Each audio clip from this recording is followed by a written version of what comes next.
gila, una gile gile gile, una gila gile, una gila, una gila gile, sagani, una gila gile gile, una gile, genale, kadadi.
been third Drake here for McMoody's, but unfortunately they just don't have the facilities to get in right now. We don't have unstoppable force. He flashes it for the flight steal. How did he get that? That was illegal. There's no way he gets that for free. Surely he dies here. Realm Warp is coming in. Toki's in to keep him alive. He's almost out. Zinjao commits it, but Zinjao takes tons of damage for it. Sivers burn flash aggressively to just try and get something, but she goes down as well. No way. Okay, now finally the play actually goes for the piggies, but it's actually kind of equal. This is a mess. Okay. I think we want to choke F, eat the fucking Drake here. Oh, hell no. Let's see if Puppet Sid can get excited. Puppet Sid gets excited. Uh-oh. Can he get more? He gets another one. Can he get a triple? Papa gets it. Pop, poppity pop. He pops a tit here. He pops a tit there. He pops out all the tits. All the titties are popped. Woo! Pentakill. It's actually there. And this 2v2 is also losing for Soda Pickups. Yeah. Your Nasus Q coming out. Plus 12s in the chat. Everybody plus 12s in the chat. Can we get a stack check on this Nasus right now? Is it possible to get a stat check on this Nasus? 456. Stack check. Oh, plus 12. Once again, Quarter kill for Nasus.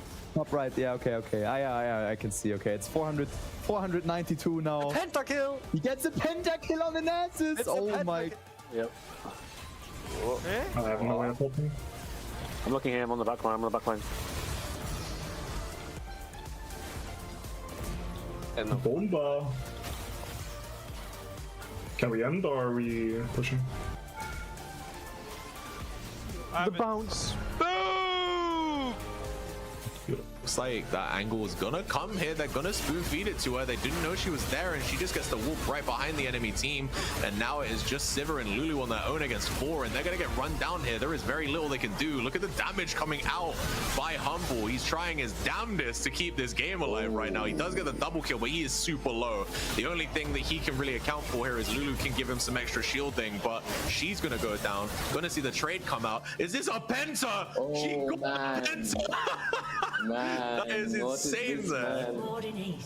He literally 1v9. Jinx flashes away, but gets exhausted. The Vel is trying to peel. To hold up. They don't get the kill on the Jinx. Jinx gets ulted away. Oh, Rocket gets blocked. Oh my god. And the Jinx gets the reset. Get the Vel. You want to dive this card. Jinx, can she get her first kill? The turret thing is ramped up. Rakan goes for the ult. W. Jinx. 1 health. Oh, one more auto attack. GG. The barrier didn't go off. It's fine. GG. Work. Okay. Oh, this is way too early. Way too early for Theos. He is gonna definitely die here. Oh, the smite was so bad. It was 1 HP. Is that like an ability haste thing? Does that care about your ability haste or what? Ooh, public execution gonna come out by Ambessa. Bullet time also gonna catch them out here. The Realm Warp still went through. That was crazy. He's going back in. Tide is here as well, trying to help out. But a little bit is far dead. from each other. The focus is unclear. Yeah. What are they trying to do? Okay, Side's going on the back line, but there's still the egg. He's going to go down. I think this might just be a cleanup for CP. It's going to be the game as well. That's him. Yeah, 5-0 ace. Pentakill for Corky. What the hell? I didn't even realize that. Yeah.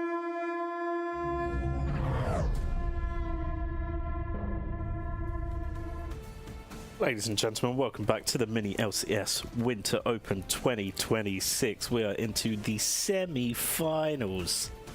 God damn. Of the Weenie Hut Junior bracket. The little tiny weenies over here, you know, these feisty little lads. And yeah, today we have there's a double bill on, but we can only show you one, sadly. We just don't have the facilities. You haven't subbed enough for us to do a dual stream. You know, that's why you need to sub, so we can do a dual stream and I can use that money. But forget that. Today, we're doing the Outcasts versus the Church of Copium Kings, aka known as Cock. And, you know, we all love a bit of cock, don't we, ladies and gentlemen? You know, let's just see quickly the bracket itself.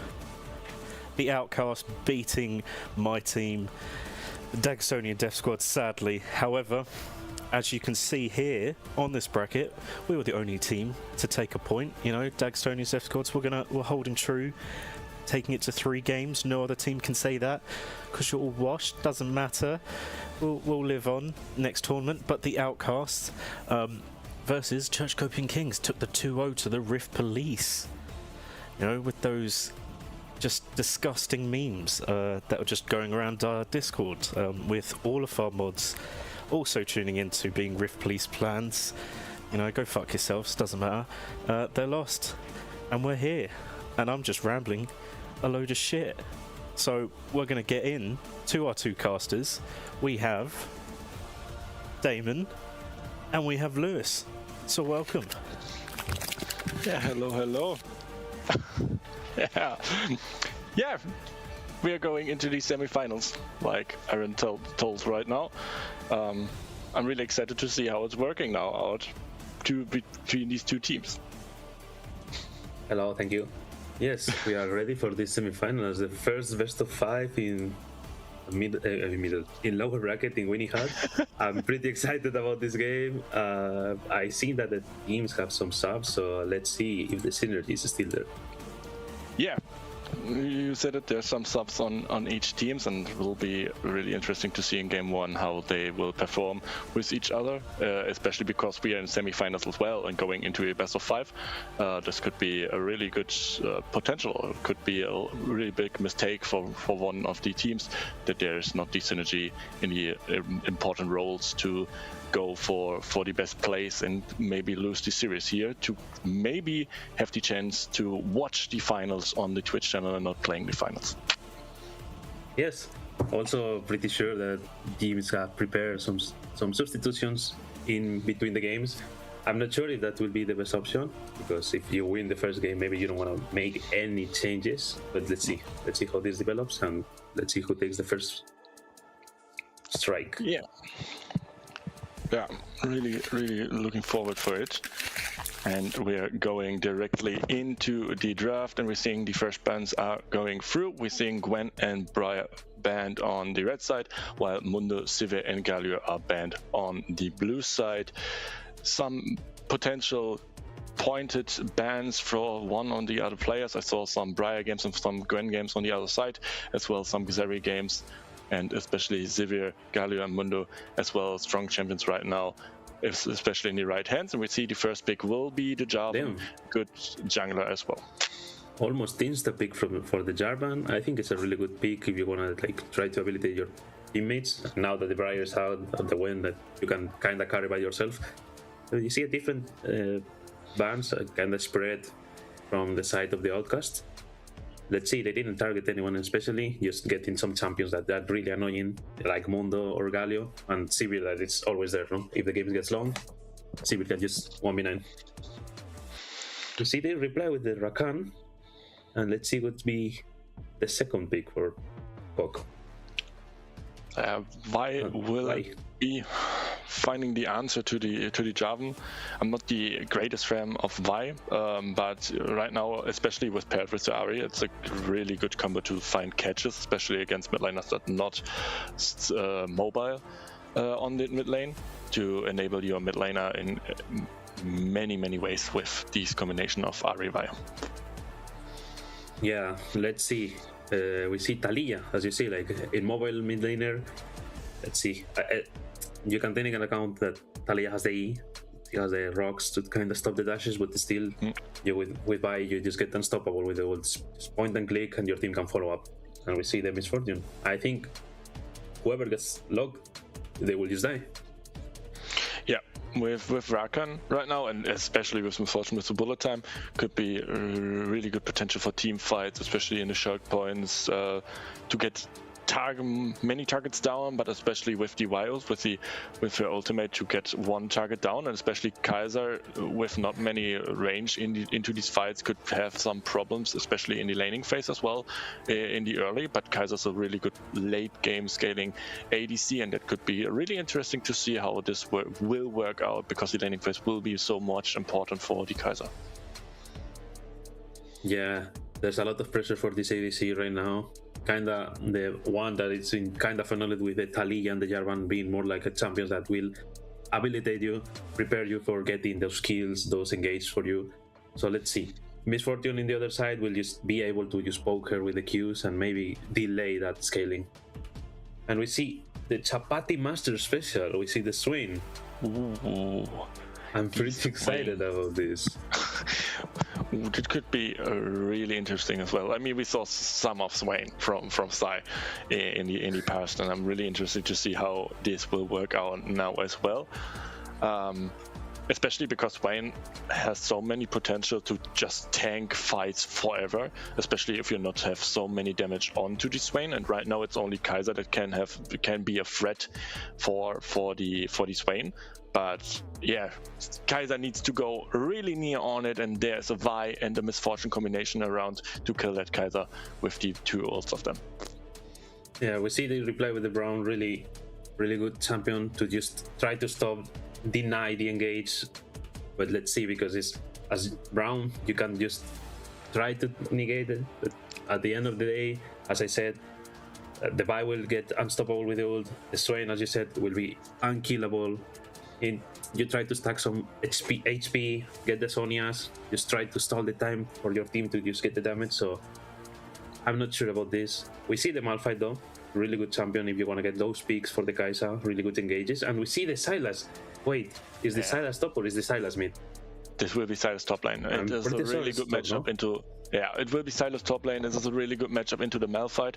Malphite don't have any fun, even onto the first level, to trade against that Sylas, and especially in the later team fights, giving Sylas the Malphite ultimate, especially in that combination that we're seeing on the red side, is a little bit, rough for the blue side to play, especially for that Kai'Sa, especially for that Talia, because even if there are rocks thrown on the ground, Sylas is unstoppable in the Malphite ultimate and can do the damage and the knock up onto the carries, and with a perfect bullet time and the follow up from Rakan and that Swain could be really demonic fights. Yeah, I'm not sure about this. You ban the Kassadin and you don't ban the Sylas if you're planning to play this Malphite.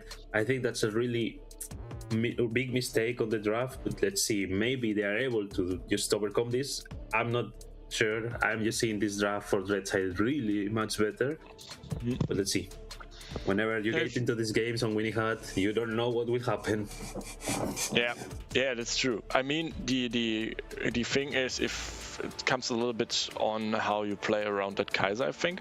If you're getting Kai'Sa into this game, you still have the problem that Vi can ult, but you got a Brown with the shield that can stop the bullet time from Misfortune with the shields, maybe tank some damage as well, but can deny so much damage from that Kai'Sa that she can survive the Vi Rakan follow-up in this situation. And I think if you're getting Kai'Sa into this game, there could be a little potential win for the blue side in this case if you're getting your Kai'Sa into this game, because Kai'Sa is a really good ADC right now, have so many build options to go, especially in this. She could go the AD build, so she's going Kraken, Rage Blade, and then into Fiends, the new item that gives you true damage, more crit and true damage when you use your ultimate, because it's really good burst onto every target that you try to ult onto, that you have to follow up onto. And this could be really interesting to see how these spotlight matchups will be played. Yes, also even if you engage on the Kai'Sa, as you said, the Brown can be there, and that Kai'Sa ult is really good for just reposition yourself, get the little shield, get some extra damage that give you more time for your team to just follow you. And as you said, Misfortune can try to get the bullet time, but Malphite and Jarvan just can go in. You are pretty vulnerable when you're ulti as Misfortune. You are just staying still.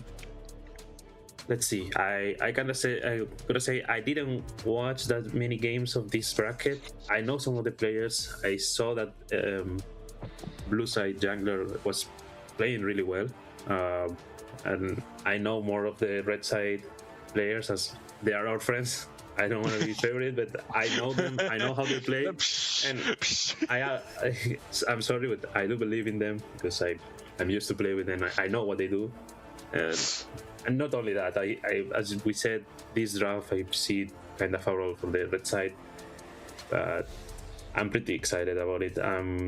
If I'm sure, it's Tide and Suit on bot lane, and it's Damus and Lu in the blue side, right? It must be like that. So let's see, because Damus is a good ADC that didn't have maybe the best team. He's already out of the tournament. He got now into this team, and let's see how the synergy, because I don't know if he played with the team before this.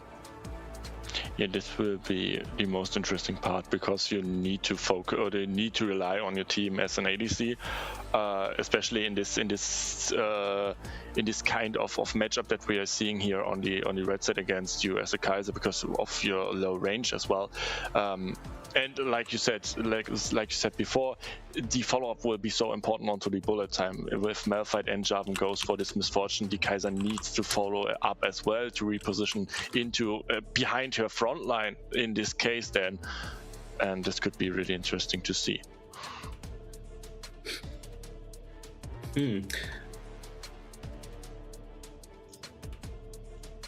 Riot special.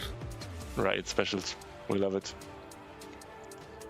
Okay, so it's fine. We're gonna get a little delay. Yeah, we got lobby issues. I mean, we are playing a game from an indie company named Riot Games, so it's totally normal that we have lobby issues right now. So we're waiting around that these lobby issues are getting fixed, and we can start this series into game 1 with 2 interesting drafts. Yes. I don't know if we can confirm. Do we know if, like, I'm pretty sure the strain will be mid lane against this Taliyah, but I know Sai also plays this Sylas mid, so I would like to know it to confirm it.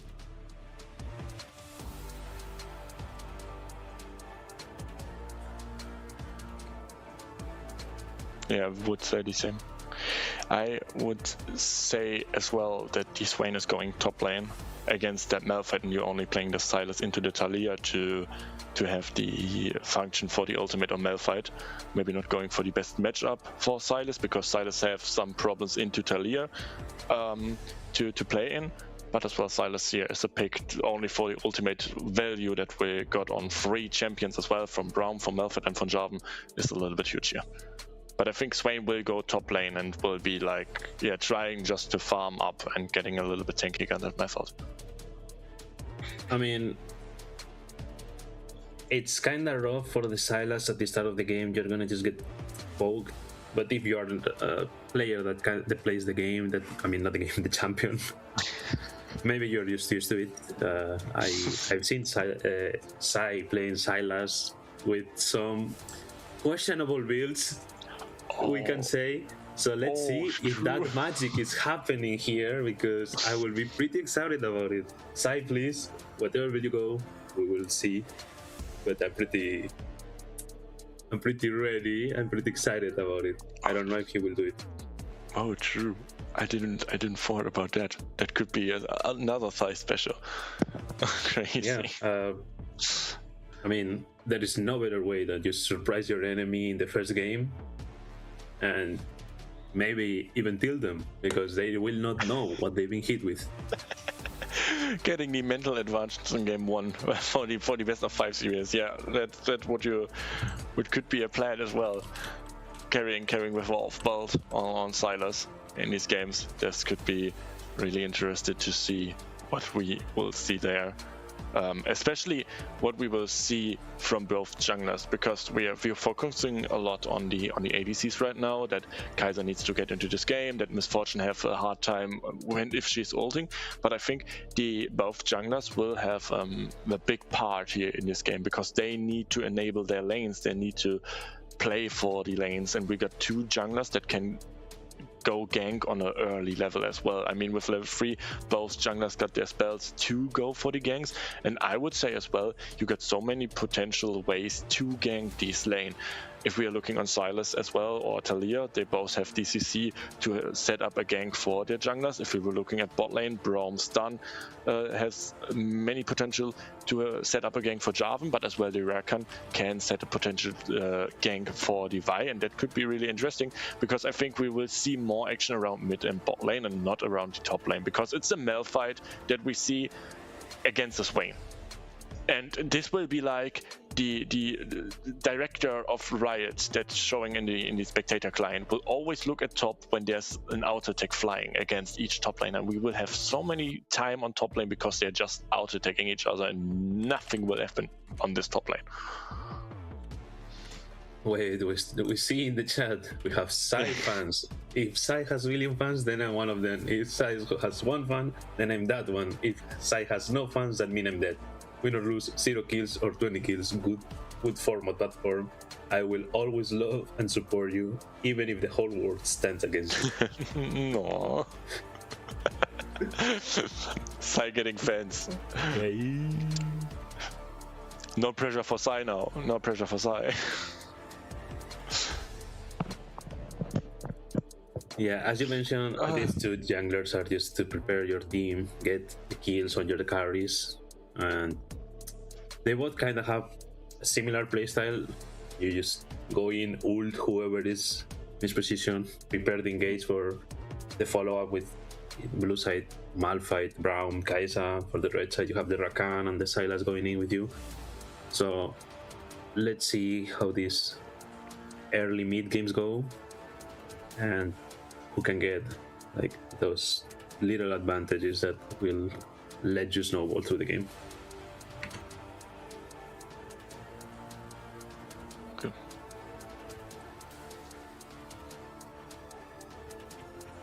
So we will be near to look for game number 1.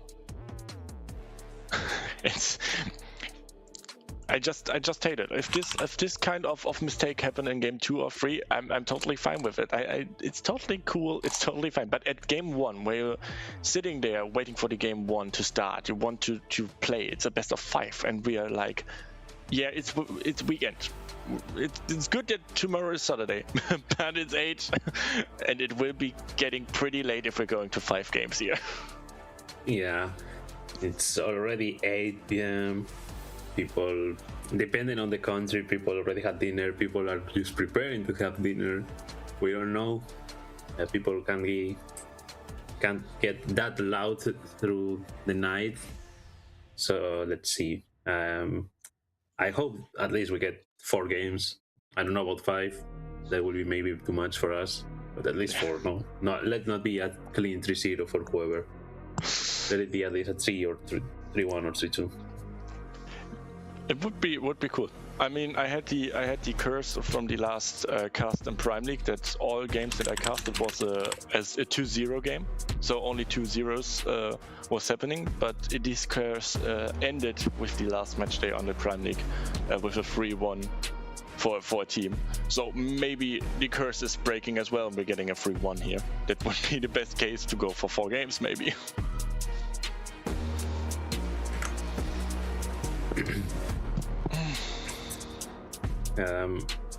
By the way, sorry, who do you two want to see in the finals? Okay, I kind of prefer, like I already said it, we have some friends on first of Copium games, so I will actually like to see. I know they are also playing, so I will actually like to see Vicky Mendoza against Coq in the finals. To see that matchup of Ivan against Psy in the mid lane.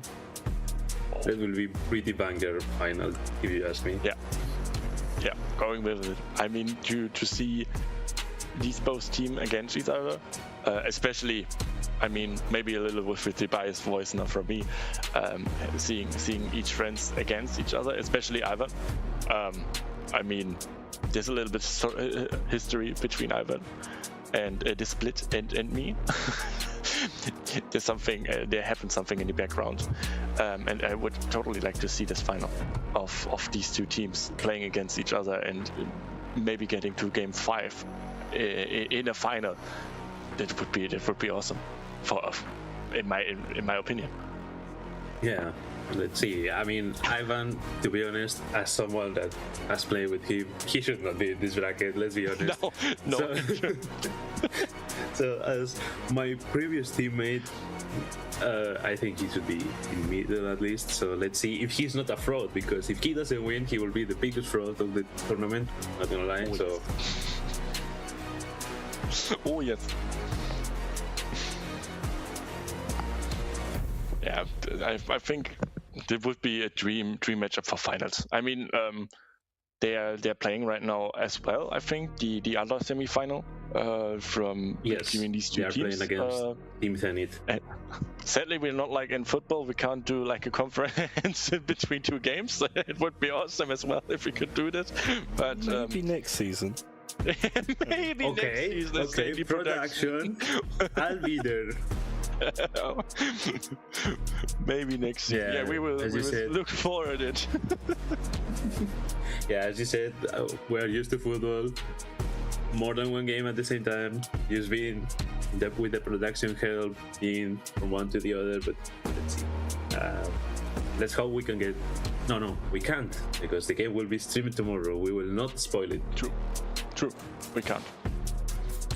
We won't look at this. So don't have like thinking that we are talking about it. No worries.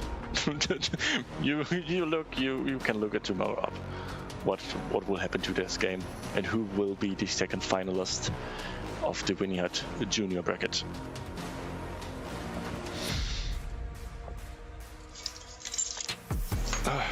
Yeah, we should be close to going into the game. What pattern do you think the junglers are gonna follow? I think they both will start in the top side. I think they need to play for the bot lane. So I think they will start in their top side, just jungling down to the bot lane, maybe going for the crab fight, and then maybe there will be the first action for the crab fight with the team that has prio. But I think that we will see. I'm not at home, Spoof. I'm not at home. That's why there's no kitty headset.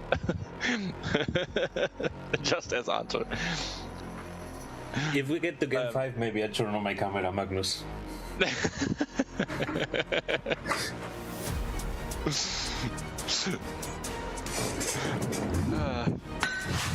And we go in game.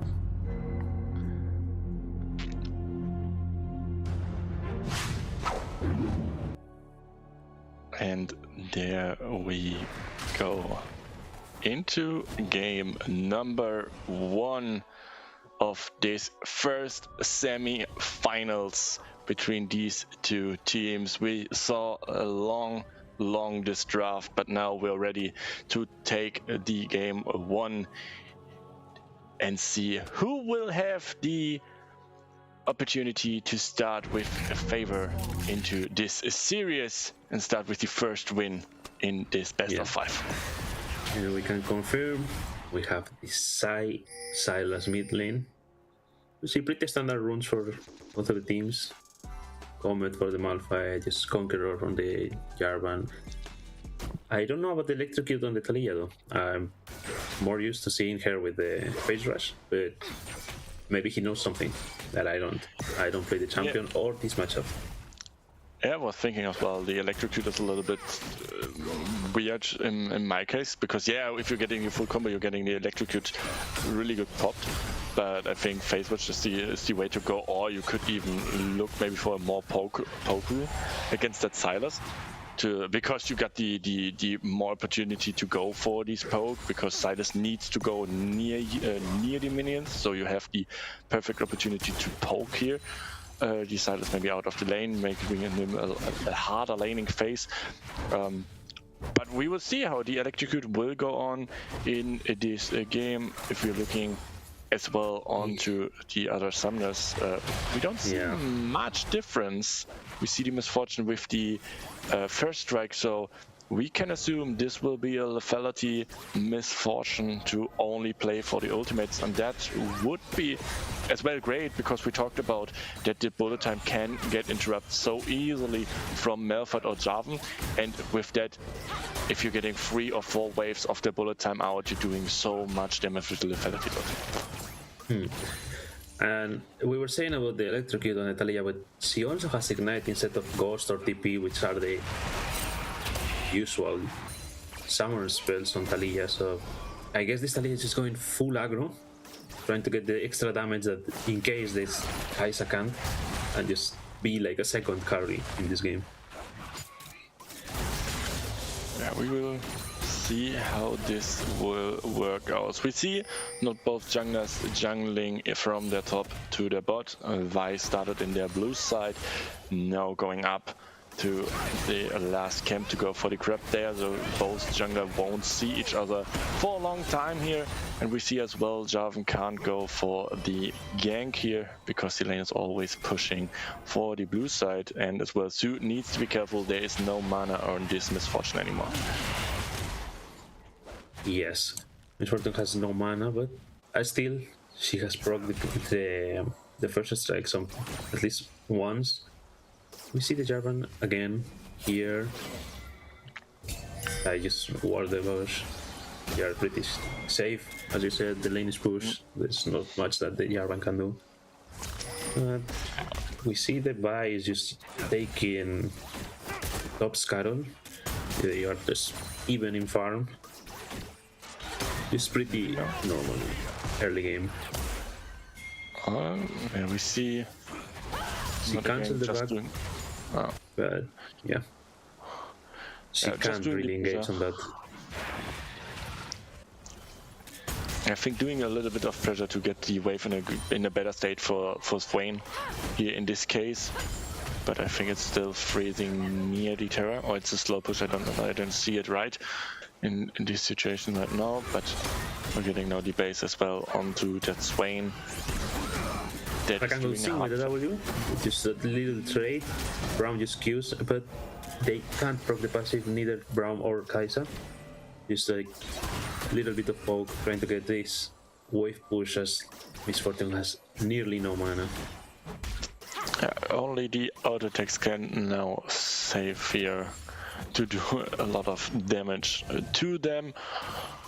But I think we won't see any more action on this bot lane as well, because this looks really rough there. And now in mid, a good trade here from Sai.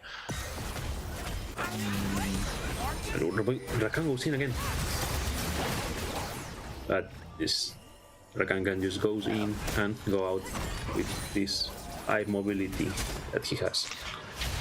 Yeah, we see Jarvan was looking for a potential gank, I think, on mid lane here. Oh, nice flash. Oh, I'm sorry. Flash for flash, and wait, no, flash for double flash, because neither Talia or Jarvan has flash now. True. So that's really positive for them. For Cog, you see, it's just trading one flash for 2, and you don't die there. So really good trade. We see here the Malphite is poking on the Swain, but the Swain has the extra sustain from the passive, and he's already getting that CS diff, getting some extra gold. So Jarvan is again in bot lane. He went into the bush, but they saw him, so they shouldn't be falling into that trap. Yeah, they pinged it already that there could be a Jarvan near this bot lane. And we see Murphy dropping here low. So they're starting the Drake. The wave is going under the turret. No ultimates on the bot laners as well. And on jungles all level 5. That could be a potential first fight that we're seeing here. Talia just blocked with the placed. But Sai has the Braum. Can't he go in? And he goes in. He goes into the Kai'Sa. Kok is not able to steal the Drake, but still, this is a good fight. Kai'Sa is just there. No flash, no barrier, and you get first blood on the buy. Swain TP'd, but that's kinda overkill. It was first Drake for first blood. I think I will take those. Yeah, it's a good trade. Really behind now because they will be able to push this wave, punish a bit after she died, and she has no summoners, neither does the Braum. That's pretty rough for this Kai'Sa, which you are planning to scale and be the carry on this game. Yeah, 100%. I mean, you're giving up the first blood, then especially to that Vi. That's the biggest threat for the Kai'Sa as well. She's getting earlier items, and as well the wave is now pushing under the turret. It was a big wave that crashed into the turret, and Kai'Sa not getting DCS as well. Plus, yeah, it's a mountain drake. It's maybe a little bit of resistance that you're getting more armor, magic resist, but it's only one drake at this point, and getting the first blood here is the better cause for a Cog. Yes, we see a little bit of a trade here in top lane. They are just kind of chilling, to be honest. Malphite in the end, you just want to get to this level 6 and fight on the fights with the team. You don't know, with this build, you're going Bamish Cinder, getting that Negatron Cloak. You don't want to actually kill the Strain in lane, nor you should be able. So you are just trying to get even in farm. Now with the Bamish Cinder, making it easier. We see Miss Fortune already with the Serrated Dirk, some little advantage, but as I say, the Strain doesn't wanna get killed. Like, you just go in, you have no mana to try to kill him. Will the Strain be able to survive here? Oh, so close. I was so close to curse the Strain. I'm sorry, Cinder. And we see Jarvan here is approaching bot lane. They know where he is, so they will be safe. Yeah, and we see they are making grabs, so it's yeah, they're making grabs. Yeah, they're doing grabs. They saw Jarvan on the water in the river, and directly doing the perfect play to do it, but we will maybe see a dive now there because they know they're in the top side and trying to go for grabs. The Jarvan now going base. They don't want to do it. They don't want to go for the dive. Wave is not big enough to look here for a potential dive, and that's a big advantage for the red side team, getting the Void Grubbies on their side here to push better onto the platings, getting an advantage as well because of the Voidling spawn that you get from free Void Grubbies if you can secure them. Yeah, really well executed here by Cog bot lane. They know they can't get dive because they don't have the wave, and so they just go in, get the Braum almost half HP. So if they want to try to engage now, they will be able to have that HP difference. And we see Psycho just going in. He steals Thalia ult, I guess, for the extra damage and having the mobility. And we see Miss Fortune with the bullet time. Will they the first kill on the Miss Fortune? But they will be not enough to get the Kai'Sa. And that's the problem that you still have onto this lane or into this lane from Rakan and Miss Fortune. We saw the combination out of the ultimates, even if it's not perfectly synced. The damage from this lethality MF can do much against targets, especially with Braum not using the shield in the correct moment. In like we see it in this push. Oh my god! Push to the Miss Fortune has Yomus. That could be now really dangerous for that Kai'Sa. Yeah, Kai'Sa is now buying the Kraken as well, so the first item is going as well.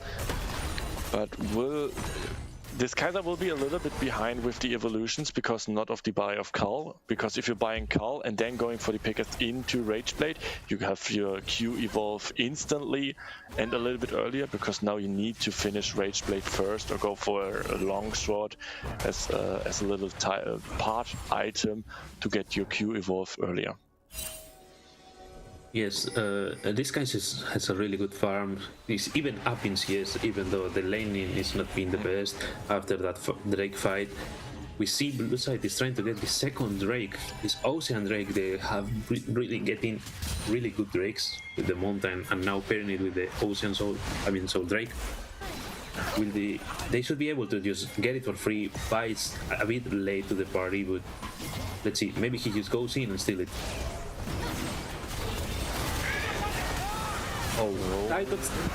That gets stopped with the Talia, but they go in, they get the kill on the Jarvan, they get the Drake, and they're gonna be able to get the Kai'Sa. This is really bad for the blue side. Braum here is alone, shouldn't be able to get out, and this should be another kill.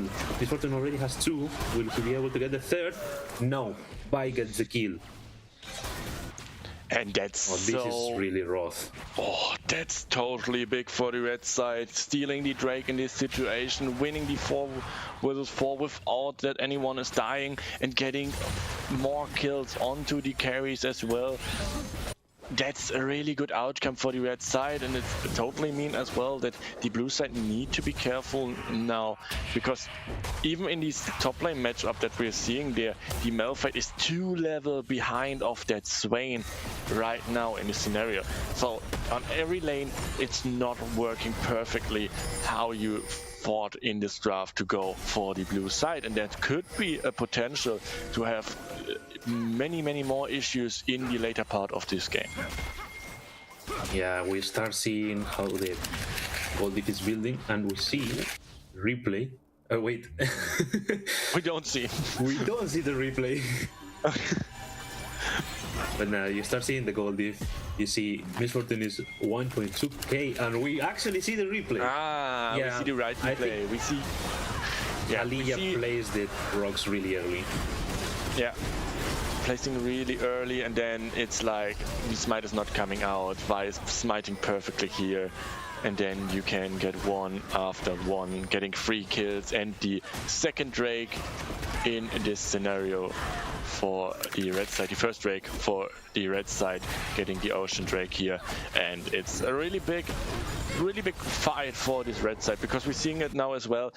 Suit now with the 2nd Dirk in the inventory, and that's a good spike as well. I mean, with every item that gets lethality for Miss Fortune, it's a good spike as well. But Dirk is like the best friend from every ADC that want to go for lethality, but they need to be careful there. Jarvan is looking. Good flash from Suit, but now he will not be able to get out of Jarvan. But really well played by Tide. He used Charm them, they are not able to go in. Pretty early ult by the Kai'Sa, I'm gonna say. Kinda overkill, because really this Rakan just stopped completely the Jarvan entry. So they are just alive. This Fortune just ults them, ults the wave. They are fine. And you're getting out with that. Yeah, you're getting the Misfortune Flash, and that makes Suit now a little bit more vulnerable on the spot lane. So with the next maybe ganks, you can try to get the spot lane and get the shutdown gold onto this Misfortune, onto your Kai'Sa. But you really need to be careful, because this situation showed as well that the spot lane is ungankable in some kind of ways. Yeah, Jarvan ult is not coming down. Jarvan can't lock down the Misfortune, so you don't have the perfect way to get onto this Misfortune and maybe make the Kai'Sa ult better. Oh, talking about the Jarvan is top lane.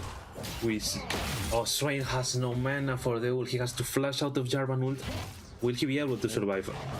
I think Jarvan should be close to the combo again, and we see Sai here, and Ali is just melting this Vi with the electrocute. Actually, he went the Ludens, he's just going full damage, and we see Tide is here with them. They flash on the Talia, and they get the kill for Sai. 1-to-1 trade. Yeah, it looked like a good damage from Talia, from Cat Bandito on this Vi, but the team was there. Really great run from Tide again. Tide is really playing his game off, and to be honest, I would love to see this Rakan now moving and leaving the Misfortune alone. She should be able to just lane by herself, just trying to get the waves with the Q, chilling, and if you are in problem, you just ult the wave and run with your W plus the Jombus mobility.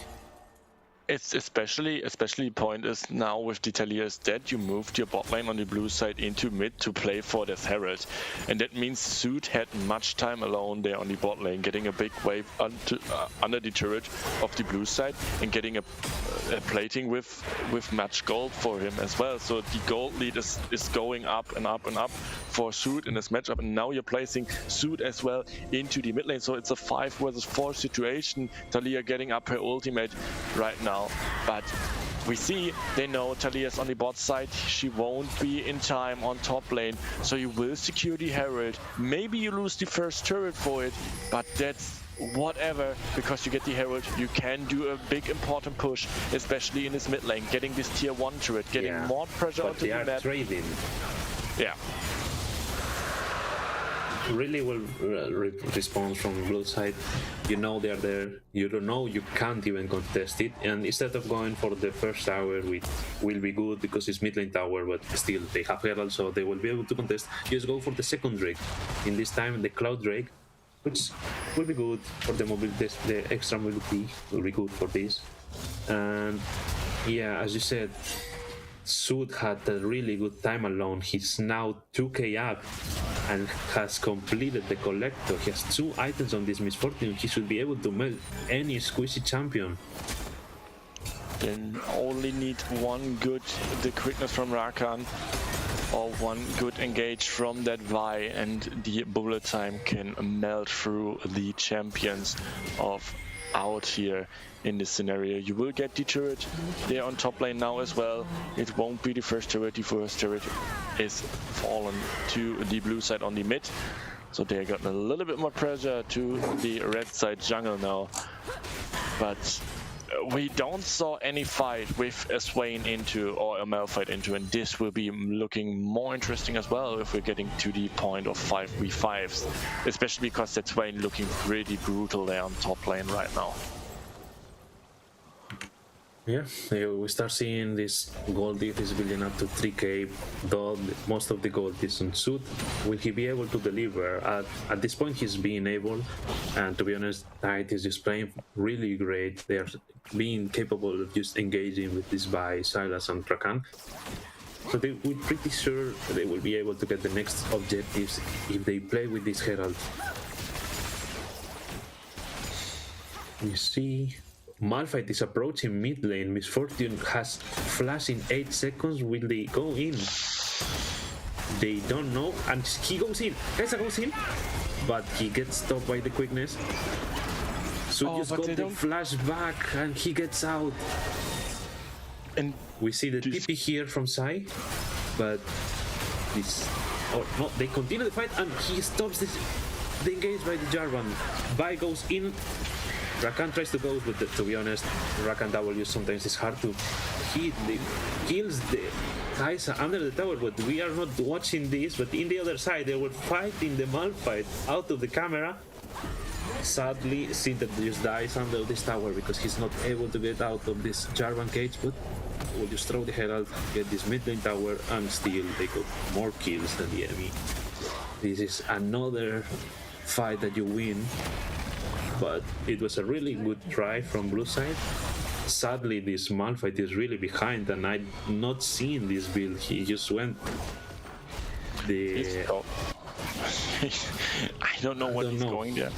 I think he's going for the magic resist with the first item against the Swain to have like an easy life on his top lane, but now he's going for Malignance to have the ultimate cooldown and a little bit of AP to do a little more damage to that Misfortune if he gets the angle to ult there, and then going for normally armor build as well to get a little bit less damage from Misfortune and that Vi in these fights as well.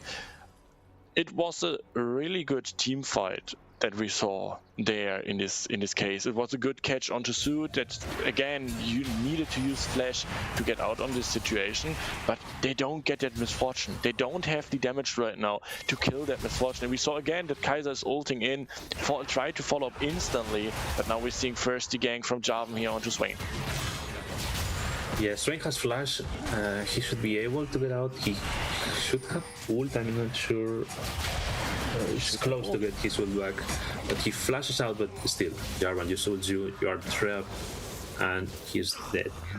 Yes, as you said, this Malphite is going that lost chapter to get the Malignance. Maybe in another engage like this they can get Sud, but to be honest it was just a little bit of time. Sud got the flash in the fight and he was able to survive thanks to that, and to be honest thanks to the team just turning on them. But we see Malphite finishes the... Oh, I don't know, like, he's just delaying the damage, he's just delaying the build. To be honest, I don't think going anti-heal here with Malphite is the best option, because I know, yeah, Misfortune is gonna auto-attack you, but to be honest, Misfortune is not gonna hit the autos on the Malphite, neither will the Sylas. And I think this is just delaying that Malignance. But they're trying to collapse here on the side. Sai just gets the Malphite ult. Oh, we see Tides engage, but Sai is gonna die before using the Malphite ult. We see the bullet time, he has to cancel it. He gets the kill on the Kai'Sa. Jarvan just goes in. This fight is a bit messy, but we see Jarvan just going fully for the Misfortune. Will he die? We don't know yet, but Swain just get the kill on Kat. And the buy is still there. We see the flash from Tide, he goes in, they get the kill on the Jarvan, and they get another kill on this Brown, and this Malphite is just dead. So just goes back in and they get the kill, they get the Drake. This is the second Drake for Church of Copium Kings, and they just turn. This is the same thing that just happened in the previous fight. You try to collapse on someone, they are out of position, but still the team is able to just follow out the fight, get back in. We saw both Sud and Sai getting really low, but they are just ahead. They can't even come back into the fight and finish it. It was a full 5-0, no? It was 5-5. It was 5-5, and especially maybe for as noticed, Sai didn't use the Malphite ult that he steals because he waited for Sud to get the perfect opportunity to hit the bullet time with the Malphite ult in combination, and there was not the angle for it. There was no good angle for it. Sai just using it because the double force would run out on his ultimate. And that's the big problem. You don't get the damage, and the fight is like splitting up. We saw Swain chasing Talia. Kai'Sa is there in the backline, but getting too much damage from that Misfortune as well that can collect this Kai'Sa. And then the fight still spreading up. Braum is trying to do something with Jarvan. Talia is there in the backline. Malphite is just standing there and don't get attacked. We saw it the whole time now. Tide needs to be careful there. 6 on ult for Swain. Can he get it off in time? No, sadly. Will not able. And we see the replay here. Yeah, we see Sai is really out of position, but the buy is trapped with him. Rakan just goes in with the W and gets the charm onto them. They can't even kill him. And as we said, he didn't even ult here. Imagine if he was able to get the angle, but still. Jarvan just tries to get the Misfortune out. He is really low. He even gets the tower shot, and we see Bai is here 1v3, but still they can even turn. We see Tides just flash in, gets the kill. They just clean up. And this is the perfect example why the anti-heal on that Malphite is maybe a little bit waste, like we said, for the potential damage output that could do Malphite, because there was no auto attack on it. And here we're seeing the good flank from Swain getting Talia out of that fight as well, and that is really important as well. To highlight this TP, and especially in this replay we saw exactly what a good support is doing, and that is playing for his ADC, and Tide did this really good, playing for Sud, getting away from the Jarvan in this fight, getting the safe spot under the turret to fight back later on to get this ace for his team. So pretty well played from Tide in this situation. Yeah, Tide is really just... I don't know if he's Tide or this Keria playing right now. He's been on 11 out of 13 kills in this game. He's just there for his team permanently. And we see the damage. Yeah, I mean, to be honest, Swain damage is a bit boosted by just playing for against the Malphite. But what is this damage? He's almost twice the damage as Sud, and Sud is just cleaning this fight. So I don't know. And now it could get interesting. Oh, good E here from Swain. Oh, Swain, Look at this champion, and we see Sai just goes in with Malphite. Oh, you use it before then, and this bullet time just goes. Jarvan tries to get the misfortune, but he's not able to kill her, and just dies into them. This is just a clean fight. He gets the Talia, and they kill her. Can they just get this mid lane tower and turn this Nashor at minute 27? We are 8.5k gold ahead. Sud has 6 kills. He's 4k gold up. He's going for his 4th item, and with this Nams they will be almost 10k gold up, and they will just be able to back push the lanes and get this 3rd Drake for the team. Yeah, and it's getting to the point of the gold where it's getting really dangerous for the blue side. The 10k, the magic point of no return in this situation. But first we're seeing here the replay with the beautiful E from Swain in this situation, baiting here the enemy team to give Sai the perfect ultimate angle with that Malphite ult, and then it's just the combination out of that bullet time. And we see it, the bullet time is getting stopped, but we don't care about it at the red side, because we're getting like 4 or 5 waves of that bullet time out, doing the damage that Sud is needing to do to get this clean fight, to secure the Baron, going near the 10k point lead. And after the 10k is hit, the only way for blue side to getting back in the game is to hope that red side goes into the mode of getting G2 against Misfit, because they threw a 10k lead as well. Malphite goes in into the Swain, they get the combo, the Talia just burns him, but he has Flash, he has Sonya's, and he will get out. Meanwhile, his team is just getting this 3rd Drake. Jarvan goes in, will he be able to steal it? He's not able, he got knocked up, and he gets charmed by the Rakan again. Rakan is just permanently doing the things what he should be doing. He's just playing really well this game, and it's sole point for the red side. It's 10.7k up. A really nice try from Aiden here, trying to get, you need to do something in this game. The game is just slowly going against you. You need to do something, but in the end, they were all there. Rakan just stops your engage and gets the kill and the Drake for the team. His Swain is really low, but he goes in. Will he be able to kill the Talia? Talia is really low also, but Swain is just healing. His ult, he gets the kill again and gets the kill on the Talia. The Talia, really aggro Talia, but he's 0-4-1, only being in one of the 5 kills of his team. Really rough matchup. Really rough game. I don't know if he will be able to just get back for game 2. Yeah, it's not looking good. The Baron buff now taking the first base turret there on the mid lane, and we are now 12k up for the red side against the blue side, and it's really scary to see. And we see it here in the gold graph. It's this whole time Cock is in advance to go here further, and again the Malphite ult is now on Sai, and this could be maybe the last fight if they want to look for it, to look for the beautiful combo again with that Malphite ultimate to get here the deal done. But I think they want to play it safe. They want to use the Baron buff for until the last second, until it runs out. Look at this gold. Yeah. 17k gold for Sud. He's getting his 5th item. He already has LDR to deal with these resistances from Malphite and Jarvan, but he's just melting through them. And we see here they will try to go into the Malphite. Malphite has to ult out. That's really rough. You don't want to use your Malphite ult to get out. You want to get into the carries, and it's really looking bad.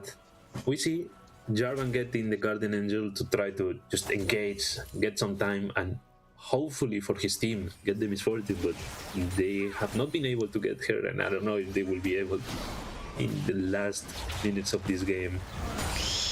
Yeah, especially if we're looking at the items from Sud. It's like 4 items now, and the Sai just goes into the Kai'Sa, but he's not able to kill her. He gets stunned from the brown passive. He gets locked with the rocks, but he just gets out. He heals himself. We see Tide just going in with the... Oh my god. Oh my god, the bullet time is... I don't know what to say. You know Malphite has no ult. You know they can engage. You just clean this fight. He's double kill for Miss Fortune. Will he get the triple kill for Miss Fortune? Will he able to get the quadra kill? Nah, Brown just flushed out, and as you said, they will want one more fight and try to end this game. And it seems like they just want to do that, and they will be able. Yeah, that's 15 kills, 15k gold up in this game. It's 0 deaths on your ADC, and that's a deserved win for game number 1. Pretty good played from Cock here in the game, in the first game, and showing that the series could get intense as well. Yes, really great play by the whole red side team. Holy, what a stomp. 5 to 20 something kills. They were not able to do anything in this game. Yeah, it was. I don't know if they will be able to just get the mental break, stop a bit, focus for the second game, because if you're blue side right now going to the second game, I don't know.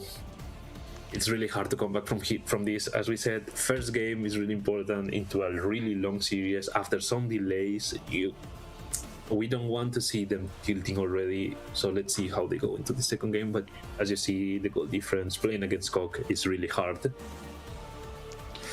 Especially because your plan on blue side didn't went well. You didn't get the Kaiser into your game, and you had the problems as well on top lane because the Swain had a free farming up against that Malphite, and then it happened with the first fights that you're losing the opportunities to get Kaisers killed.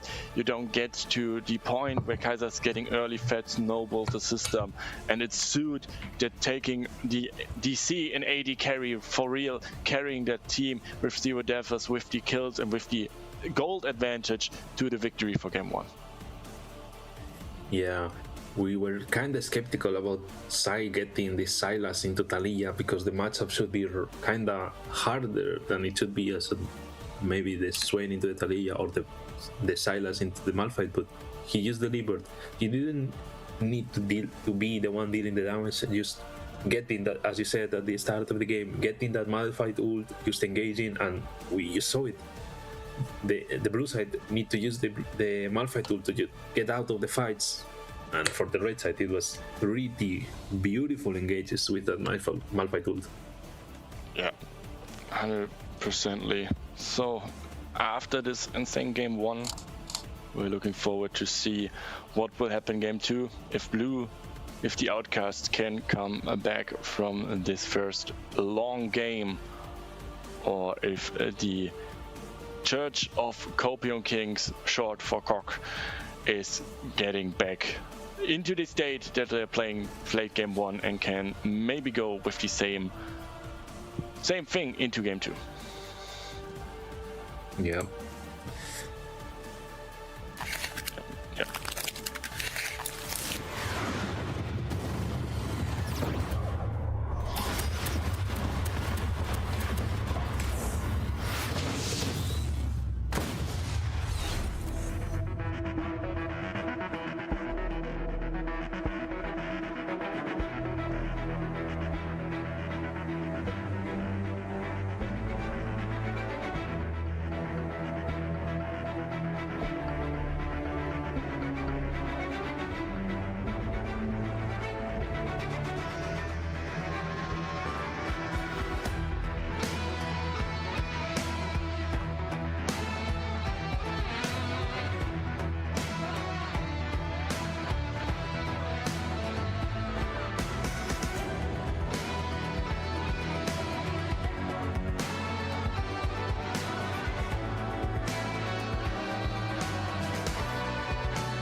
my god, look at the fox. Fox. Just for a reminder, someone is standing behind the monitor with an axe and just trying to kill me if I'm not wearing them for one game. But yeah, I don't know. That's happened if two girls are talking. I don't know. Yeah, totally. I just said it. You don't have one time you don't have the headset with you, and then this stuff happens. I don't know. It's crazy. But I don't want to ask why you guys have that. For cosplay. For cosplays, I don't know. But for the crazy angle, like my fox ears wearing now, we had a crazy game 1 in this series against Out against Cock, with Cock going as the first win in game 1 with the spectacular game number 1, played well in a good team fight conversation.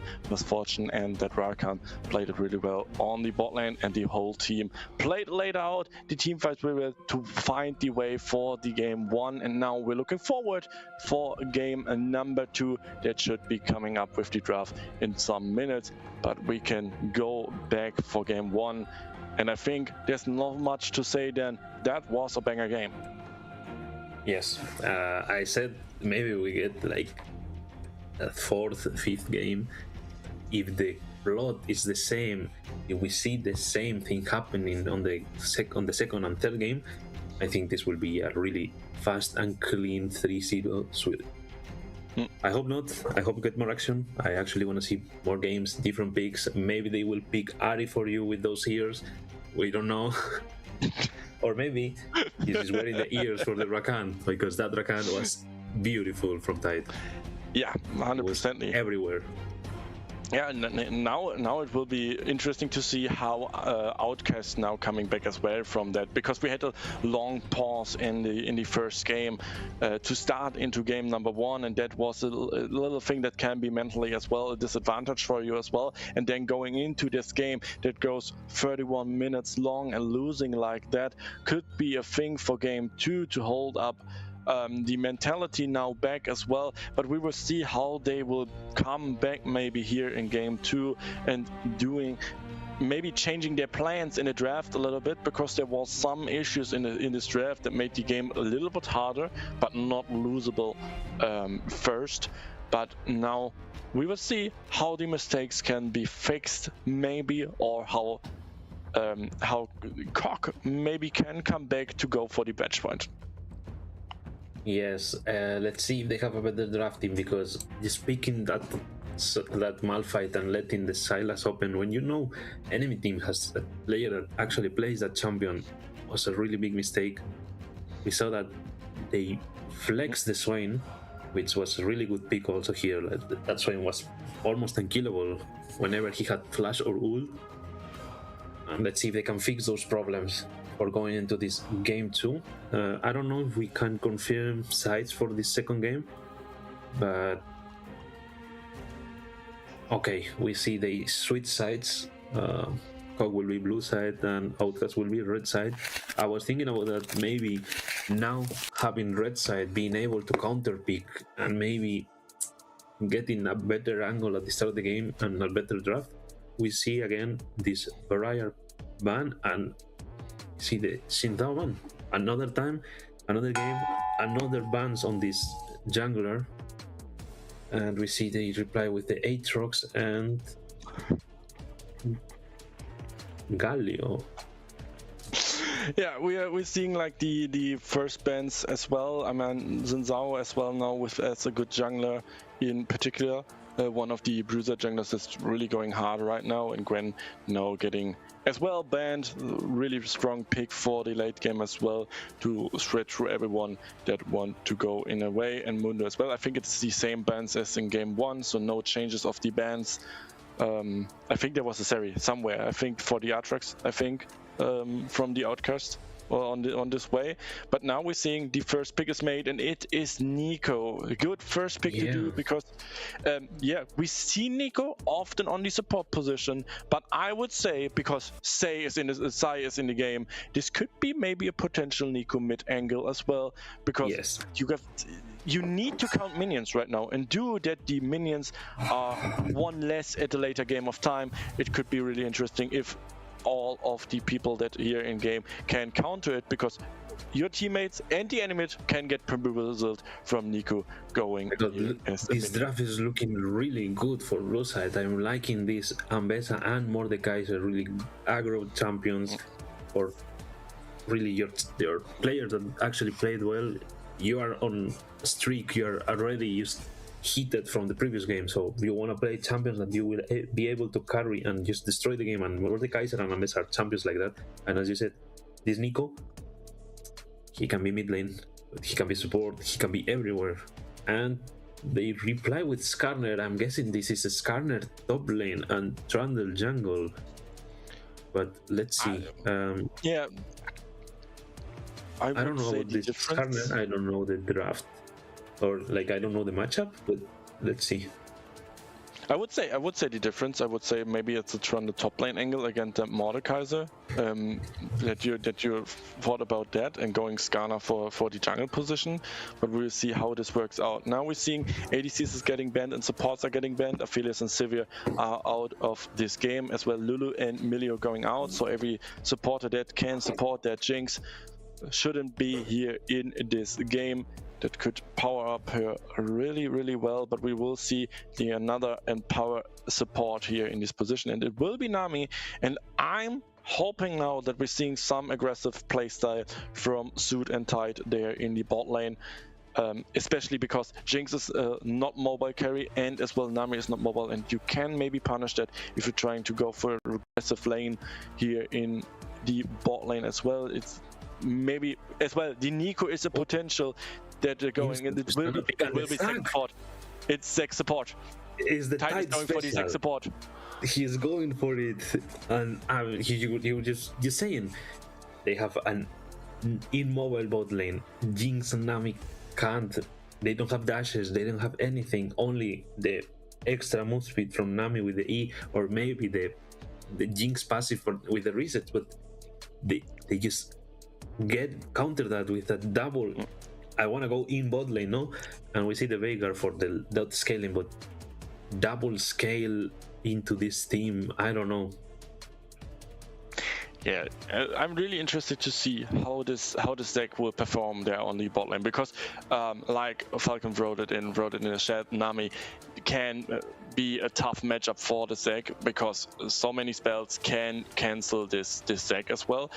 In so many situations, but what you can't cancel as Nami, that is the Q. That is the Q with the auto attack to put the things together, and that could be really interesting to see how this bot lane is working out, because like we said, we want an aggressive bot lane there in this situation. Tristana Zek should be one of the most aggressive lane that we can see here. And if you get the Jinx behind, if you get the Jinx again in this state that the Kaiser was in game 1, then it's looking pretty rough, because if Tristana can snowball here in this game, there won't be a carry anymore that could stop this Tristana in any way, because if Trundle running onto this Tristana, there's a Mordekaiser ult. If Skarner is trying to get onto this Skarner tried to get onto Tristana, there's an Ambessa ult. If someone else tried to get onto this Tristana, there's a Nico ult as well. And you get that Zek as well. So you get so many front lines, so many time for this Tristana to hit, stack that bomb, and go for the most damage in that game. Yeah, agree. This is a really interesting game. After we were saying, no, they had this first game. You wanted your players to be on champions that they all can carry, and we see the Ambessa, the Mordekaiser, the Tristana, even the Nico can carry with those engages, just being transformed as a minion and appear out of nowhere. They all want to go in, and as you said, maybe the Trundle, maybe the Skarner goes into the Tristana, but Tristana has the ult, Tristana has the W, and you have the Mordekaiser. if you're trying to go in, if you go into the Tristana, Ambessa will just pull your Jinx, suppress her, Zac or Nico will follow, and they will not be able to do anything to save this Jinx. It's true that Nami can just cancel Zac's ult, like the channeling of the E maybe, but you are not used to play against a Zac support. Most of the supports are not used to even seeing on the jungle. So let's see. Yeah. But to say something for the Outcasts, they have Jinx, they have Veigar. If they get some kills, you have Skarner and Trundle that can frontline for you, can try to tank anything, and remember, Trundle with the pillar can cancel the jumps. So yeah, this could be really get interesting to look at the Outcast draft as well, because if we're looking like for real in the late game, Jinx with the 6 items getting a reset, this could be pretty brutal. Even if you get the Jinx into the death realm as a Mordekaiser, you are in the 1v1 with that Jinx, and a Jinx that is excited can be a really big problem for all of the team members from Coq in this situation. And Veigar as well, scaling pretty good, can be a big problem with that ultimate for this Tristana if she tried to play aggressive and getting the ultimate from Veigar in her face. Could be a lot of damage for Suit here that he can tank then or die to it in these situations. He's just an ADC. He needs to getting killed from a good ultimate from Veigar. And like you said, Trundle and Skarner doing a good front line. Maybe you can get one of them out with the Death Realm, but there is another one, and Skarner is the tanky target as well. And Tristana is not known to shred through tanks as good as doing a Kaiser or Vayne in these situations. So it could be getting really interesting if we're getting to a later point of this game. Yes, and we have to take into account, even if the Ambessa, the Mordekaiser, they get fed, you just get Trundle ulted, you just get the Veigar cage, and in that Veigar cage, the Skarner can just ult so easily. The targets get maybe 2 or 3 guys suppressed, and just get a really good ult, kiting, or maybe a reset for the Jinx, and just clean the fight there. They are really squishy unless the Mordekaiser gets ahead, so let's see how they come back. To be honest, now maybe they can do something in this bot lane, because we've seen in the previous game they had good ideas, but they weren't able to really get them through. We see when they got the engages, Damos just go in so early, and now the Jinx, he will be able just to kite from the distance and maybe just get the kills instead of just going in and losing this engage. And that's why I'm so interested into this game too, because like we said, there are so many factors now to see what did the Outcasts take from game 1, what can they do better, and what they know how to play the draft exactly, because it's more the scaling part. Because if one of these champion from Coq is starting to snowball, they're getting a hard time on the other side. If Tristana is getting snowballed against this Jinx Nami, she can carry this game from the bot position as well in an Ambassador. Yeah, there's a Trundle as well, but you still have the factor of the Nico. The Nico that can have good flanks, good ultimate, good pop blossoms in the best situations to start a team fight, and maybe to get the angle onto that Jinx as well, or onto that Veigar as well, to start immediately killing the carries and getting 1 by 1 as well, like we saw it in the team fights of game 1. Yes. I don't know if we can confirm the roles, because to be honest, as you said, maybe the Trundle was top lane and the Skarner was jungle, or maybe it was the other way around, but we can say the same about the blue side. Maybe the Ambessa is top lane and the Mordekaiser is jungle, but to be honest, if you ask me, I think the Mordekaiser is top, the Skarner is top, and it's Ambessa against Trundle in the jungle. I don't know if production can confirm.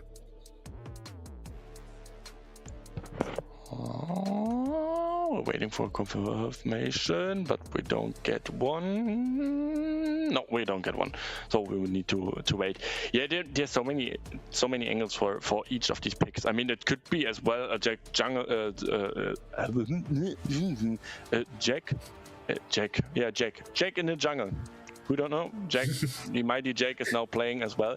The Zac jungle as well with Nico support and a Mordekaiser mid and an Ambassador top lane, or an Ambassador mid lane and a Mordekaiser top lane. There's so many potential angles for flag pick here in this draft. As well, like the Skana and the Trundle, who is going who. We will see it in like 3 minutes where which champion is going in this situation, and then we will see how the game will going on. In this series, we're in game 2. It's a 1-up for Cock that now playing on the blue side. And I'm really interested in this game because there's a Zac, there's a Nico, always a playmaker potential, but as well, the red side, if they're getting so much time into this game, it could be a horrendous game for them to get revenge after this dominant game 1 from Cock. Yes, I'm pretty excited about this. They have really the clutch factor for like those engages from blue side, but at the same time you have the really big scaling. Jinx can get Omega fed here, and even if you're behind, just one good fight with the resets, you just get that. And even if the game is going hard, this game you're not having a Talia with some weird choice of runes. You have just a Veigar. You don't care about the runes you're going. You care about your passive. You care about this farming and getting those extra stacks to just melt whoever gets in the way in this mid-late game. And I think also this bot lane will be better because I haven't seen that much, but I think Lou is more of like an enchanter player, and now being able to play something like Nami or a champion that is more fitting for your playstyle, and also being able to do more for your team, just because trying to engage when everyone is engaging, it's kind of hard, but being able to heal your carries is kind of better for what the team is asking to. Yeah, as well, the tidal wave can be so big in these team fights as well, denying the engages when Tristana and Zac are trying to jump in, or Ambessa is going in, setting the bubble correctly onto the target, that Ambessa's public execution there in these fights as well. So that could be really interesting to see how the tidal wave will work out for the Outcast in this scenario as well, for the team fights, because it could be big waves that's crashing into Cock to deny the engages, to deny the good fights as well, and maybe get the return point for the Outcast in this scenario to fight back, getting the resets and getting the win over and over in the team fights to win game 2. Yes, and I was just looking through the chat and looking into the prediction, and it's kind of even after this first game that was a clean game from Cock. We see it's even. It's 53% to 47%, really close. Yeah, let's see if the game goes close like that. To be honest, I would like to see at least one game for, as I said, for both teams, so hopefully getting a 4th game. So let's see. I don't know if we again have some delays or if we are able to get into the game. Okay, so we just wait 3 more minutes. Yeah, 3 more minutes to wait, and then we will see game number 2 is going on for us, and to see if Cock can go with the 40 match point and maybe can end the series really quick then in game 3, or if the Outcast can fight back in this scenario and getting the revenge after game 1 and bringing us to 4 games maybe, or to the legendary 5 games. We will see when the timer is going down. And to get at this point, I'm really interested to see how both jungler will work out, because Ambassador is not if it's Ambassador jungle, if we stay in this point, is not the jungler that you know for perfect ganks until level 6.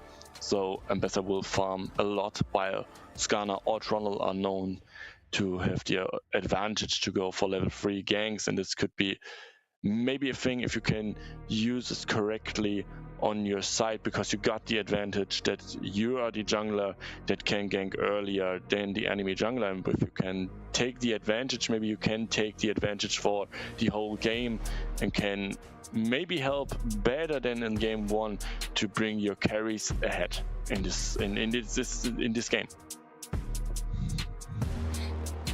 Yep. I don't know if the pathing will be the same. We saw that Aiden in the first game he just instantly went bot lane, but they weren't able to get the early ganks. And we saw that in the other side, the jungler for Hog, he was just pathing topside, getting that scuttle crab, and even trying to get off that freeze for the Swain. That actually paid off because he was at the end of the game. I mean, not at the end of the game, sorry. Like after that help from the buy, he ended up like 2 levels ahead at some point. So let's see. To be honest, it's kind of harder for Ambessa to gank in this game. It's not that easy as maybe the buy, because until level 6 you don't have like that engage abilities to try to get in by yourself, and you kind of depend if Nico hits the E, Zac hit the E to try to get on to them. But in the other side, Skarner can just appear through the wall and just get and kidnap someone. Yeah. This Scorpion through the wall could game changing everything in some points, and that will be interesting to see, because Skarner was so long a meta champ, was so broken, so tanky, could use Heartsteel as well, so good on his champ design, and now Skarner went a little bit in forgetness, not picked anymore. The bruiser junglers are getting more popularity, and to see that Skarner maybe could go here in the jungle position, or maybe as well in the top lane position, could be really interesting to see how it will work out, but we will see it. Yeah, we will see it now in this game 2 when we're going into the Rift and start with a game 2 between the Outcast and the wonderful team name of Cock, and then we will see how it will go on. Can the blue side go to 0 up and bring the Outcast into a bad position, or will Outcast fight back now and can start to bring us into a series? Everything that you need to know, we will see it now in this second game. And we see it's Trundle jungle, it's the Skarner top lane, it's the Ambessa jungle, and it's the Nico in the mid lane with the Jack support. So yeah, Luis, you was right with the Skarner on top lane. Yeah, we see they get the vision into the Raptors, but we see Veigar just got the first stack, first damage, first extra AP. And to be honest, I'm kind of excited about the bot lane. I'm pretty sure they will try to get an engage on level 2 or level 3, because they can just maybe melt the Nami or the Jinx if they are able to get into them the early game and just try to snowball from there. And we see a little fight here in top lane. This Mordekaiser is just trying to zone the Skarner, but the Skarner gets the little shield, and they're kind of even in health. Yeah, and we see as well that there are personal changers on the side of Outcasts. It's not Dammers that playing here in game 2, it's Loopy that's now playing as ADC for the Outcasts. So Dammers is now out. First engage. And as we were saying, tags go in, Tristana follows up, they get the flash out of the Jinx, but they get the flash for the Tristana, and they get the first blood for the Suit. Really great engage by Tide. How you said it, no? We want engage on level 2, they just get the level 2 first. And that's the strength of this lane, of this aggressive lane against this matchup, and especially Tide is playing it pretty good out, knowing the potential on his champion. I mean, it's his favorite champ. It's the favorite champ of Tide to play Zac, and I think if you're a favorite of Zac, you know how to play on support, you know how to play in a jungle, and you know how to play in every other lane. But we're seeing now a trade here in top lane, and Skarner needs to flash it out. Yes, you were mentioning, yes, we see some changes we didn't know about. We see Jason Maldis going back into the top lane, and Loopy. We just get the usual for the Outcast. as far as I know, they are like the main start roster. Well, let's see if they now can get back into the game, but with this start on the Tristana, he gets back to lane with the cool and the longsword. This is really hard for this Jinx to try to scale, and we see another fight on the top lane. This Skarner goes in, but will he die? Okay, that's a really good flash from Tinted. Really, really close. Playing to the limits. And Ambessa just gets the bot lane scuttle grab. We see this Trundle going top lane, and we will see the replay of the bot lane fight. We see Tak get the Q prepared on the minion, just jumps as soon as he gets level 2. Jinx has to flash, but Tristana just get the bomb on her and just flashing, gets the kill and reset the W. Yeah, and we see here again the replay on the top lane. Skarner engages, but he has no flash, he can't really get out. Mordekaiser gets a tower shot, but this Q flash is really clean. Yeah. 2-0. Really, yeah, really good flashed in with that Q.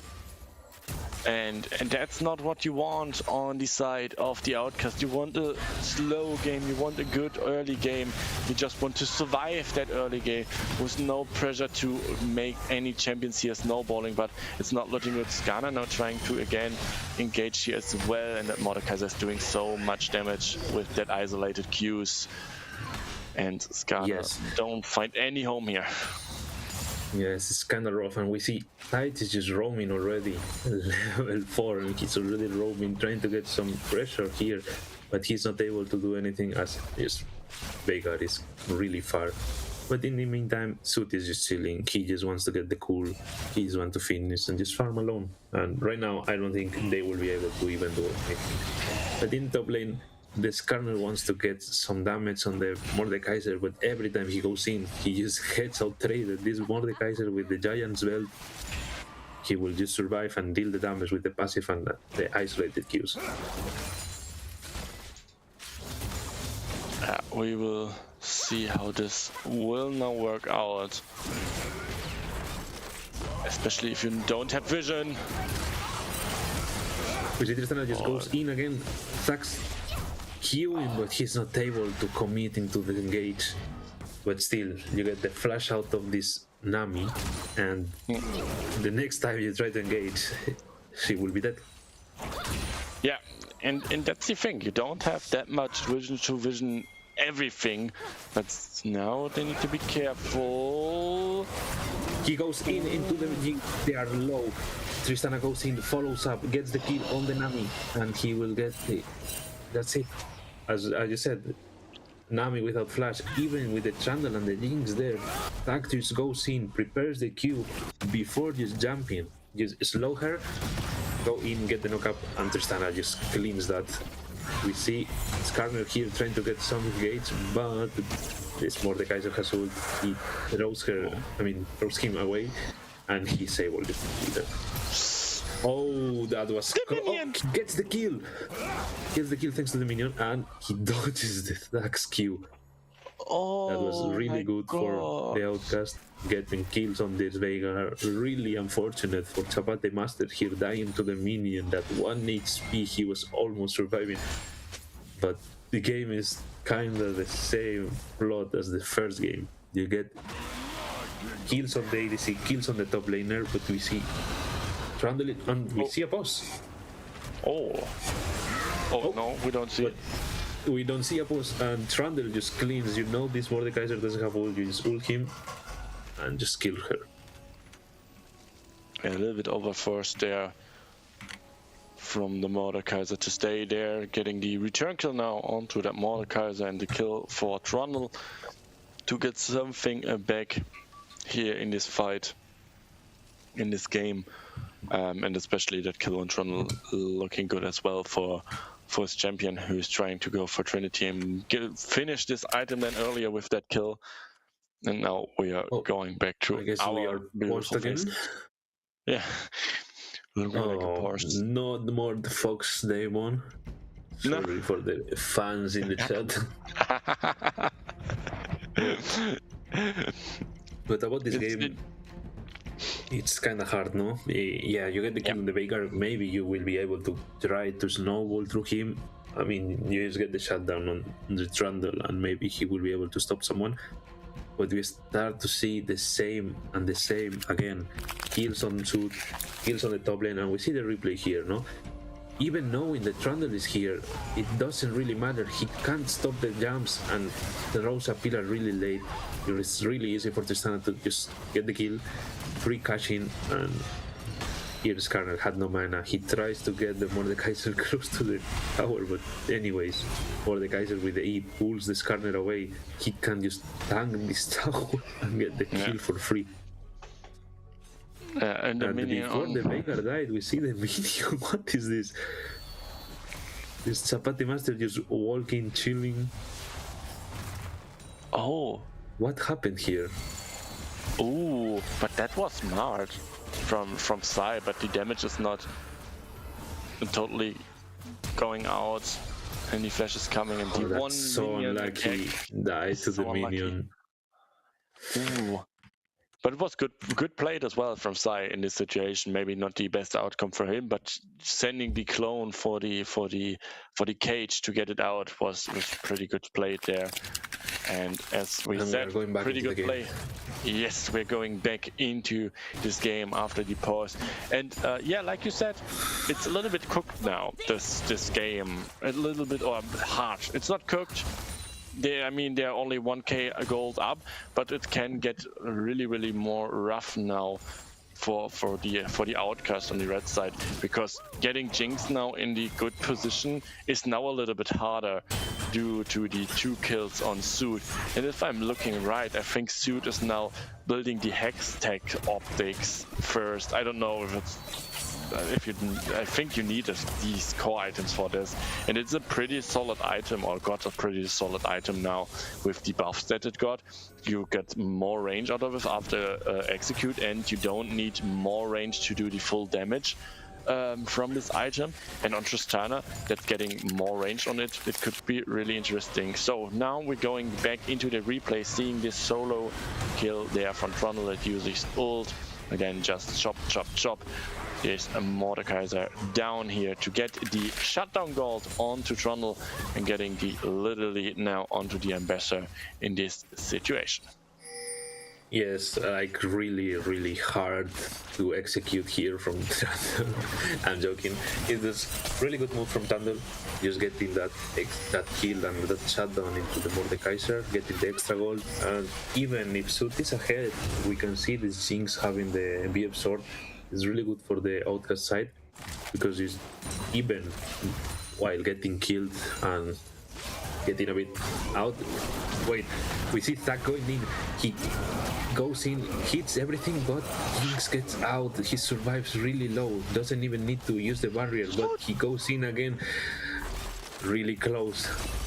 Nami has to W, and they didn't die this time, but they will lose here because Tristana will just push this lane. And that was a really good engage, but in the end, Suit misplayed that and ulted too early.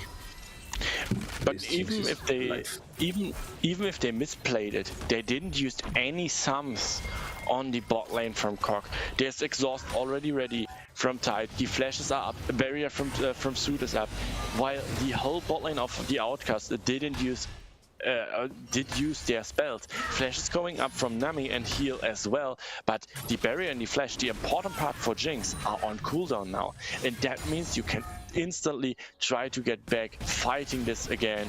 And now the gank on top lane is happening as well. Yes, they will see the fight, but Mordekaiser just ults the Trundle, but Trundle ults the Mordekaiser. They ult each other, but you are trapped.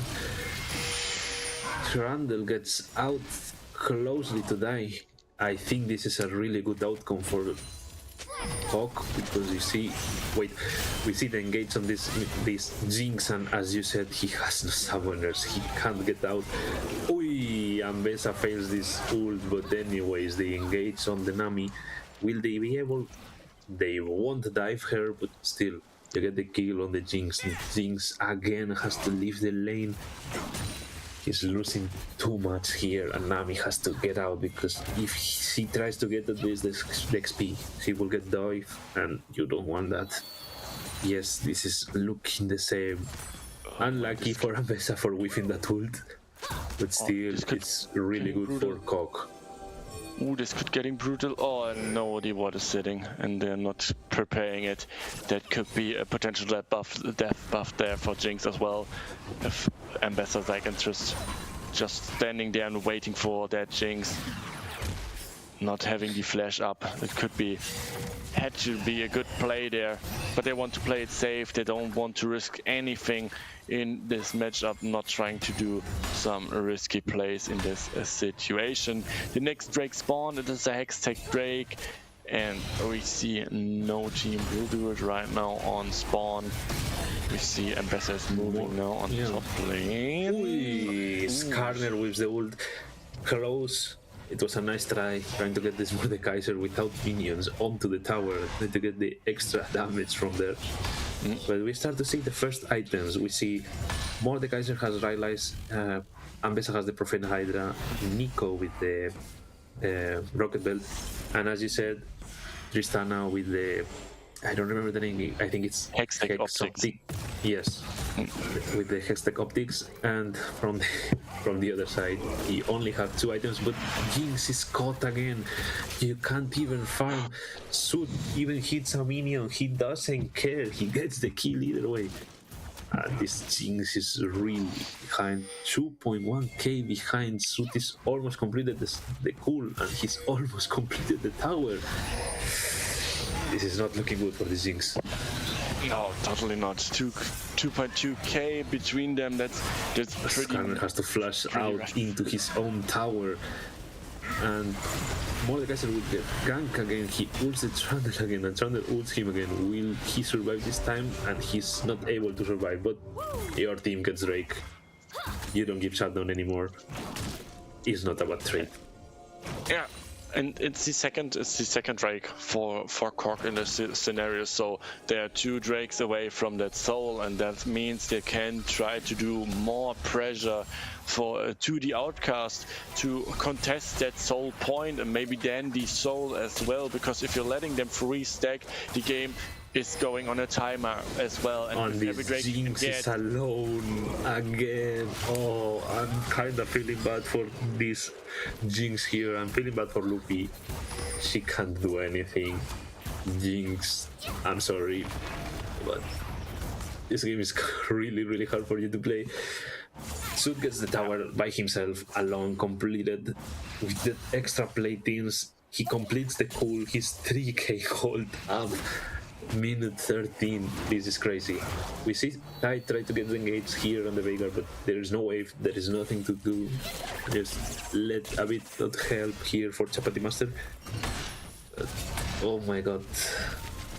This is really looking bad. Skarner tries to engage on the Mordekaiser. He has ult. Will he try again? He's not trying it. I mean, oh, flash on the Veigar. Veigar gets caught, but this cage does too much. And they engage. Tristana is here. And kill for Chapati Master. Even if Skarner ults the Mordekaiser, he will get the kill. No, please. Stop this. They are massacring this team. And Trundle will be able to get the kill for free, but this is not looking good. Yeah, it's totally not looking good. Now Mordekaiser's winning the 2v1s, and that's not what you want. You don't want that he gets something out of it, but we will see first in the replay the beautiful engage here from Tide onto that Veigar, getting the Q off here, bouncing it back, and then the flash over the cage to get the knock up. The next flash, and Sud is there as well to get that kill, and then we see on live they are getting fight. TPs from Skarner, Veigar, double TP here. I'm not sure about this. Okay, they will be able to get tag. He's stunned with the cage and he has to proc the passive. Sud here trying to ult them away, but oh my god, Mordekaiser just flashed in. Okay, Tide is dead, but this Veigar is dead, and they should be able to get the free Herald here. Unlucky for the Outcast. It was they were trying to get a good move. Double TP, I don't know, maybe a bit overkill. But in the end, Synth appears, flash into the Veigar, gets a kill. Yeah. I mean, they need to be careful. Now we see the damage is good as well now from Suit. I mean, he's 3.3k up in front of the Jinx and getting really Ambessa gets trapped with the... Oh, he's able to get out. Ambessa champion, perma dashing. Dash, dash, dash, dash, and again a dash. to explain the Ambessa kit. You're getting now the next tower here. This is really looking bad, to be honest. Yeah. You see, both the carries are 2.3 and 3.5k up. The only one here trying to do something right now is the Veigar, and it's really looking hard on him there. Will he be able to collapse? If we see the bot lane, Tide disappearing, and also his Suit, he gets the root, he gets the knock-up, and Suit just jumps in. Will he be able to collect this kill? And he is, even if Veigar ults, there is no damage. Yeah, this is really looking bad. Yeah, it's really looking bad. But I think Sion knows as well that he will only look at this. Tristana has Infinity, it's minute 16. Oh, really? I see it. Yeah, that's a lot of damage now, and that could be really dangerous as well. Now, but you're playing it really good on the side of Cock, just trying to get this Tristana ahead, getting that snowball rolling here, and we see how the snowball is rolling. But now you're trying to gank here on the Mordekaiser.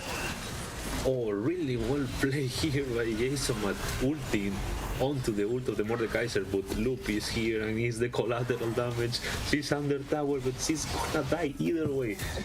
And now he gets the kill. It's the worst possible outcome here. This is really looking bad for the Outcasts. And in the meantime, Sud just getting another tower. This is really destroying. I'm really sorry for them. There's nothing they can do. Now the Drake is coming. The Drake is coming up, and that is really disaster now, because you're giving to the blue side the point for the soul. So the next 5 minutes will decide if the blue side's getting that soul or not, and you need to collapse on that. You can't give the soul for free, because after the next 6 minutes there will be the Elder, and you won't scale in the next 6 minutes to infinity to win the fights automatically with that Jinx and that Veigar. They needed to stack and farm like hella crazy to get back into this game, and this is a timer that Outcast didn't want it in a draft. They wanted peace in the early game, wanted to get late game, wanted to get stacks, wanted that their Jinx is getting to more than one item in that situation where she is now. But this case is happening. They're losing the Herald now again. There's so much pressure that Cock is providing here onto the base of the red side, and it looks pretty rough now for the red side here. Yeah, it's really rough. But on the bright side for the Outcast, Veigar is really close to this Rabadon item, and he has almost 200 passive stacks. So at some point he will start to deal some damage, and if they are able to get some CC chain on Suit maybe or Chapati Master, maybe they are able to come back here. But it's really hard here. Skarner goes in, bot lane is here again. Will they be able? And he gets the ult on the Mordekaiser, ult him under the tower, but he dies to the Skarner. Okay, gets the kill. Unlucky for this Jinx, another assist. He can't get the kill, but it's something. You get something finally without giving anything. Sai cancels the trundle back. Oh, I just noticed this Skarner just got his first item. Yeah. While Mordekaiser just got the second. Oh, this is not well. Yeah, as well for Skarner, it's not looking good in this game. I mean, it's 2.5k between their top laners as well, and we see two items there on Mordekaiser, and it's getting more worse now, because with every more item that Mordekaiser gets, he's getting more tanky and he's getting more damage onto the fights in his death realm. And this could be looking really interesting, because the Baron is now spawned as well, so maybe there's a potential look after a catch for Cork here to do it. That side just goes in unnoticed. Thug goes in and gets the double kill here. 1 kill for the Thug, 1 kill for the Tristana. Really pretty engaged here for Chapati Master. And you were saying maybe they try to look into this Nashor and they will do on spawn. They have the damage. Mordekaiser just dancing into his own ult. This Veigar is just getting bullied out of this lane. He flashes out, but still Mordekaiser has the E, grabs you, and you can't do anything. Will Aiden be able to steal this Nash? They turn. They just forget about the Nash. Get the engage on the Trundle. Get the engage on the Skarner. Trundle gets out alive, but they get the kill on the Skarner, and this should be free Nash for the Cock side. Jinx ult, their Nash just reset, so it doesn't really help. And Trundle here is trying to get into the pit. Will he be able? He just gets stopped by Psy, and Suits goes in, get the kill. They will cancel this Nash, but the bait was enough. You get 2 kills, plus the kill on the bot lane, plus the kill in mid lane you get before. You just kill them all. This is not looking good. 10k up in 21 minutes. And that's again the part that we had talked about in game 1 with 10k difference between these teams, and that's the hardest part always in this game, getting back from 10k difference. I mean, the difference is only on 2 champions, and we're seeing it there in the scoreboard. It's only on top lane and on the ADC position. That's the highest goal difference between them. Even Trundle is ahead on that Abessa, even if it's like 500 gold. But if you can get that Mordekaiser out and this Tristana out, the most of the gold diff is out of this game. But getting that Tristana and that Mordekaiser is another challenge that the Outcasts need to focus. We're seeing a 12.6k and that Veigar having as well. Yeah. 12. He's just getting ganked. Oh my god, and this he just gets out with the flash. Veigar got to the Rabadon as we were saying, but it's not enough. They try to get Tide, but Tide just gets out with Sax jump. It's really hard here to try to engage on the Thug if you are not just cancelling the jump, and Skarner just dies by trying to engage the good side, but he gets out with the root. Will he be able? But no, he's able to get them out. Fails the ult, but he gets the kill on the Trundle. Mordekaiser gets the kill on the Skarner. What is happening here? They are just cleaning them, and this soul or the oxide. I mean, it's 3 items onto suit. It's tight. It's getting tanky. That's getting the fun on his champion as well. And it's that Mordekaiser that can tank 2 people as well. There in the top side. It's more than rough. There must be a word for more than rough in this game, because that's the explanation of that word that we are searching for. It. That game is looking pretty hard now to execute for the red side. There is not really a good possibility to do. Tide maybe should do something with the driver license. Yeah, but now how can you play if you can't even get into your own jungle? This is really bad for this team. I don't think there will be a comeback. I think it's kind of go game 3 angle, try to reset your mental, because this is... And Skarner, as I said, you can't even go to your own jungle. Here you're looking and they just go into you. Look at this. Oh my god, the Veigar has damage, but not enough. He just gets obliterated, and Skarner dies again. Look into the Nami, and it's not enough. But anyways, you get 3 kills on the enemy team, on the Cox team, and this is not like even the slight difference of gold they had on Veigar and Trundle is almost gone. And look at this. It's 15k gold ahead in 25 minutes. Mordekaiser doesn't even care about anything, bro. He just goes into the towers and he don't care and gets the Jinx. Jinx is 0-7. Oh my god. He tries to get... Oh, what is that damage on the Nami? Only 1 Q almost kills her and gets the Nash, or free Nash for this team. Veigar has to flash TP. 6-pack. What the hell is happening? I can't even comment. Mordekaiser TPs into again. What is happening here? Counter. But the six-pack, and gets the kill on the Veigar. Will Sai be able to run? He's not able, but they will the kill on. Oh my God, Mordekaiser. He will get the quadra kill here. He gets the triple at least. He was close to die, but like what just happened? Double six-pack here in the top side, and he just ult the Jinx under the next towers and dies. Gets another kill, 4 kills in a row for this Mordekaiser after the double TP, and I think this is game. It must be here trying to get the Nami, but must be game here. Only Nami's alive. Veigar revives, but there is not enough damage. They're going for the Ambessa flashes and whips the ult just in the last second. You have to whip another ult, no? After watching that. I don't know if there are any ult hit from that Ambessa. I don't know. I don't see anyone, but it was there to win the game 2 for this, and that means there is a match ball for the team of Cork here, so they can maybe finish this series really quick with a 3-0 in this game 3. And it was again a dominant game in this game 2. They played it really aggressive out, no time to breathe air for the red side here, not getting the stacks on Veigar, not getting the items on their Jinx, and not getting that Mordekaiser under control, and that looking pretty rough. But there is 3 games left for the red side to go. If you get the mental done, if you get it back, maybe there could be a reverse sweep here and we could get to the 5 games.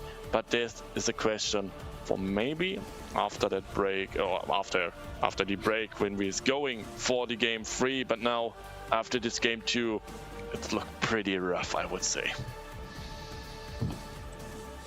Yes, I don't even know what to say about this game. It's even harder than the first one. Like, it was not a clean swipe. They just destroyed them, bro. Look at my boys. They are just them in the floor, just dead. How can you get into back-to-back getting stomped even if you switch your players? How do you get into the game 3? How are you able to just mental come back from this? Why is there no Damien Fox standing underneath? By the way, why I'm seeing it now? What the fuck? By the way, yeah, I think the best advice now is, for real, and this is not meaning in evil ways, is touching grass. It for real. It have wonders. Touching grass can have wonders in such areas. I just want to say it.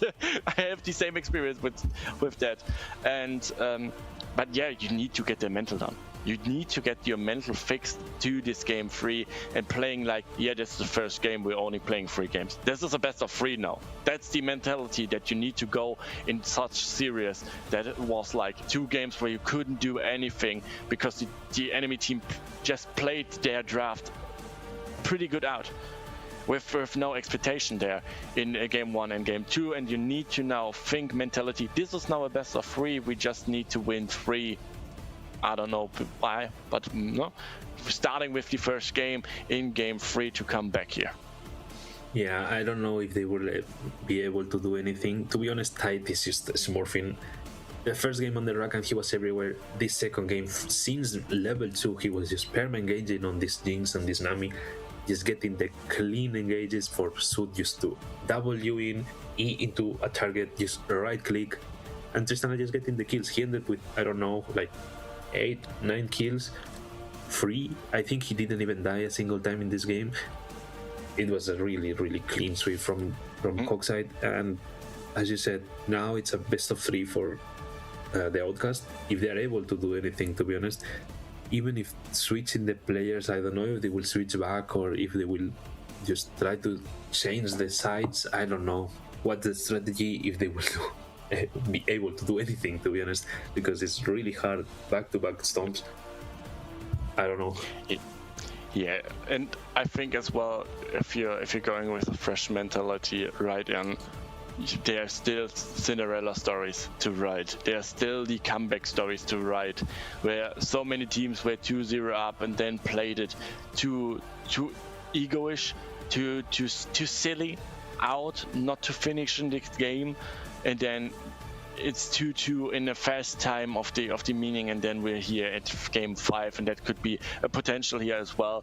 The mentality, not only from Outcasts, the mentality from Copium must be in a good shape as well. If we're now going here into this game and thinking, oh, we won 2 games pretty easy, and going into this game 3 with too much fun, then the series can swing a lot against you, and then we are pretty fast in this game 5, and maybe the Cinderella story for the Outcast. Yes, let's hope if they can get at least the game 4, and we are going to a break before the game 3.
Yeah, and that's after the game 2. We are back live. Match ball is on the point for the team of Cock that could make a potential winning game 3 for them to go into the finals, but still we're here at the match ball now, and the Outcasts now need to work. They need to fight now back, writing their Cinderella story to get the ticket to the finals to play against the other semi-final that we can see tomorrow here as well.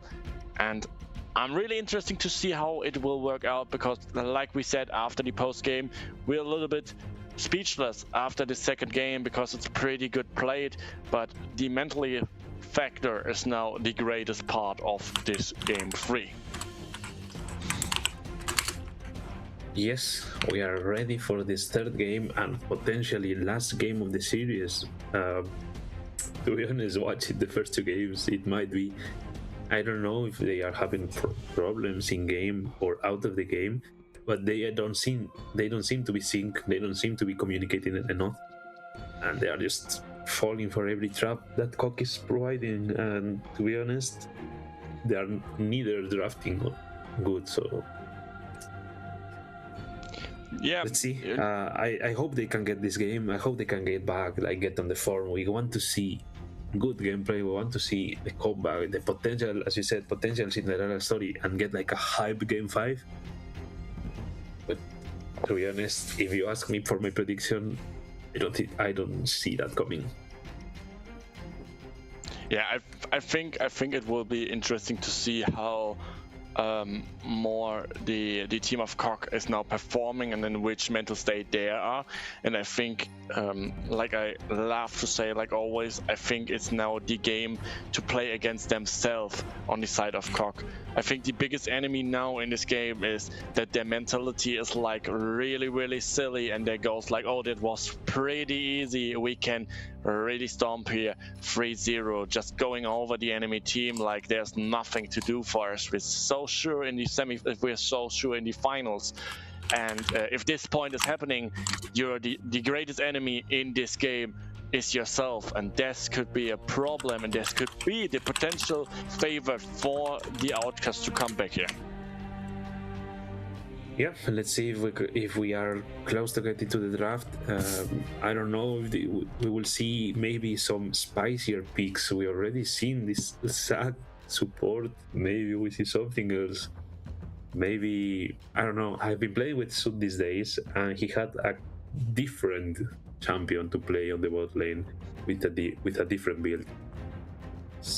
Let's see if he just gets it, or maybe they just say, okay guys, we're being fun, silly, we're laughing, but let's get serious, let's get this game fast and just get back chilling.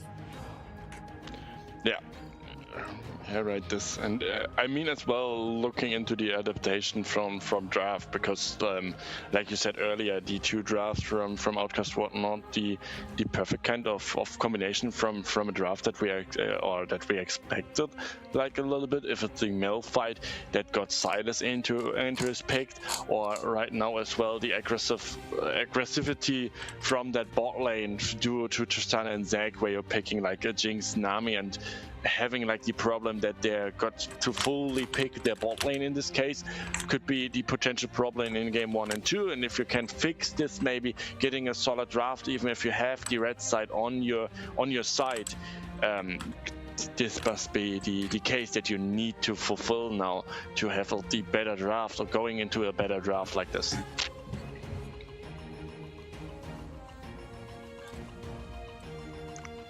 Okay, so that's why we will look how it works out.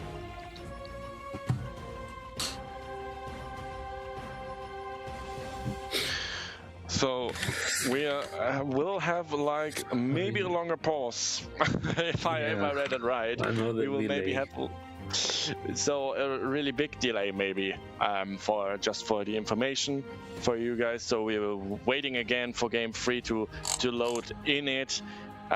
Due to some problems that will hopefully resolve in the background right now. We can't tell much more than that there are problems right now. And everything we would say more would take us to problems. Yeah, let's see. I don't know. To be honest, maybe they just need a little longer break after these first 2 games because, it's pretty rough. Like even switching players and with the drafts. Because to be honest, we said maybe now with the double scale they can do anything, but they didn't have a way to contest whatever God was doing. And to be honest, there is not much. The problem is there is not much to analyze. Like they were just better in every position. That's the thing. Even if like Sai maybe misplayed that fight in mid lane and died to the mid, like with the extra damage from the minion, he then just went in and get the really good engages. So I don't know. By the way, to the guy in the chat is asking right now, it's the Outcast against was Charts of Copium King. So it's a 2-up for Cock. And we are waiting for the game 3 draft. Yeah, we're waiting for to a longer pause that we are expecting now for this game 3, for deciding game 3.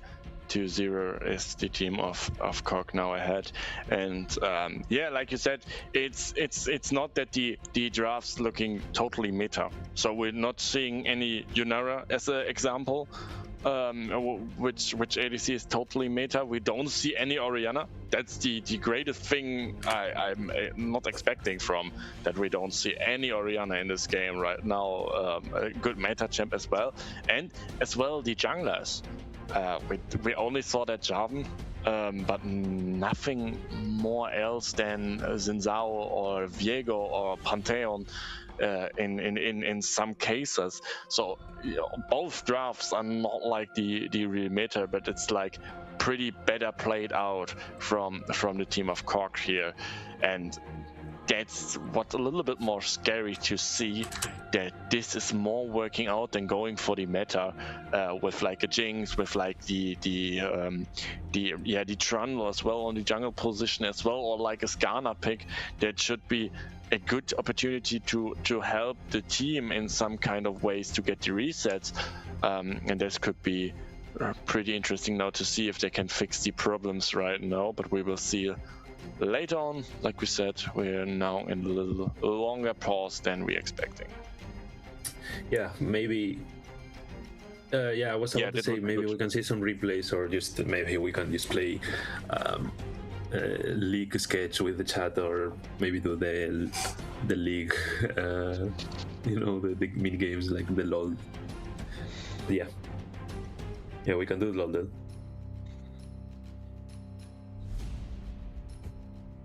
I can put it on my camera on the OBS. 1 second. Yeah, we will get some replays later on, and waiting now for something. Let me.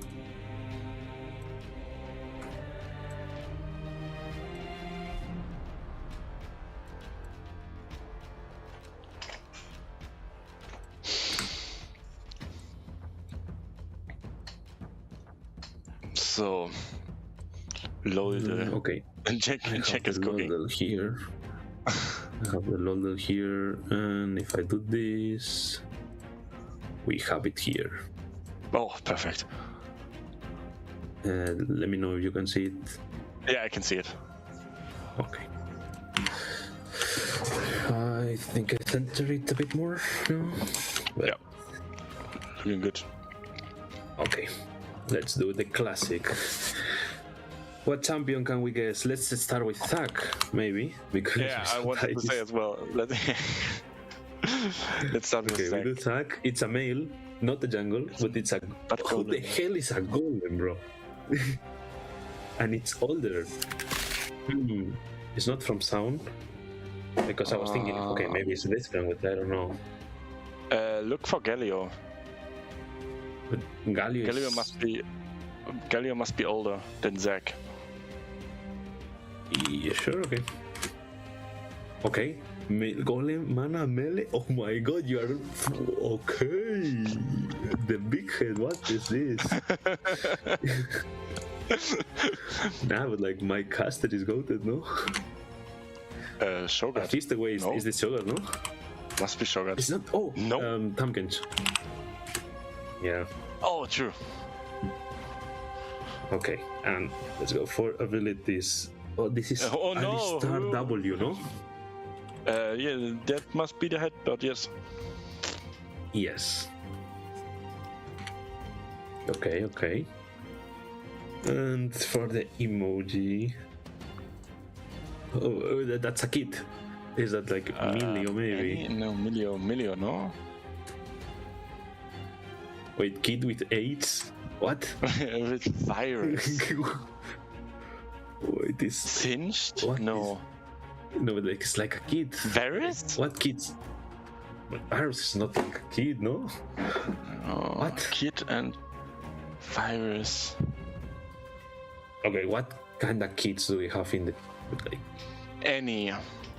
Milio. Like, Annie is fire, like... But Annie is not virus. Oh, Timo? No, oh my god, yes. Wow, what? Thank you, Kersey. What the hell? Okay, we're going into the draft, guys. We don't see this splash. We're going into draft. We're just doing the splash out while we're coaching, while we're doing the draft. Sorry, we're in the draft, guys. No, we're looking now for the draft of the game 3, the potential last game of this evening for the first finalists to find out for the Weenie Junior bracket, and we see the bans are still the same. Atrax and Mundo banned out, Gwen and Briar are banned out, and we're waiting for the last bans to go out, and it's Helio and Shen. We see again the same, they are just targeting the Aiden with Briar and Gwen. Let's see what because they switch again to blue side. It didn't work out in the red side either, so let's see if now with the first pick potentially getting something. We see Brand. Ooh, interesting. Yeah, Brand this is a potential three-way flex, as it can be played at support, which I doubt just by watching the support game style, but it can be mid lane or jungle. Well, it's four-way, I would say. I mean, Nami is out, and Brand with Nami is the strong lane, but maybe it could be an APC as well to pick. But even on which position this Brand is ever going, you got a really strong lane picked now at early ADC as well. The early bot lane is picking, and it is Melio Ashe, and it's a really strong lane that can play aggressive as well due to the long range that that's existing as well in this kind of matchup. And now finding the perfect ADC into it could be a big problem, because Cive, yeah, you're scaling to infinity, but you can't match the early aggression from an Ashe that stacks Q as well with the Melio burn on it, and that could be really catastrophic maybe now as well. I'm not the biggest fan here from the Cive. Yeah, you got the spell shield to shield the ball from Melio or the crystal arrow from Ashe, but you need the reaction time as well, and that could be in some cases for the crystal arrow really hard as well. Okay, we see this scaling bot lane with Sivir and Sona trying to just survive, I guess. Didn't work out for the previous game, but I don't know. I mean, to be honest, after watching the first and second bot lane, I think this is the easier bot lane to just chill and try to get out of the mental boom, because you're the Sivir Sona, you scale, Ashe Melio, you just play the game like from afar, so you kind of handshake in this bot lane, but this Sahin can be a problem.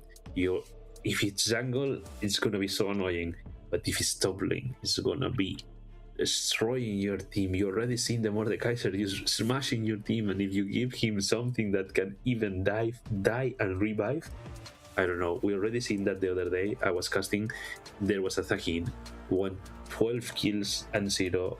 Potentially can be the same here, and we see the Amumu ban.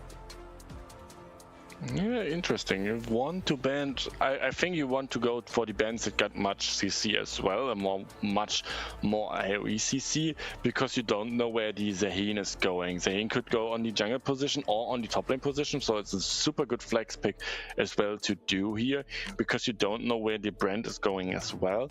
And we see the Ori is now getting banned as well, like the Smolder, so you're a little bit in fear of a Smolder on the top lane position. Oh my god, they used a pick of the Kane. Sorry for interrupting, but like, what is this? Oh, good.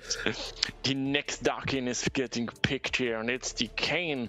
So we know Zaheen will go on the top lane position, and that Kane will go into the jungle position. And I really, really want to take the guess. This is getting a blue Kane to go through the team that we're seeing right now from the Outcast. There's a lot of damage in this place, and they are now picking on into a Zaheen. A little bit rough for the Ornn, but I mean, even an Ornn that falls behind is a useful pick due to his abilities and the ornaments that bring like 1,000 golds on every ornament ahead. So it could be Ornn is overall a pretty good pick, and if you're just scaling on the top lane there, it's much more good for them. And we see the Vex blind, because right now they can just counter pick the Vex with I don't know about mid lane matchups, but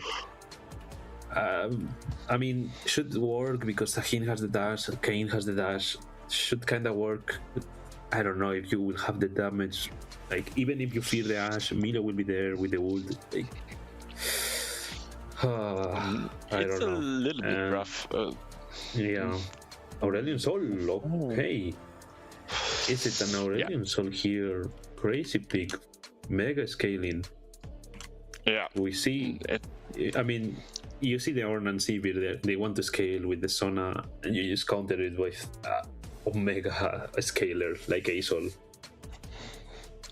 Yeah, I'm pretty excited about this blue Kane. Yeah, to be honest. Totally, because it's only Ornn that's getting tanky, and here blue Kane is totally insane. Just going through the team, just ripping off with the blue Kane here. The hopes and dreams of the final from the Outcast. That's the goal from blue Kane here, and it looking pretty good in this game as well. But yeah, the scaling for Aurelion Sol, it's a harder matchup for that Aurelion Sol into that Vex, because you're like, if you're wanting to queue on the Aurelion Sol, you're giving free space for Vex to hitting her combo on you. But I'm not the prettiest fan of the spot lane from the Outcast, because Milia and Ashe is like, again, the thing with Tristana and Zac. Maybe not the we engage and you die, but you're doing one misstep, you're going one step too far, and you're getting slowed and burned down from that Ashe. And especially Sona is not the fastest on the early level, and Sivir only have the spell shit that she can use in the early game onto that ball from Milia or onto that W from Ashe. And yeah, the spell sheet usage in the early is not that good, because you can't spell sheet you slow from Ashe on the auto attacks, and this could be getting a little bit rough, because Sivir is the champion that is known to push in, known to farm a lot up, and if the lane is long, Ashe loves to run you down. Ashe loves long lanes, because you can't get away from an Ashe without any boots or this kind of stuff. Yeah, and you have the Sivir, like the extra move speed from the ult, but Ashe is just gonna perma-slow you and be annoying as hell with the W, with the passive autos. So, after watching Sud already winning both lanes, like not even caring about who was the ADC, now on a easier pick like Ashe, you don't even really need to think much. You just poke with the W, and once Milio has the W on you, you can just auto from afar. Should be really easy for here, Sud and Tide, that just play the game and let the Zaheen, Kane and Aurelion just smash them all. But you see, you have really good counters. Like, if Vex can get ahead, she can maybe one-shot some of them, and with the engage from Ornn, Sona ult, or even the brand just melting the enemies. Because to be honest, if it's blue Kane, it's not gonna be as stacking HP as it will be with a red cane. So only Sahin will be kind of tankier, like more like to a bruiser build. So maybe the brand can just burn them all and just Sivir just collect them with the W and Qs. That's well getting really interesting because we see as well another type of junglers as well in this game, because yeah, Brand has again the potential to gank on level 3, but here to gank on which lane? The only lane that you could gank potential with much setup is on mid and top lane, and not the Sivir lane that you want to play a little bit into it, because you must have the fear on that bot lane that this Ashe and Millie are running it down onto your carries and getting again a lead, getting again the same story that we have in 1 and 2. But the problem here as well is Brandon on as a duo doing a lot of damage. If Sahin is getting the passive out, if the passive getting the rebirth, it could be really stressful as well here to get the Sahin as well in the later fights. Yeah, it's really annoying, like this Sahin, and he should be able to just stack the passive on the Ornn. Really the only melee champion in the blue side, but Sahin just loves that. You will stack, the Ornn will try to maybe get an engage or something. Sahin will get the passive stacked and just jump into this Brand or the Sivir, because you will get the Ashe or maybe the Aurelion to just pop that Sivir spell shield, and then Sahin can just run down them with the Milias. Oof. But let's see, because maybe we are just saying blue cane because they are squishy, but maybe they say, okay, we need like more frontline and get the red cane from the Ornn. Yeah.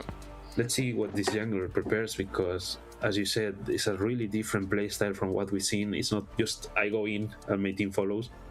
Now it's a really different playstyle. We need more ganks in the early game from the red side team. We need a Brand that will be able to at least poke a bit, just appear in your lane, clean the wave, and even just ult your enemies to just let you push. And the playstyle is different. It's completely different from the previous games. In this case, we don't have like Titan and engaged champion that can just level 2 go in.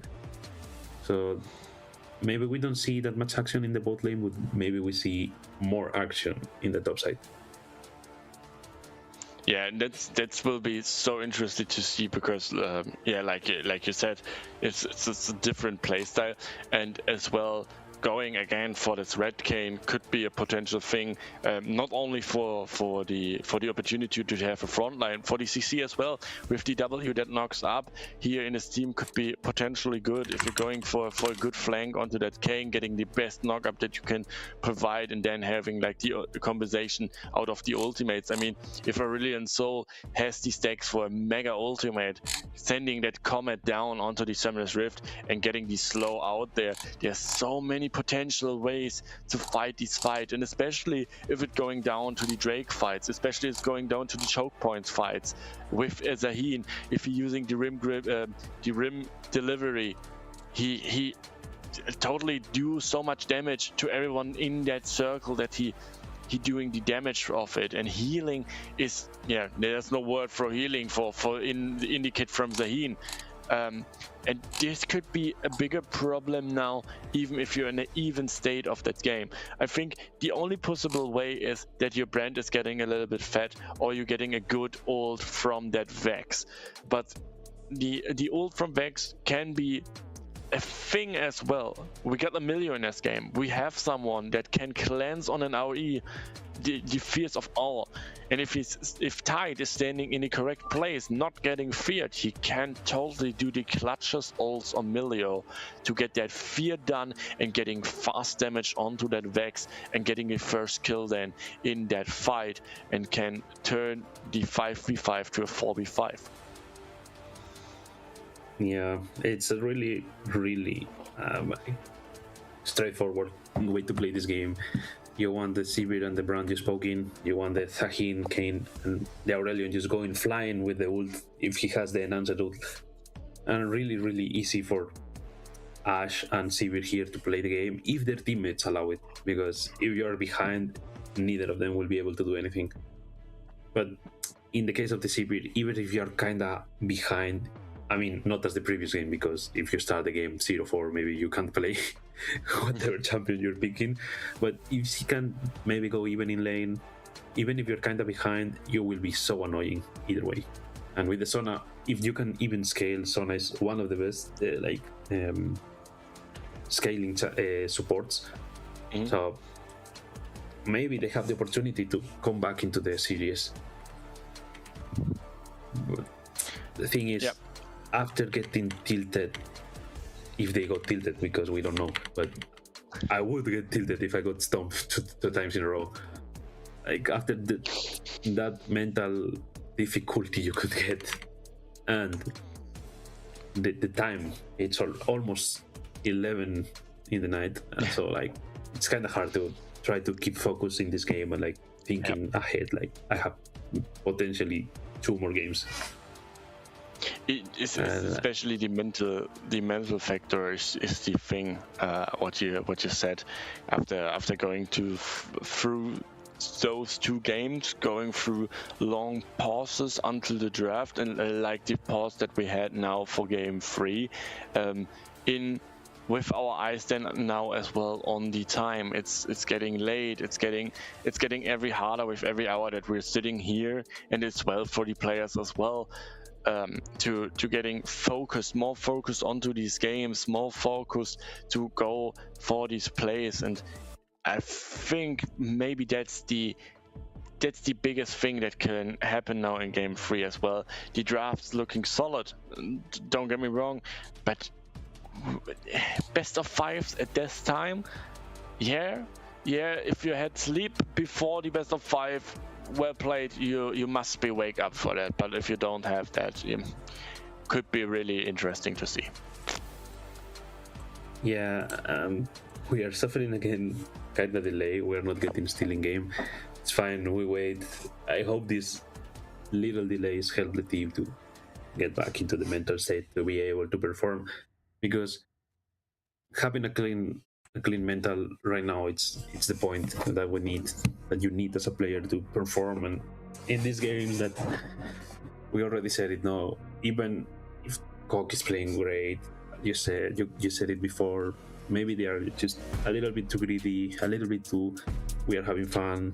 They can commit mistakes, they can maybe do something that you can punish, and if you're not in the mental state to do that, it will be really, really hard. Yeah, and we will see how this will work out, especially with these 2 drafts and maybe the last game of this evening, finding out who will be the first finalist from the MiniLCS Winter Tournament and going in the Weenie Junior bracket to the finals to get the first ticket for the big final in this bracket, and can sit tomorrow in the first seat and looking who will be the enemy in the final. And I'm pretty interesting to see who made it right now, because the second game is ongoing next to our game, but we will see the result tomorrow in another cast then from the matchup. And we're waiting 1 more minute to see how game 3 will go on, if Coq will finish this game, this series, and get this ticket, or if the Outcasts can come back, bounce back, and maybe get their Cinderella story to get here us to game 4 and maybe game 5. But we will see when we're starting to get there. Yeah, let's see, because right now, as you said, maybe Coq will be able to finish this.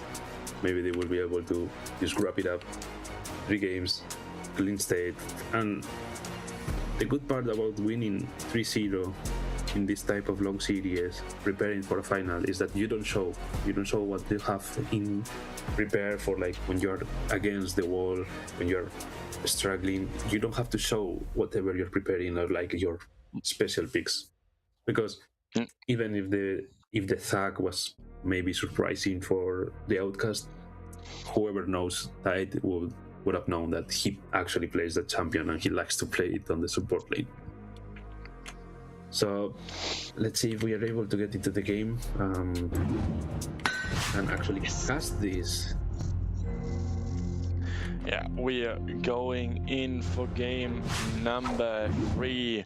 Maybe the last game of this evening. So the question of this last game will be, can the Outcast come back in this very important game and get again one step closer to make the race for the final a little bit interesting again? Or can the team on the red side, the team Cork, now get back into the pause?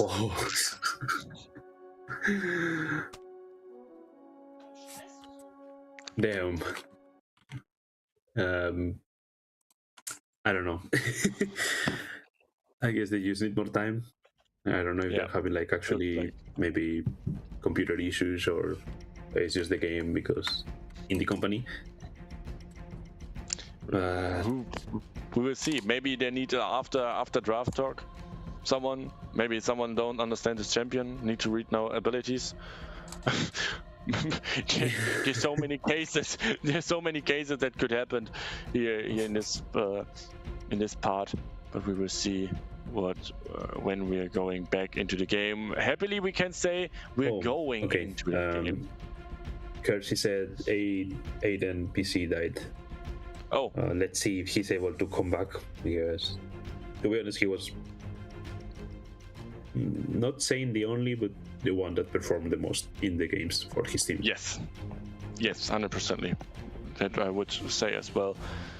The jungle position was the biggest part to get the success of the Outcasts there, and we will see how this will work out now, especially if we're looking with that sentence onto the draft again and seeing this carry jungler now as well, not like a supportive jungler in this way. So we're seeing that Brand that can be carrying here in the team fight solely with his ultimate, with these spells.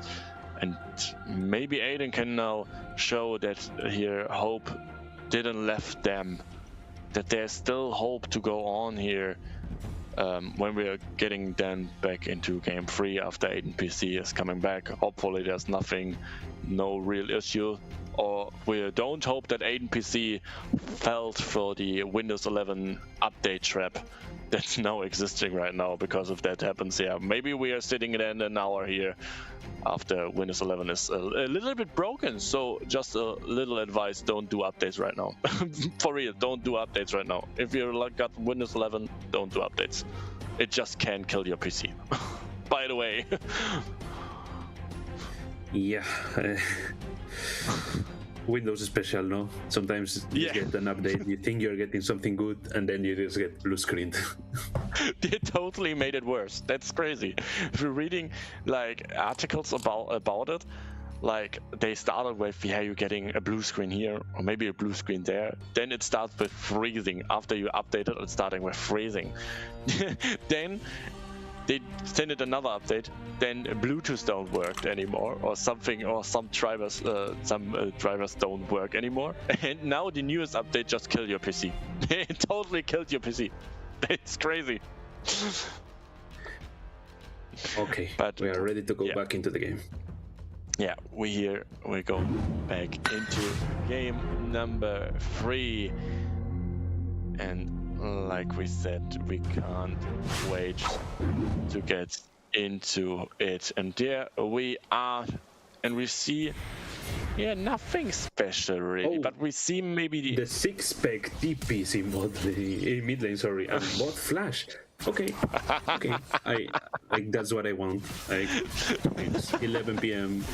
This is what I want, to be honest. Yeah, that's the thing that we want, like the 1v1 there from Zaheen, going for the maybe solo kill. But yeah, if we're looking at the masteries, we see that Kane going with the Conqueror, and this could be a good incident for going the red cane here instead of the blue cane. To go for 40 CC, 40 sustain, getting a little bit better into this game. And now you will hit early level 2 on that bot lane if I see it right. Yes. Yeah, so he also got the level 2 earlier. Tries to get some damage on the Ornn, but the Ornn is like a good green tank. He will survive, at least for now. He gets level 2, but he still gets a little bit of fog with the grab. But as we said, this bot lane should be chilling. We see Loopy here opting for the cleanse for those Ashe ults.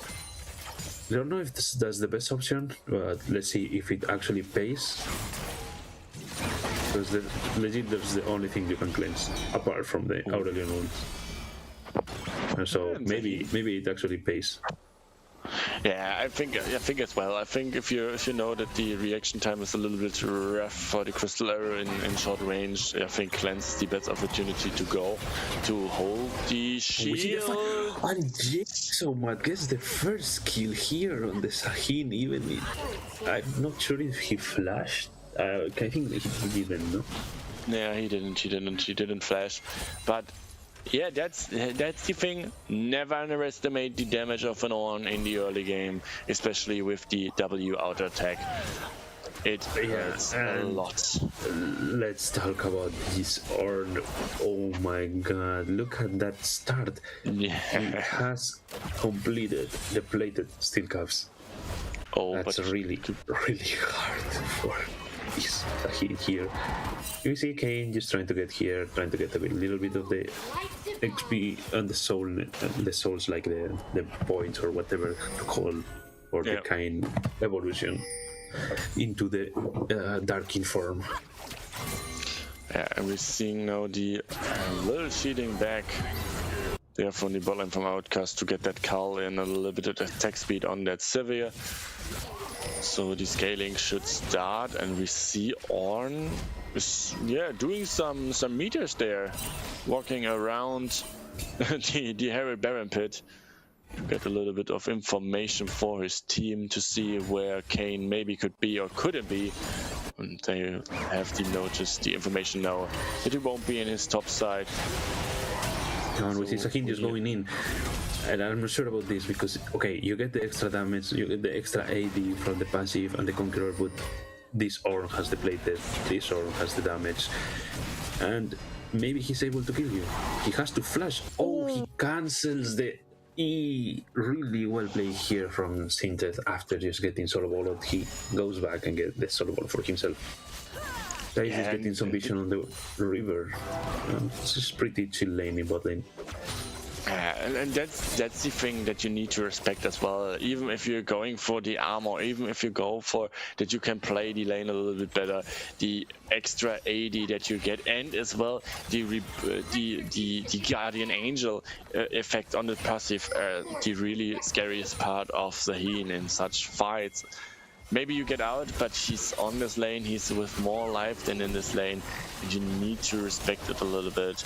As well, you need to respect the gank now from Kayn here, the slows are hitting. Really good spell shield from Loopy, and he has to flash anyways. Yeah, the bot lane just get aggro, and as we said, the Ashe will run you down with the slow. You can't even do anything about it, because it's just from the auto attacks. You can even, like, even if you cleanse the slow, she will keep autoing you.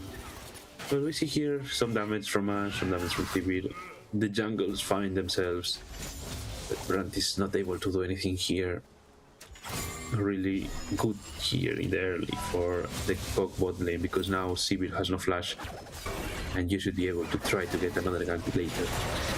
Sahin gets the level 6 first, and he goes in, he cancels again the Ornn E, and this, even if Jason had played well the earlier fights, now he's low enough, and Sahin just ults into you, and he dies.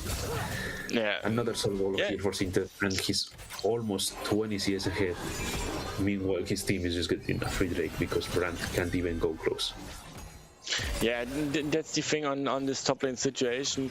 But while we saw that top lane situation, we saw a little trade there in the river between Kane and that brand, between Aiden, and that made this dragon now work out for Cork, which can secure the early Drake here with the Gemtech Drake for their team and can start the Drake stacking pretty early there. So being in a good spot right now. Maybe it's only 400 gold ahead, but it's a good start for them into this game, especially with Zaheen. That's pretty good at his top lane right now with the 2 kills that he did. Should get the solo plate here.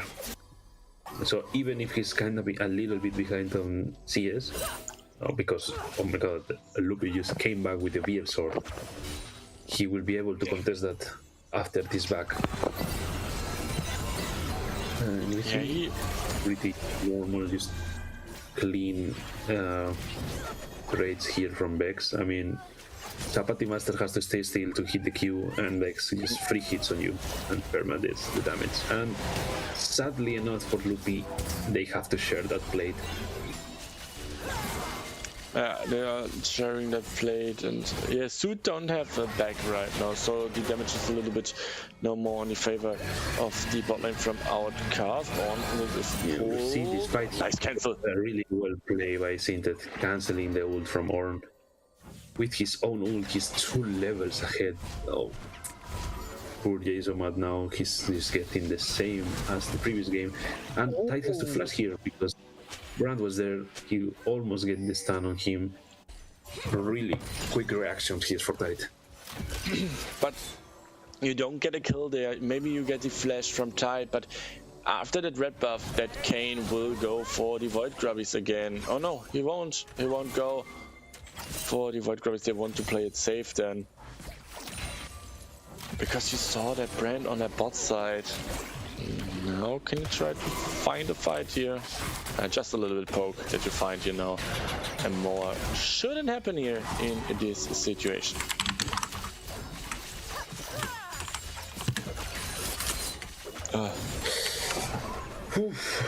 Suit still has not back, and he's just getting outpoked here. Even if they try to hit something on the Sona or the Sivir right now with the BF sword, will just get more damage, and unlucky Sinted, he just get ganked by 3 beautiful. He dies, the Vex move didn't even get the assist, but they should be able to get these grabs.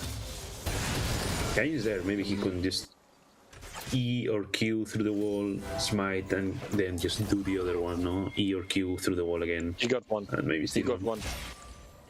Oh my god, he did steal it. We didn't see it, it's fine. And we see the Ornn TP, I mean, even if you get 1 stolen, they get 2, which is good. And we see the change here, force ults on the supports. Sona ulted, Milio will just cleanse the ult, and it's fine. Suit is surviving here, even after not backing. Like, oh my god, this kind of just trying to gank and fails the flash. Sona gets ulted, but she doesn't really care and heals. The Sivir is alive, and Tide should be dead here. Cat Bandito has the damage, he has the kill, he gets the reset on the ult, and he kills Kane. I don't think they will follow here, but that's really more than enough. Look at the gold. Finally, they are hit 1k in 1 game. They split this blade, and let's see how this Sivir will back with 100 CS already and 2 assists. Yeah, it's totally now a little bit in favor for the Outcast in this moment. A little bit interesting to see that they wanted to try a fight there without even in the position, because Suit didn't had the damage as well and was low as well. So interesting play to do to find an answer on the Void Grubbies maybe, but it went more like a disaster for them. This could be getting really interesting due that this Sivir is now on the best position to hit her first item in like no time right now. really good trade here from Orn, but still Sinter has the ult and he will get the damage. Again. Another This solo top kill lane is here masterclass, for holy. this Sahin, and this is really bad for the Orn because they got one grabby, which might be not much, but that's more than what you want them to get. They will be able here to get some plates, and he already finished his item here. He's already sitting on the Trinity Force, and this should be the Drake here for the Outcast. They had the vision, they had the position. You know, Kane is not there. Kane is just, you said, okay, we give it. It's just one Drake. It's fine. Yeah, and I really think you need to accept that now in that state, because your most gold lead player is not there. Vex goes into the Aurelion and almost kills him after he has TP in lane. This is really, really bad here for Chapati Master, because he shouldn't be able to back, because the Vex is gonna push and you're gonna lose so much if you go back. And even if you go back, you don't have the TP to just get into the lane. Yeah, really bad here for Chapati Master. And he decided to leave. Oof, this is really bad. He's losing here a lot of XP, and he will lose some plates also. Like Vex is getting the gold. He's almost even in CS, but Vex has the kills and the plates now. Let's see if Chapati Master can get back from here.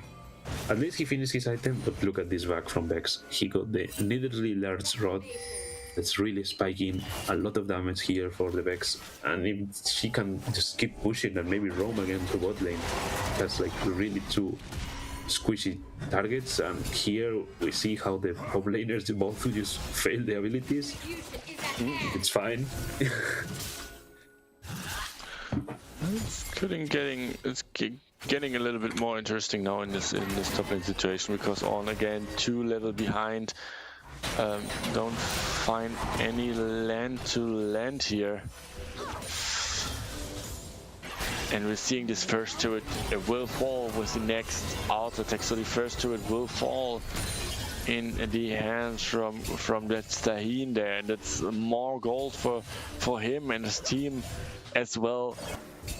And this could be really scary, because the Sahin that is fed can do so much damage in this team fight and sustain so long, even until don't work it out.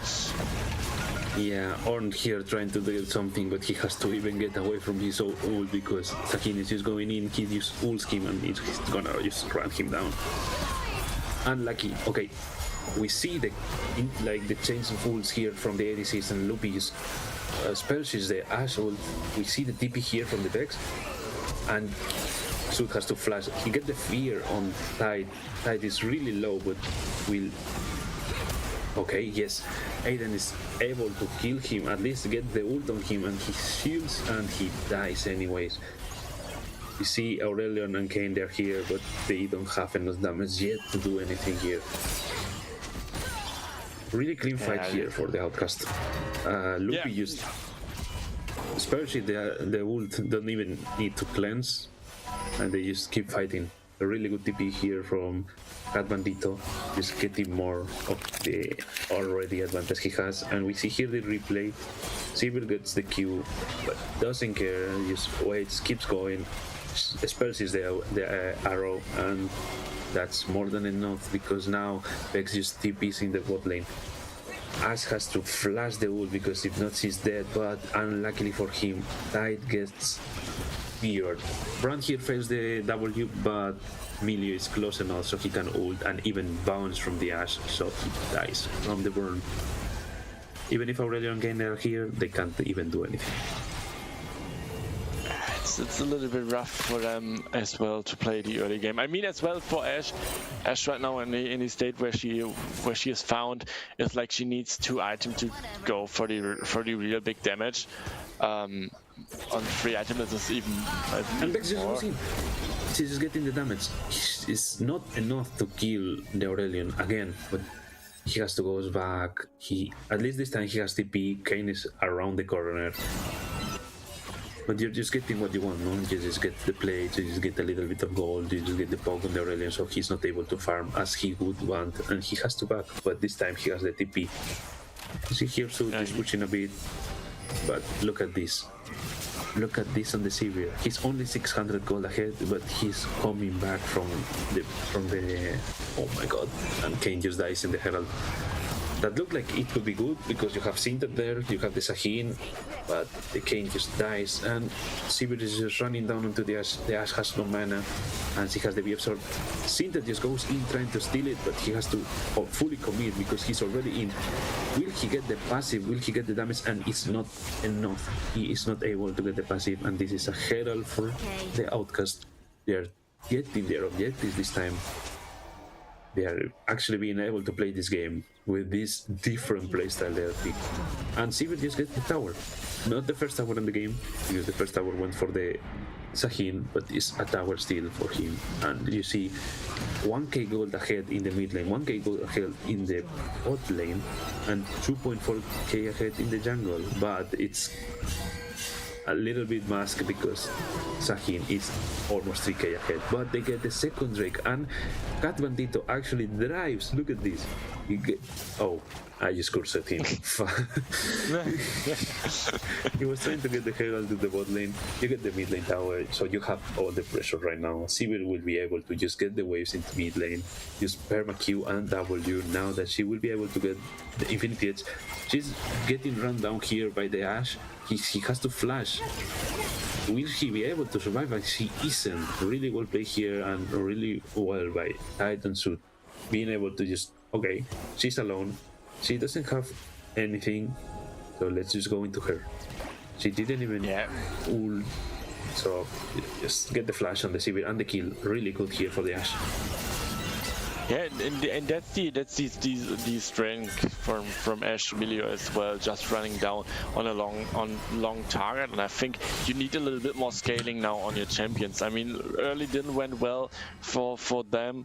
Not that what we know from the past games, but these are the kills that you needed. Now Ashe on 2 items here as well. We see here the engage onto the Sahin. He's able to dodge the Ornn ult, but he's getting just burned by this brand. The brand is really fed, and get a kill on Jason Matt. Unlucky Loopy, unlucky Aiden. I think it would be better to just let the carries get the kill, but still, a kill is a kill, and maybe this Ornn is kind of coming back into the game. And we see Sivir just ulted. She saw the Ashe. We see Vex is here. Vex ults gets into the Kane. Will she reactivate the ult? She isn't doing that. Yeah, the smarter move. Going 1 into 3 wasn't the best idea, so really well here by the Vex, not going in. She's almost there for the Shadow Flame plus the Ladens, so maybe the next ult she will be able to just one-shot someone. Yeah, they need to play it a little bit more aggressive now, because I have the feeling that the scaling is not really on the side of Outcast. I mean, there's an Ashe that with 3 items do a lot of damage, can run everything down. The Aurelion Soul, we don't need to talk about the scaling of Aurelion Soul there. And as well, Kane is not in his form right now. He needs to get his form to have more impact into these games, and that will be maybe getting the bigger problem now to get him into this form. Emilio Q connects, Kane W connects onto the Ornn, but that's not enough. He just gets out with the E. He has the Jacksaw, gets the extra resistances. He's just chilling right now. Even, I mean, he's really far behind, but the start order. Even if you are behind, at some point of the game you will get the upgrades for your team. You will get the extra damage, and they get tight. Okay, they don't. He's able to just run away from the damage. And that's pretty good, but you need to be careful. There's a Vex now coming on the flank, but missing the Q, going wild, so nothing will happen here in this situation. And Drake is coming up in 1 minute 30, so you need to get something done now if you want to contest it, because that would be soul point. Or not soul point, it would be the point for the soul with the next break. And this could be getting real interesting here now. Okay, Vex goes in, just fails the fear onto the Kane. Kane just gets caught, but he fails. Brand fails the stun. It doesn't really matter. Soot hits the arrow to someone on the enemy team, but still they will fall into that and they kill the Kane. Kane still has not yet the form. And we see a little bit out of a fight here. Ornn is just trying to survive, and Sahin is just trying to get more damage, but this Ornn is already tanky enough to just go away from this fight. Yeah, but the thing is now that you used much ultis on the side of Outcast for the next Drake. You used the Brand ultimate, you used the Vex ultimate, you used the Sivir ultimate, and that's all three important ultimates for this fight at the Drake. And the only ultimate that was used on the side of Cock is the Ash arrow in this kind of way, and maybe this could be a little bit of an opportunity to try to get a fight here if the ultimates are not up in time. Yes. They're still not going to the Drake, as it was really well pinged by the ADC. Oh my god, look at the damage on Tide. Tide has the ult away. We see the TP here from the Ornn. Ornn is ulting, gets the ult on the enemy team. It doesn't go into the oh my god, the Emilio. Oh, that's but the Master just goes in. Brand got the Drake, but look at this, they are just running them down. As you said, they don't have ults, they don't have the damage, and they all just get killed.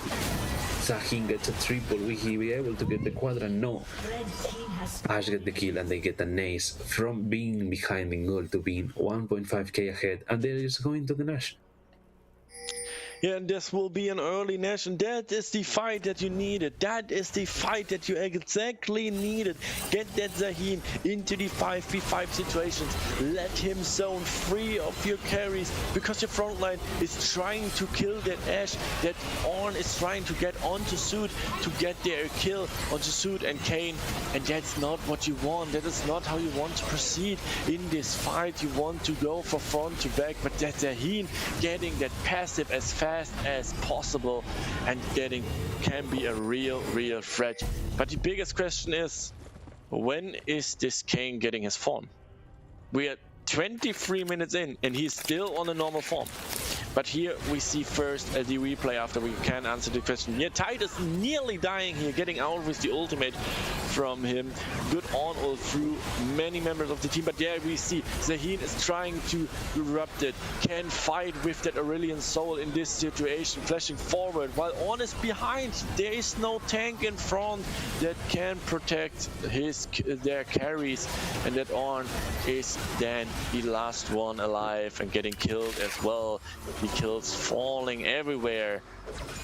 And we see we didn't see it almost because it was on like the little picture-in-picture, but we saw that Loopy ulted trying to get into Soot.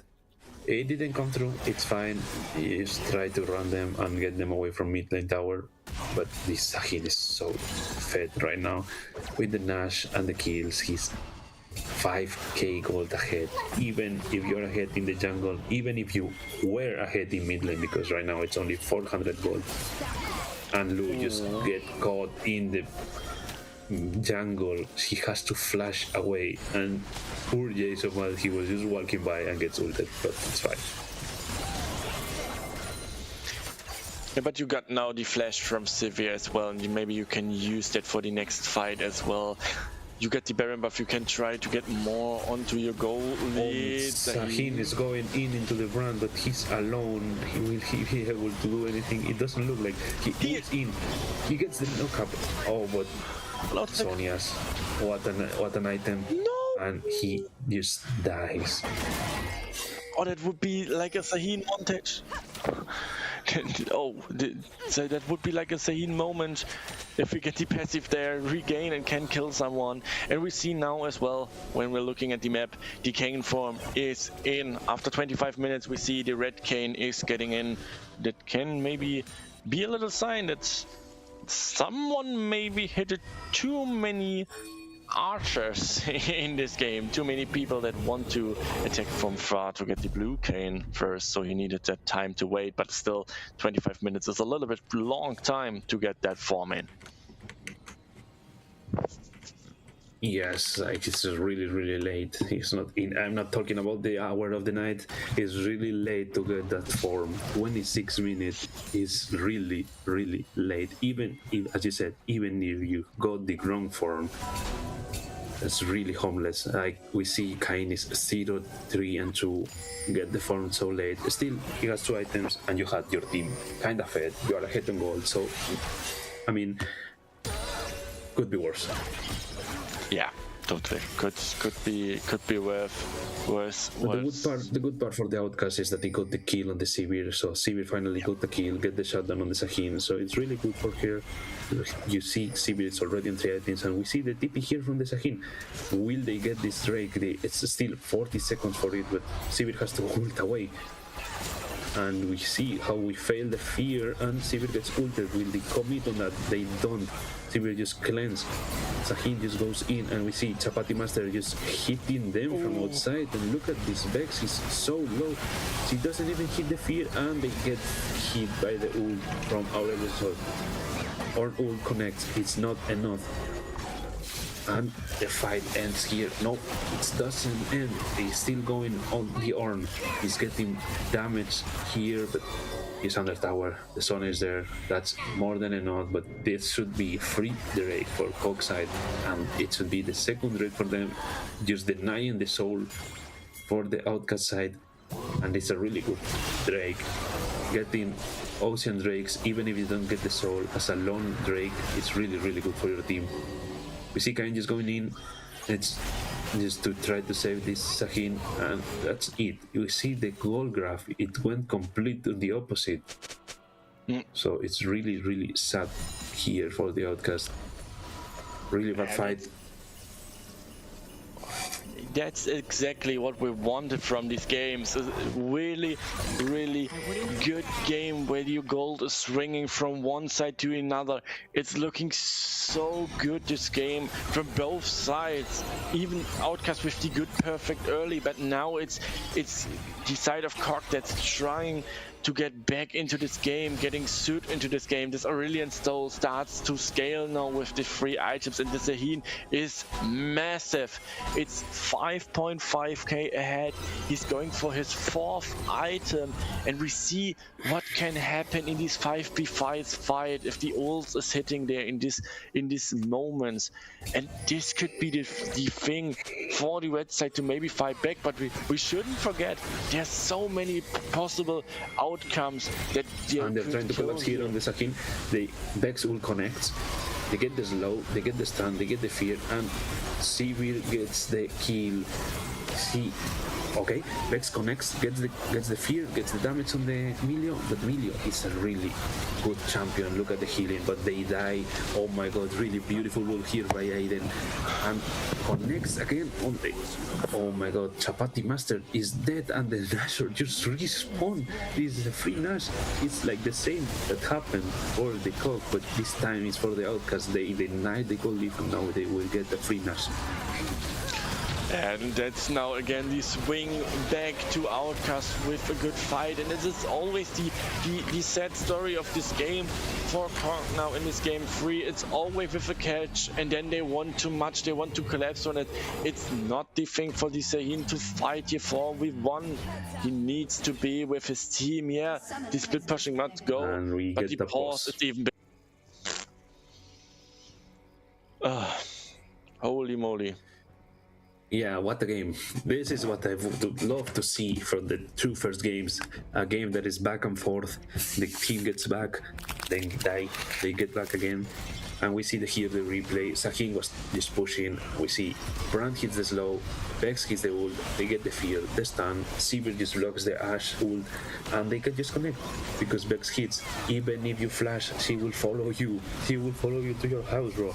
And beautiful ult here by Aiden. Just connect the damage. And luckily for Vex, even if Suk dies, Aurelion was in the way, so he gets hit by the Vex ult. We see here the combo, as they were saying in the chat. Brand ult when they are together, plus the Sivir W autos. It's a really, really good damage in area, and if you're there, you will just get melted. Yeah. And that's the thing. You have the perfect team comps on both sides to fit into the situations they're in, because there's so many comeback potential on the side of Cork, but there's so much team fight potential on the side of Outcast in the situations like we saw with the brand or with the Syria that's now getting active as well. It's not only that his brand is active now on Aiden, who's doing the whole 3 games a good job.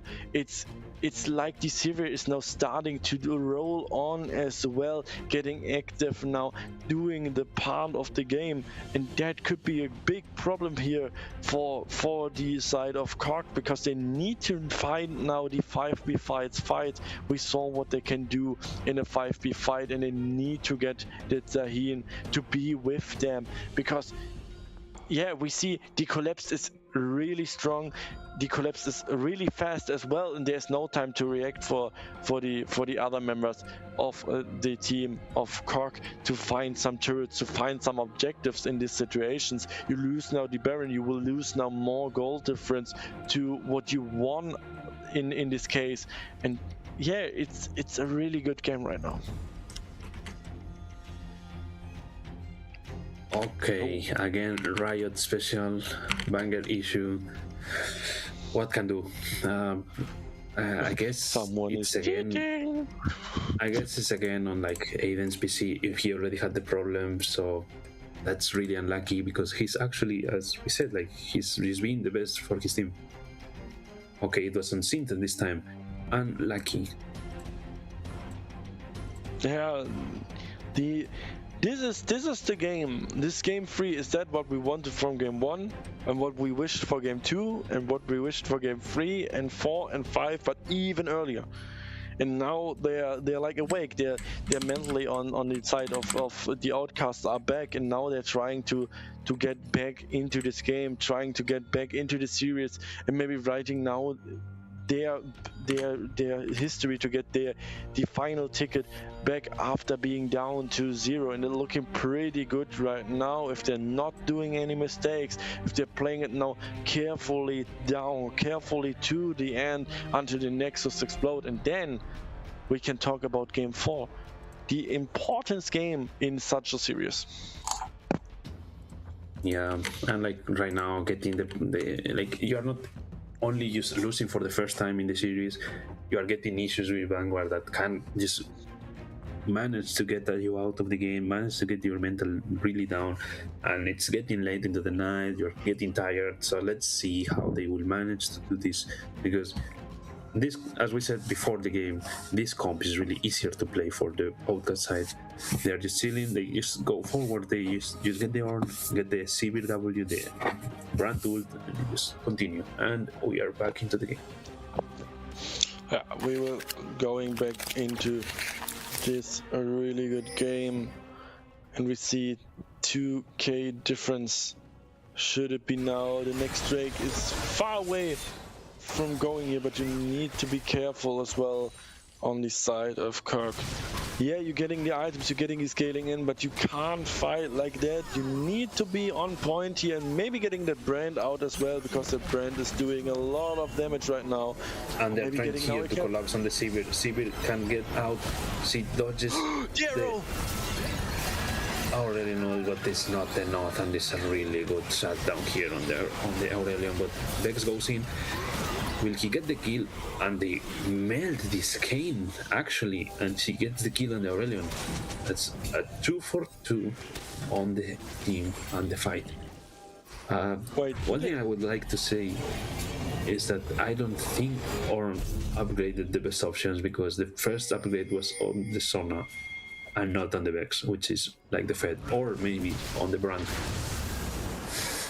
So let's see if that mistake will pay out. Oh, we see. Do they need now to play as 4? Because I see the Zahin in base AFK. If the production can maybe find it out for us to get an information about it, would be wonderful. What's the case there? Because that's looking like a disadvantage now for the team of Koch here in this situation. Yes, let's see.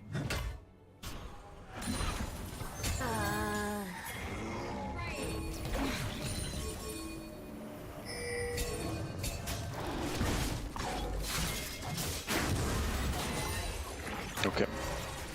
Okay, so first of all, let's hope since that everything is fine and like it's nothing really like that will affect in the long time. Unlucky here for the COG side. Let's hope everything is okay, but so ladies and gentlemen, so we have information. Cynthia won't be playing the rest of the game. He has a personal emergency to deal with, so he's going to be AFK for the rest of the game. If somehow COG win without Cynthia, that's amazing. If they don't, then in game 4 he'll be subbed out for Masavara. thank you, production. Yeah. Yeah, that's it's really unlucky here. Game. Yeah. It could be a good thing now for the momentum for the Outcasts then after this game, but we should remember what we heard, and there's a new player that's getting in, and that could be really interesting to see as well with a fresh person there getting into the game. But now we're still in game 3.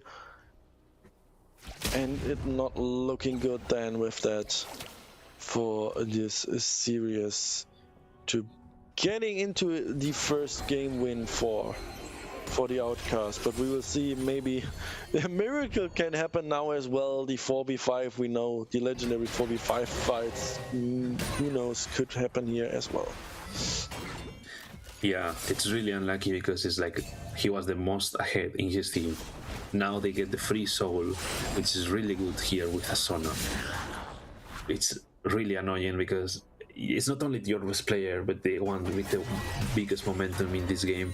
And coming into that possible 4th game, getting someone subbed in as a 4th game with like the responsibility to fill the spot that the top laner left. Because like maybe if it was someone else, I mean, they were all playing good, but he's the one that's performing even in the game that they're losing. It's really, really hard. Really sad and really, really hard. We will see how it will end this game, because we still see that COG is not giving up on that. They try to get the best out of it, of the situation. Maybe they will find the situation to come back, to fight back. And this could be a thing then, to maybe find the best part, the best opportunity. Yeah, the soul is in the hand from the Outcast, but maybe you can get the steal on the Elder, maybe you can get the fight, maybe you can get a good catch in such situations. Yeah, like, to be honest, even if this game is kind of hard to win 4v5, I mean, what game is not hard to win that way? Yeah. You have the Aurelion. If Aurelion can connect an enhanced ult in a really close space, maybe hitting on 3-4 people, and then just the fight is like, I don't know, a 3v3, 2v4, maybe they can win. Like, as you said, maybe you steal the Elder, maybe you steal the Nashor. Let's see. Nashor is back in 10 seconds, and Outcast has the position. Doesn't seem like COG can even contest it. Yeah, I think even if it's a 4v5 situation, I think you need to try it. I mean, there is no better outcome than to try it while the magic resist is shredding out of it. And you see, they try to get out of it.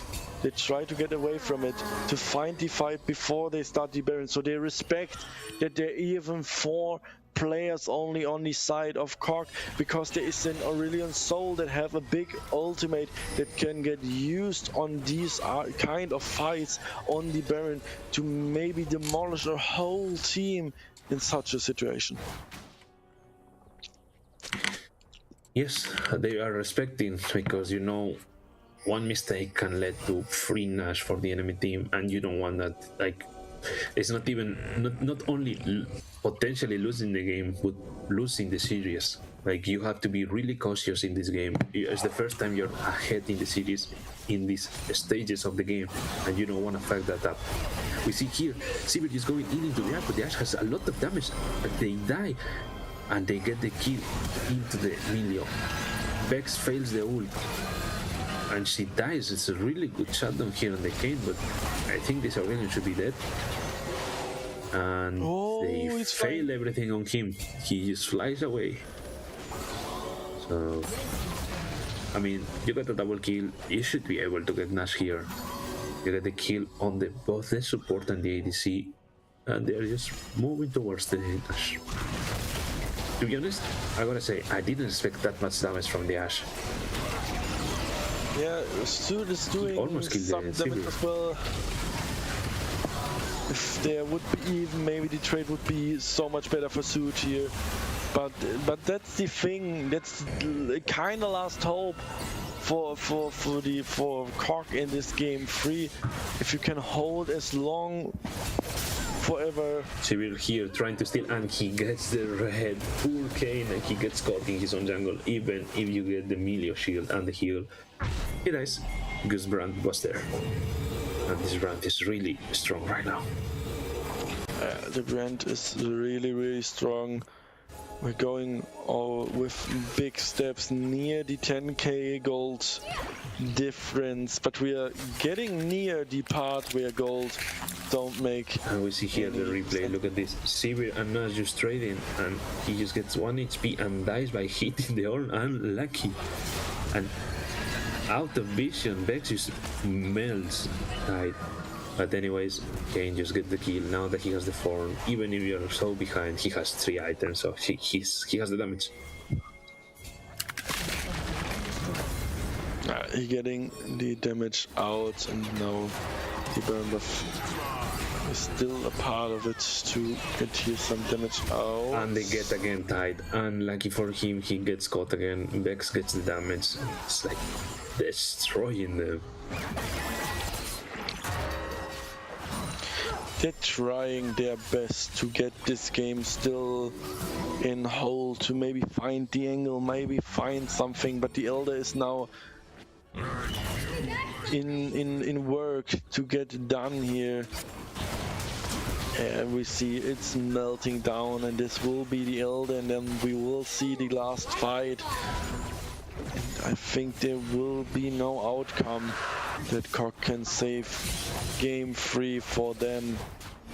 It will be the Outcasts that come back in this game, in this crazy game, we must say, after up and downs, and now 4 versus 5 to win their first game in the series. Yeah, like, I don't think there's a possible comeback from here. They just got the Elder, they have the soul, and you're 1 less in this game. Really hard here for Cog. I think it's gonna be really hard going into game 4, getting this up, even if he's part of the team, because Max Vara is part of the team. It's just getting someone else in these stages of the game. And Vex connects the ult, gets the kill, but he has Guardian Angel. It doesn't even matter. They are gonna get the heal, or maybe not.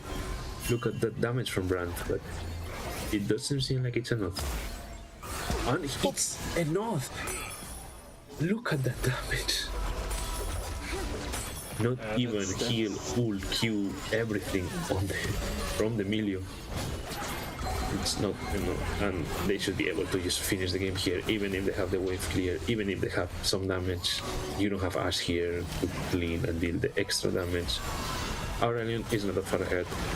It's even behind, and they have Elder. And they go in for the fight, just try to, like, last effort, get in something, but it's not enough. And we will go. This is GG. This is the first game for the Outcast, and we will go to game 4. We will go for game 4 after crazy up and down in this match, and then winning 4v5 due to some issues, sadly issues, that's in this game. But that is one more game for us to cast then in this situation with a new player then on the top side of it. Yeah, a little bit.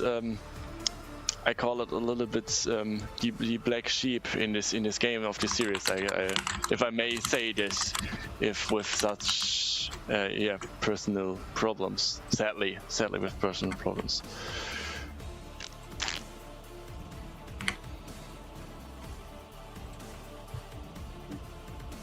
let's see if we can see the stats before going into another break before getting into game 4.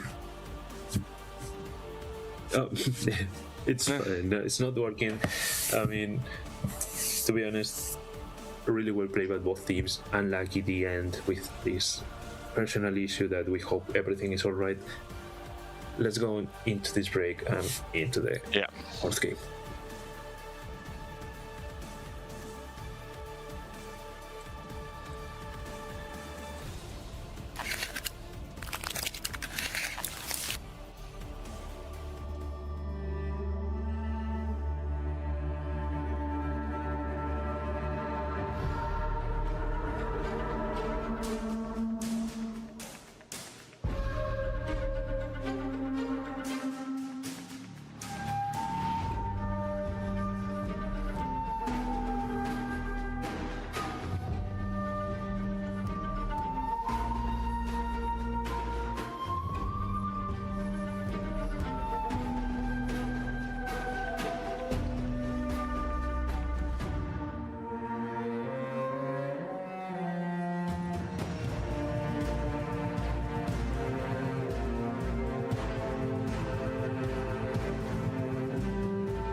And there we are back after game 3.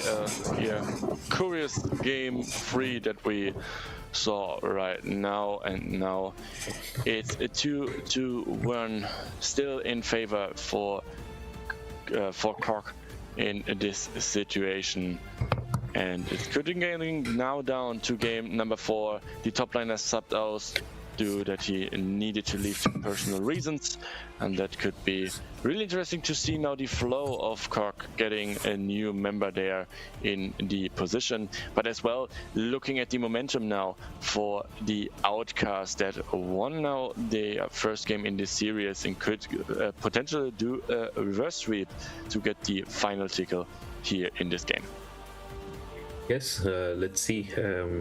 I think they're getting Majesvara, and as far as I know, he's a jungler, so let's see if we get a jungler into top lane or Majesvara top lane. Let's see. I'm not sure what will happen here in the draft, but what we know is that we are going into game 4, as I was asking, at least one game for the team that is losing. And to be honest, I think they found what they have to do in the draft, play the game. They played a different draft, they played a different style, and they delivered. Okay, that happened, the problem, the top laner had to leave, but before that, they were already ahead in gold. They already got the Nashor, they already got the fight, so the thing is, will they be able to draft the same way and play the same way, the same style? Because now you're playing against a different player, and maybe Coq has to change the play style, but can you keep with that drafting, keep with that play style, and deliver again? Because right now Coq has the choice of keeping the red side or the blue side. We will see what side are they getting, but let's see if they can continue in this line. Yeah, we will see how this will work out, especially now the mental factor, how it will affect. And as well, we saw which draft could function better for the team of Outcasts. Aiden on the carry champion looked pretty good the whole game, enabled his team, enabled his carries as well, and that looked pretty good now in this game 3. And this could be a potential thing now to see in game 4, setting Aiden on the carry champion like this. Maybe just a wild guess. I don't know if he's playing it, but maybe we see a Karthus jungle. Something that is in this carry position, something that is like that brand, doing a lot of damage with just one spell, with a good rotation where the team can follow up on, or you can finish someone with. And it would be a perfect space for Karthus now. But the answer on Karthus is aggressive jungling, and we know that the jungler from Cork can play the style. Maybe the Kane game didn't work out, but yeah, maybe now in game 4 the mentality is coming back. Maybe there's someone waking up now, because we are pretty late. This series will end tomorrow in 40 minutes for us. There's like 12 o'clock, the ghost came out, it's midnight then, and we will end this series 100% on the next day, and we started at 8. That someone will fall asleep here in this game. I would bet $10 on it. Hopefully it will not be us. Hopefully we get the game full of action, so we can continue focusing on the casting. Yes, yeah. As you said, the game is gonna end up tomorrow. It's kind of crazy. I know some people from both teams actually live in the UK, so good for them. It's not tomorrow for them when the game, or maybe it does, because if the Outcasts can win this game and we get into game 5.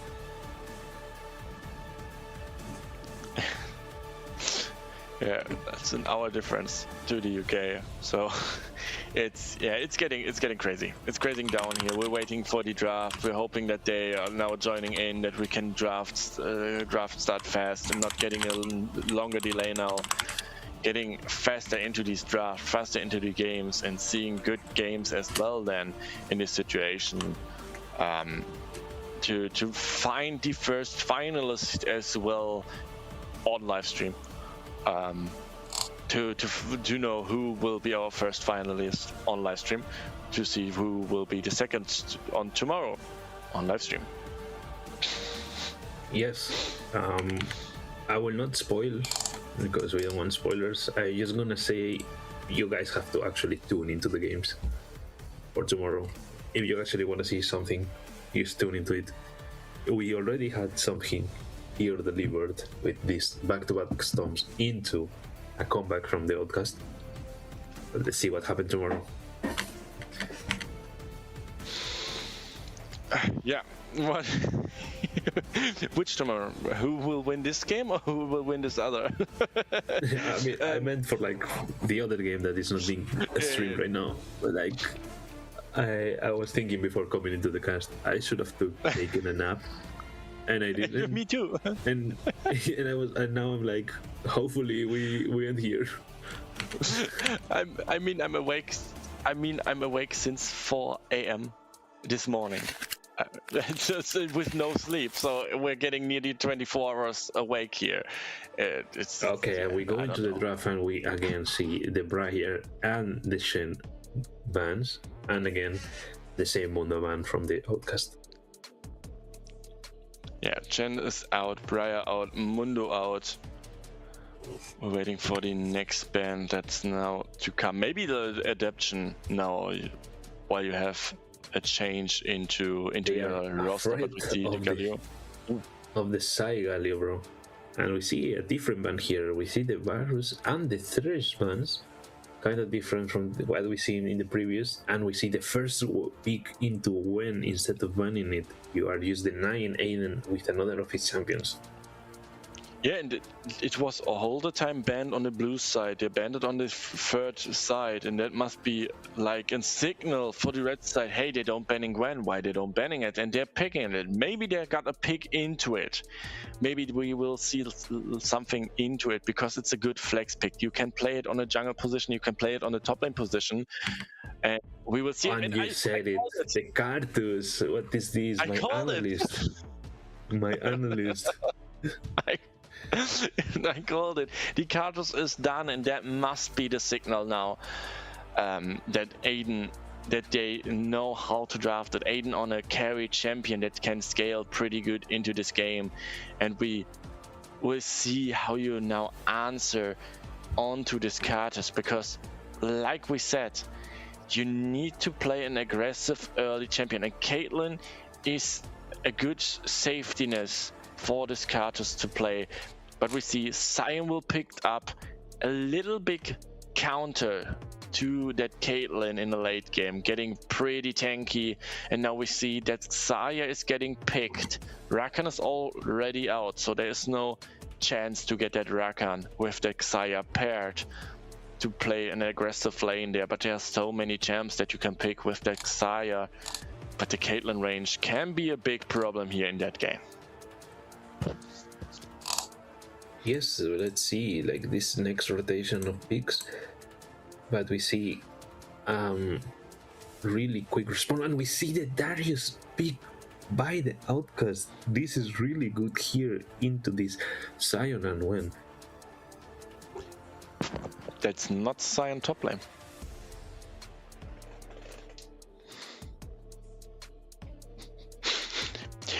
I would love to see that is not a Sion top lane. That Sion is cooking on that Sion. I mean, I played it. I see it viable. It depends on the matchup, but you can flex it, and it's actually a really good mid laner. Because so now you could get the better matchup into the Darius, and the better matchup into the Darius would do that pick of a Darius to 0. Yes. Like maybe, I mean, we saw it the other day here on the casting. We saw like they picked the Darius and the Bolivar just cooked the Darius. So maybe we can see something like that here. Maybe not. But they are just denying more supports for Tide here. They know if he plays engage, he will melt them, and they are afraid of that. Let's see how this ban rotation ends, because you ban the Smolder, which will be good, really good into the Sion mid lane. And what else will they ban here? What will be an Ori again? So the bans still be the same, the second bans like the last game that we had. And now we will see the support pick must come out here, I think. or you're picking picking mid blind. And it's a karma. I mean, you want to pair the Caitlyn with something like that, and we already know that the Outcast support will like to play Enchanter, so it's not about pick here. You want the aggression on the lane and at least this little bit of like shielding for your team, for your carries. Let's see how they reply this. And we will see what they are cooking now in this game of 4. And we see the Leona. Okay, and we see the Leona. I really like this pick. Really easy to go in. Even you can engage from the distance once you're level 6 with the ult. And to be honest, now you're like getting tired. It's a champion that you can kind of autopilot on. Yeah, especially autopilot against the tired team as well. Because try to dodge the solar flare, try to touch the center blade and all the stuff, and we will see. And called it. We see the Yorick, and it's a Sion mid lane. That's crazy. Bro, it's just making predictions, bro. Just tell me the lottery number, please. no, I don't want to do it. we do it after stream, so only you get the prize, you know. Okay, that's my goal. But but yeah, it's like Yorick is the best matchup for into the Darius with all that what we saw. I mean, oh my god, then we see the Vayne mid lane. Dylan, we have to go Vayne. Yeah, I'm sorry, I'm biased now. I'm totally biased now. I'm sorry. I'm sorry, I'm totally biased now. What the fuck? The Vayne main is biased with the main? I can't believe it. I mean, did the Outcast just stop drought here with this Vayne here? You just reply to the counter pick with another counter pick in the mid lane, and you already seen your mid laner is winning every single lane, and now you give him another carry. Or is it a Vayne top and you send the Darius mid lane? To be honest, I think it's Vayne mid, but I don't know. But I think if you can they still swap? Is this a move? Because Yorick needs to win top lane. That's not a problem. But the Sion needs to play a little bit more rough in mid lane. But the thing on Vayne mid lane is a little bit different to the Vayne top lane play method, especially into a Sion. On top lane, you get the long lane to run it down a little bit onto that Sion, while your mid needs to go like a little bit tradier, a little bit short tradier. So maybe we see a little bit of press the attack on that Vayne to see like the short trades onto the mid lane. But I'm still a little bit curious about that Vayne pick. In late game, yeah, but if we're talking about the late game, we got a Karthus, we got a Vayne, we got a Caitlyn. It's totally more into the late game for the red side than for the blue side in this game. Here, the blue side needs to win in like mid game or needs to win via split push, because that Yorick is like 3-0, 4-0 against that Darius, if that Darius is going on the top lane. And I'm really interested to see how this will work out. Yeah, let's see. I think, yeah, Kersey, you said it on the chat. Catito actually plays the Vayne mid, so actually maybe you just baited them into letting you pick this. You sacrifice your top lane, which, to be honest, was already losing the lanes, to just boost your mid laner that was already winning the lanes into a winning matchup and then into a champion that he can carry the game like he just did into the Vex. So I'm actually pretty hype about this. Like, I just woke up a little bit. Yeah, me too. I mean, it's always great to see Vayne in games, especially with this kids like creative ways to get Vayne into a draft. But I'm really interested to see how this game works out, because there are so many things that could fail here that can make the late game even more later in these situations. especially if this cutting getting early gank from that Gwen, if the Cyan is maybe getting a lucky hit onto that Vayne and getting a little bit of a opportunity to get ahead of that Vayne, if the bot lane is playing better, if the Xayah is getting ahead, even a Vayne don't have any chance to fight a fat Xayah with the feathers, and that could be a thing. If Yorick is getting ahead and needing to pull two people on top there's so many ways for them as well to snowball this game to their win, but as well the red side draft is so much scaly, so much of late game that can win with 100% leaving.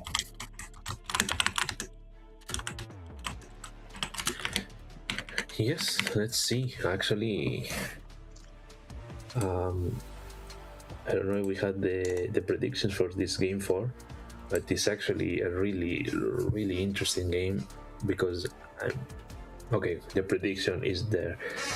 The Yorick is a really good pick here. Like, you will win lane, and to be honest, it's an annoying champion. I hate it. I'm sorry if you're a Yorick player, but I hate you. So let's see how this develops, because we already saw both bot lanes winning. We already saw the mid lane that, to be honest, I'm sorry for Sai, but he's been losing the 3 mid lane games. So let's see how this develops. We will see. I'm kind of curious. It's already 12. It's already tomorrow. Yes, today now. But I'm kind of wondering not only who's gonna play top lane in this game for the Coq side, because you had the sub situation, but also how will they do it, because you've been playing with someone, you already had the synergy, you've been winning, and now not only he has to leave and you lose, which stops completely your momentum. Now you have to play with someone else. Yeah, it's maybe need to... like not flame or anything, but it's different. And now you're already tired, and now you're already kind of tilted because this happened. Yeah, the momentum is now on the side of the Outcasts. Is the momentum now, and we will see how it will gun when we're going into game 4, when the game is starting, because there's so many potential now again in this game that we have been like a good game, like game 3, like an up and down all the time, because you got so many potentials to win the fights, to lose the fights, to get split pushed to death. There's so many options that we can see now in these games, and that's the bonus of Fearless in some kind of ways.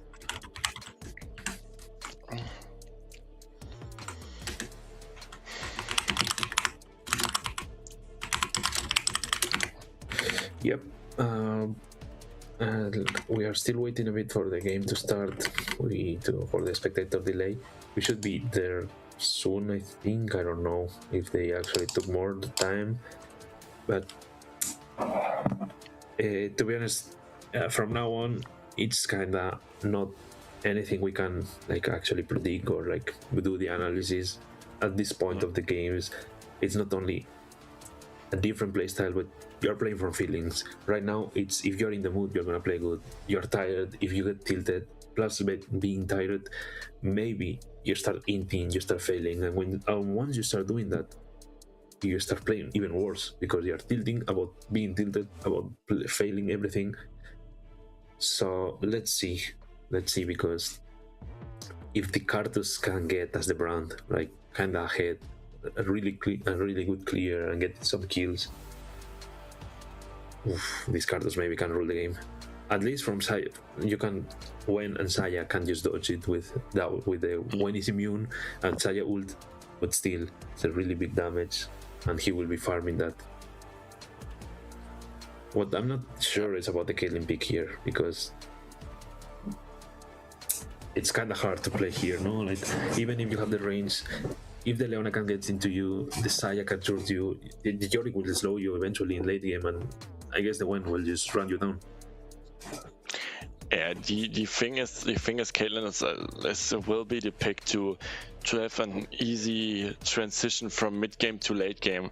So you need to get that Caitlyn ahead, that you can play with Caitlyn in early to mid game, where the targets are not that tanky. But in late game, Caitlyn will only be like to try to get some damage onto that targets to help their late game carries to get the deal done here, to win the game for the late game and being like the carry of the early game and mid game transition to this late game. And I think you need to respect a little that they will try to play aggressive, but that's the kind of thing where Leona says, hey, you activated my trap card, because if you try to play aggressive under the turret, Leona just throw her E onto you, and Saya can follow up pretty good onto the CC of that Leona, and we will see how this will work out, because if Caitlyn getting kills, yeah, it's good to get the transition from mid to late game, but if Saya is getting killed and can snowball, it's a good transition from early to mid to late game, through that the feathers are doing so much damage.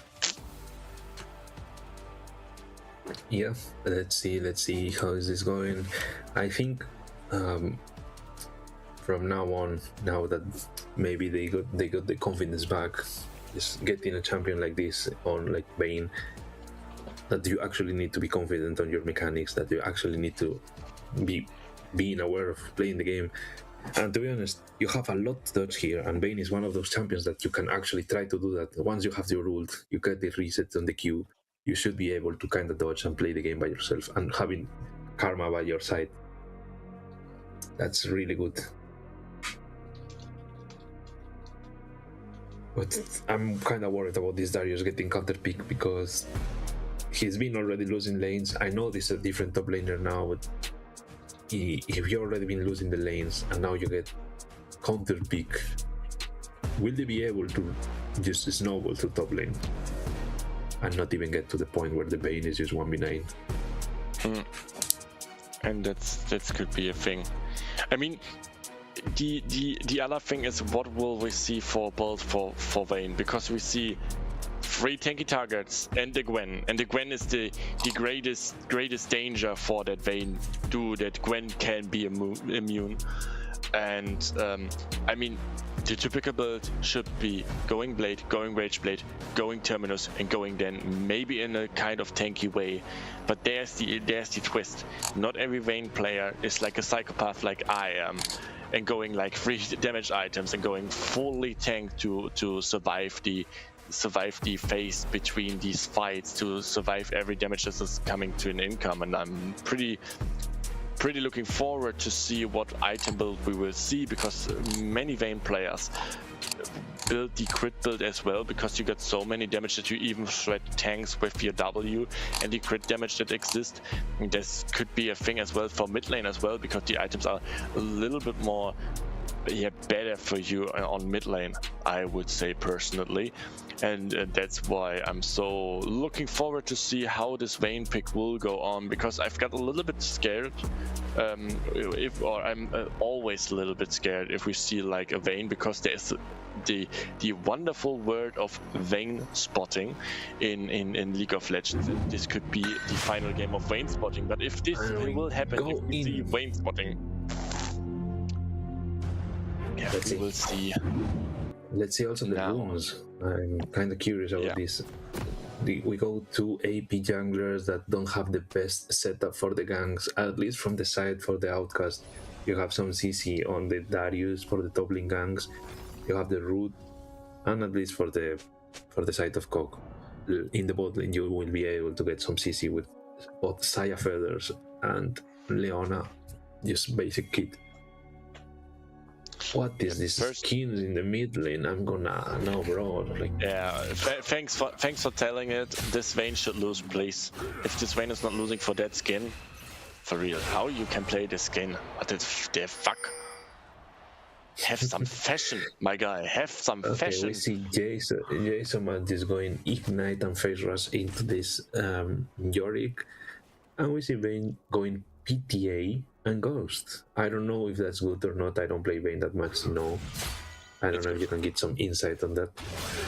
yeah, it's pretty good to go the Prestige attack, like I said earlier, especially for that mid lane. It's pretty good to go the Prestige attack strat here, not lethal tempo, because do that you want short trades, Prestige attack is the best thing to go. Do that you do three out attacks and do it more damage out of it, especially with the W passive that you can send out. You can do so much damage to that Sion in this mid lane situation, and especially later for the tanky targets, it could be interesting to go. Yeah, lethal tempo for the late game could be a better thing, but you need to respect a little bit out of it that you're already seeing the extra range on the bot lane. We see the extra damage, just trying to get Suit out of the lane. He already had to burst the potion, and that's not what you want here. Look at the damage. He can touch the Q. Like, Karma Q is really annoying. Really big area damage. And even by getting counter pick, look at this. Darius, like, he's just getting the damage, he's getting the push, and Majesvara only has 3 CS, but to be honest, Darius only has 7. Yeah, the thing is the Yorick matchup in this early against Darius is still that Darius is winning it. It comes with level 6. When the Maiden arrives at the Rift, there is the opportunity for Yorick to get the advantage ahead to Darius, because Darius can't only focus Yorick in this scenario, because the Maiden will do a lot of damage to him, especially with the ghouls that's spawning then as well, doing a lot of damage to this Darius with later items. So we will see both jungler are still trying to get the full clear here. Now Katus is at the grab, will take the first advantage, and maybe will receive early action as well, because they spotted that Gwen, but we're still at top lane. Top lane is still fighting, but nothing will happen here. He's getting the extra damage, but as I said, look at the farm from both sides. It's just, you're losing the gold there. So that's kind of raw. They spot the one mid lane. Sion has no mana already, and we see that they are trying to get this grab. I mean, the Scarlet. Sorry, the time is already affecting me, and Arthas is fighting against the one, but we don't see it on camera, and we changed there, and when got this Scarlet, Vayne is getting poked. Oh, yeah, that's what I wanted to say. You need to be careful still on Vayne. The solo potential from a Sion against the Vayne and early is pretty high. Due that the mana cost of an E is like 90 mana on every E usage, and Vayne don't have that much mana that she can spam that skill to stop the Q from Sion there in this case. And you need to still be careful, because if you tumble to get a minion there, Sion has a free opportunity to get that Q fully charged through it, and we see the damage output there from Sion is a little bit better than the damage output here. Darius is going in here, but he has to flash the cage. Yorick has to flash all like 2. Look at the wave, look at the damage that is dealing on this Darius, and Darius is probably just he's running down and he's dead, and just like this Yorick just get the advantage. Oh yeah, and that's the thing where we talked about this. Darius needs to be a little bit careful from this damage from Yorick, because even the Q heals a lot and do a lot of damage to that Darius with the ghouls as well. And we see it if you try to get like the typical Darius syndrome, just running it down. Yeah, I can't kill him, I'm Darius. Exactly, this is happening. This is the case that you don't want, because Yorick get the plating, Yorick get the push pressure, Yorick get the whole wave into your turret, so you don't get a freeze to have Yorick on a good level far away from your turret, and this could be a big problem here. Yeah, it's really rough here for this Darius, because you don't have TP, you don't only are losing on CS, you just get a really push. And to be honest, if he waited a bit just to get his ult, he would have won that. Like, you can't fight on that big of a wave. We see here a fight here on the bot lane. That hits the stuns, but it's not enough. The Caitlyn is just getting the range. Caitlyn gets engaged. I just keep going on it, but he's alone. Will the Gwen go in? He has to use the mist. Gwen is immune, and Darius is just getting run down. He's just not able to play the game from here, to be honest. And that's it. Jason should be dead. He heals with the Q, but it's not enough, and he just dies. Yeah, and that's the thing. Oh no, the next fight here. Yeah, you will get KO. Nice flash. Oh, unlucky nice. Here for Lupi. Should flash in, Karma has to flash out, and that's it. Actually, Owen stayed and got the gank. Really, really good here from Konk's jungle, and they're gonna get just a free Drake. Carthus ult just shouldn't be enough for anything. Yeah, use barrier. Suit use barrier for it to get not in the maybe potential way to get killed from that Carthus ult. In this way with the Dark Harvest deck. But still, it's the best outcome now for the side of Cock in this situation. That Yorick is now in the favor to kill that Darius with all time. That Maiden is up, and his minions spawning to help him to fight in that lane. And especially this kill on bot lane is so important because it happened on that Gwen, it happened on that carry that need to rely in that late game to thread through that squishy targets like in Cartus, like a Vayne, like this Caitlyn and that Karma. You got a good thing if you get this Gwen into this game. And if you can hold this pace high, like now, they're going for the next objective. They're going for the objective that Yorick is needing to go for the split pushing, getting these voidlings, getting the voidling spawn and getting the turret damage as well is a good thing. You can give up the first Drake for it because the value on Yorick is so much higher than this one single Drake that you get in this situation. Yes, at least Outcast gets something from out of this and get the first Drake, which is a mountain Drake. More resistances. It's not that much, just being only one Drake, but that's something. What Darius here is dead. Jason doesn't have flash. The 1v3, even if he does the Sion, Leona was there. And to make the things worse, you are not even getting the push in bot lane because Sut is just chilling there. Look at the farm, it's not even that big of a difference. Knowing that the pressure you were getting since the level 1. Now that I said it, you just get poked, but like I'm just cursing everyone here, what the hell? I think Marcus Vara should be able to get this hour for free, minute 10. That's completely bonkers for this Yorick, which is just getting almost 2k gold ahead. That's crazy. 2k gold ahead on this Darius. Like, that's too much. Like, this Darius is just completely out of the game. Will he be able to even do something? And that's the greatest problem. That's the great problem in this game, that this Darius is out of game now and your whole other side is not in the position right now to do the damage that you want from them. Because we see Sion is getting now tanky as well, and it's not that Vayne is doing a lot of damage against that Sion, yes, but Sion is getting a lot of health as well and getting a lot of resistance with every item that he can buy as well. And this could get really interesting to see, because that Vayne pick can free farm right now, but nothing more is happening there. Yes, this kind of stalemate state. Look at Yorick, he's just getting your raptors and you have to just leave and probably almost die. This game is really looking bad for the side of the Outcast, which it's kinda sad for them, because after getting that win, that momentum, you think, okay, maybe we can do.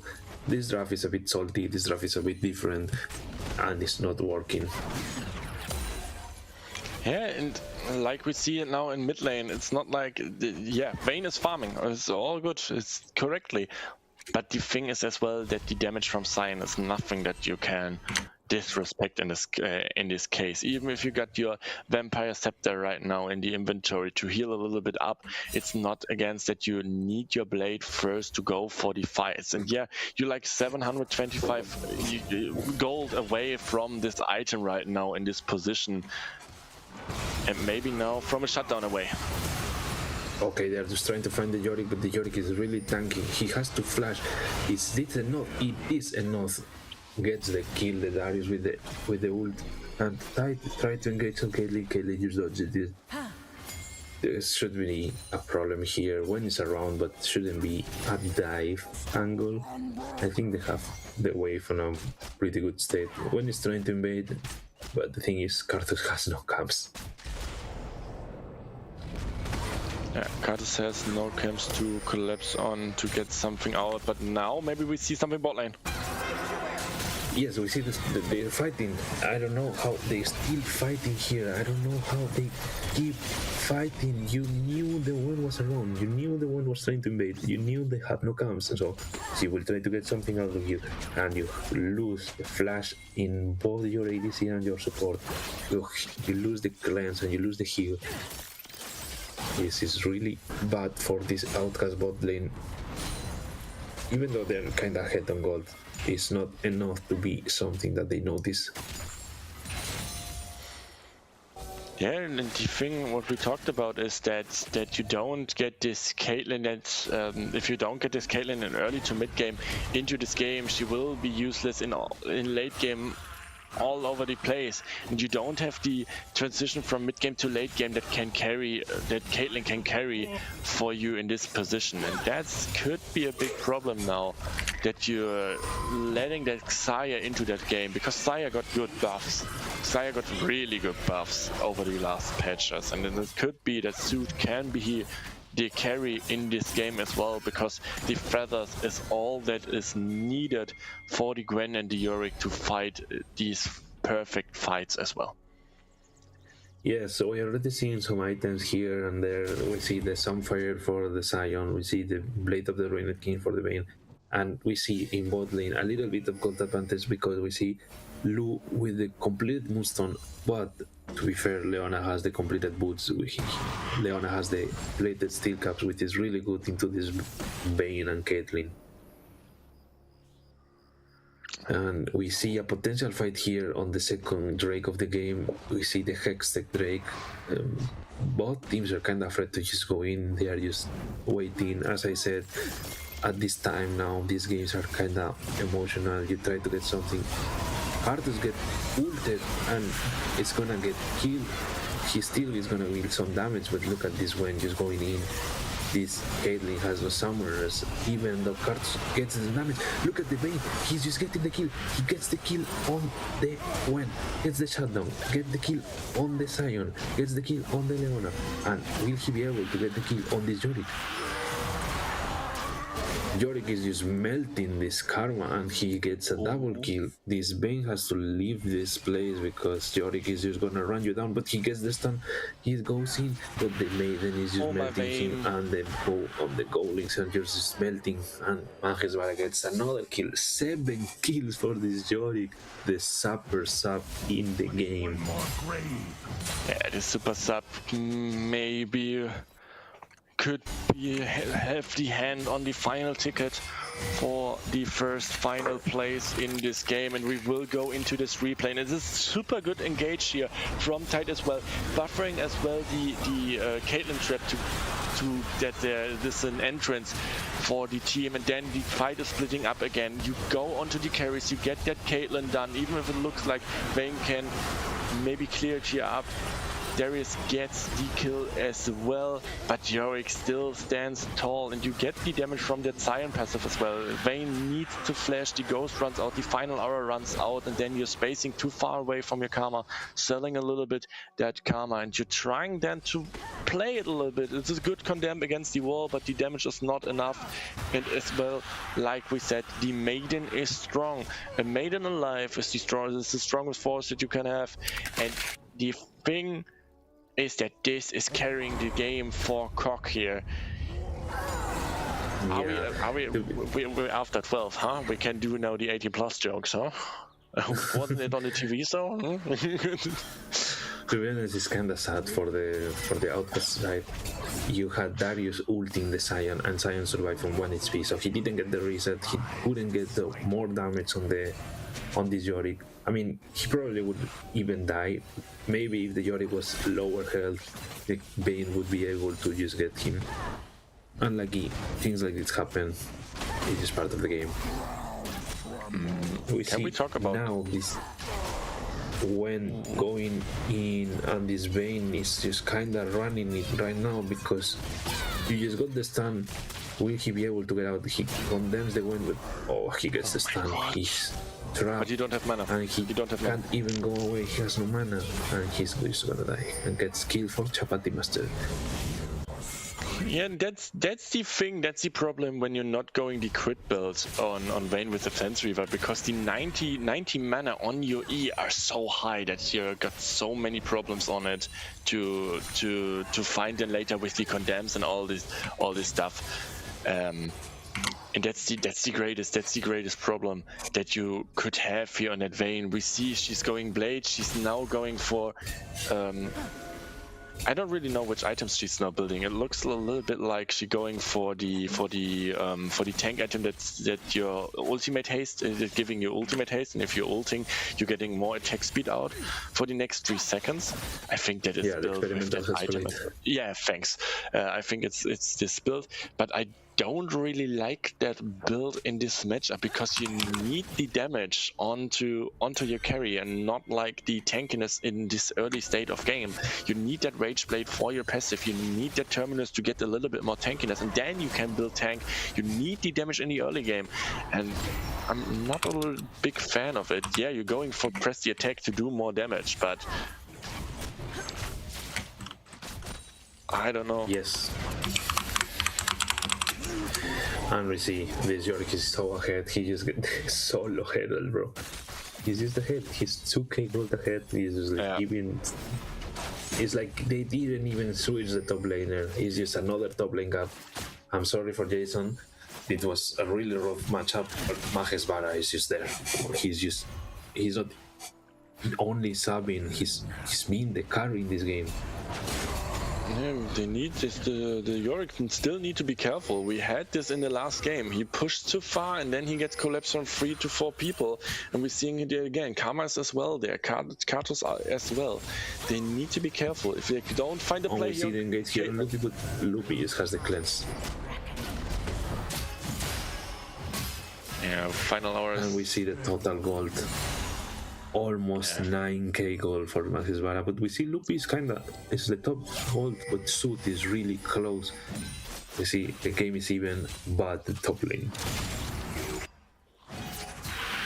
Yeah, Yorick is there on top lane, can now push a little bit more. I mean, Darius is not that tanky because he went Ghost Blade in his first play on his first item here in this. I didn't notice, and Karthus has to flash away here. Karma had flashes away. I'm not sure about that one. So this is really good for Cock. They just wasted Sion and Gwen's ult for 2 flashes. Really, really good here. I will take that trade every single day. Yeah, especially that the Drake is coming up first in 30 seconds, so you've got a lot of time to get these ultimates done as well, and as well you need to have an eye on your top lane, because the Darius don't have any chance here to defend against that Yorick in any kind of position. Needs to flash now. I don't think has to flash out, but look at this damage from the Maiden and the goals. Look at Darius, as you said. Oh my god, he's just 1 HP. What? And yeah, he's 1 HP. The ghouls are doing so much damage. but he's getting another turret now. He's got the Hull Breaker in his inventory. It's a 4 versus 4 there in the bot lane, and maybe the TP is coming as well when he's going for the base, going for the reset, because he got the empowered reset, can go for the mid wave or for the bot wave and go for the next turret as well to be in that fight for that Drake. Darius is now moving bot lane, don't have DTP, of the quest now, but Yorick can now play mind games. It's the ult, but we see Sion and Gwen here in the bot lane. Bane ults so early, so that's not good. Karthus ult also kinda early. I mean, you have the damage on the Saya, but that was not enough. And as you said, the Yorick is here. He didn't even need to TP, and he is here on the fight. Darius is also here. It's a 5v5. You already have the damage on the Saya, but we have to flash away from the Sion ult. Engages on the Darius. Darius is used it. We try to see some guiding, but the Bane has no ult now. He has no flash. He continued to the fight. There's actually some people in the Cog team are low, but will it be enough? The Maiden is just tanking everything and dealing so much damage. They get the Drake and they used to get out. It was only one kill that take it. That's everything they wanted, to go in, get the Drake, getting out, don't lose anyone. They're getting a kill, and that's the thing that you wanted to do.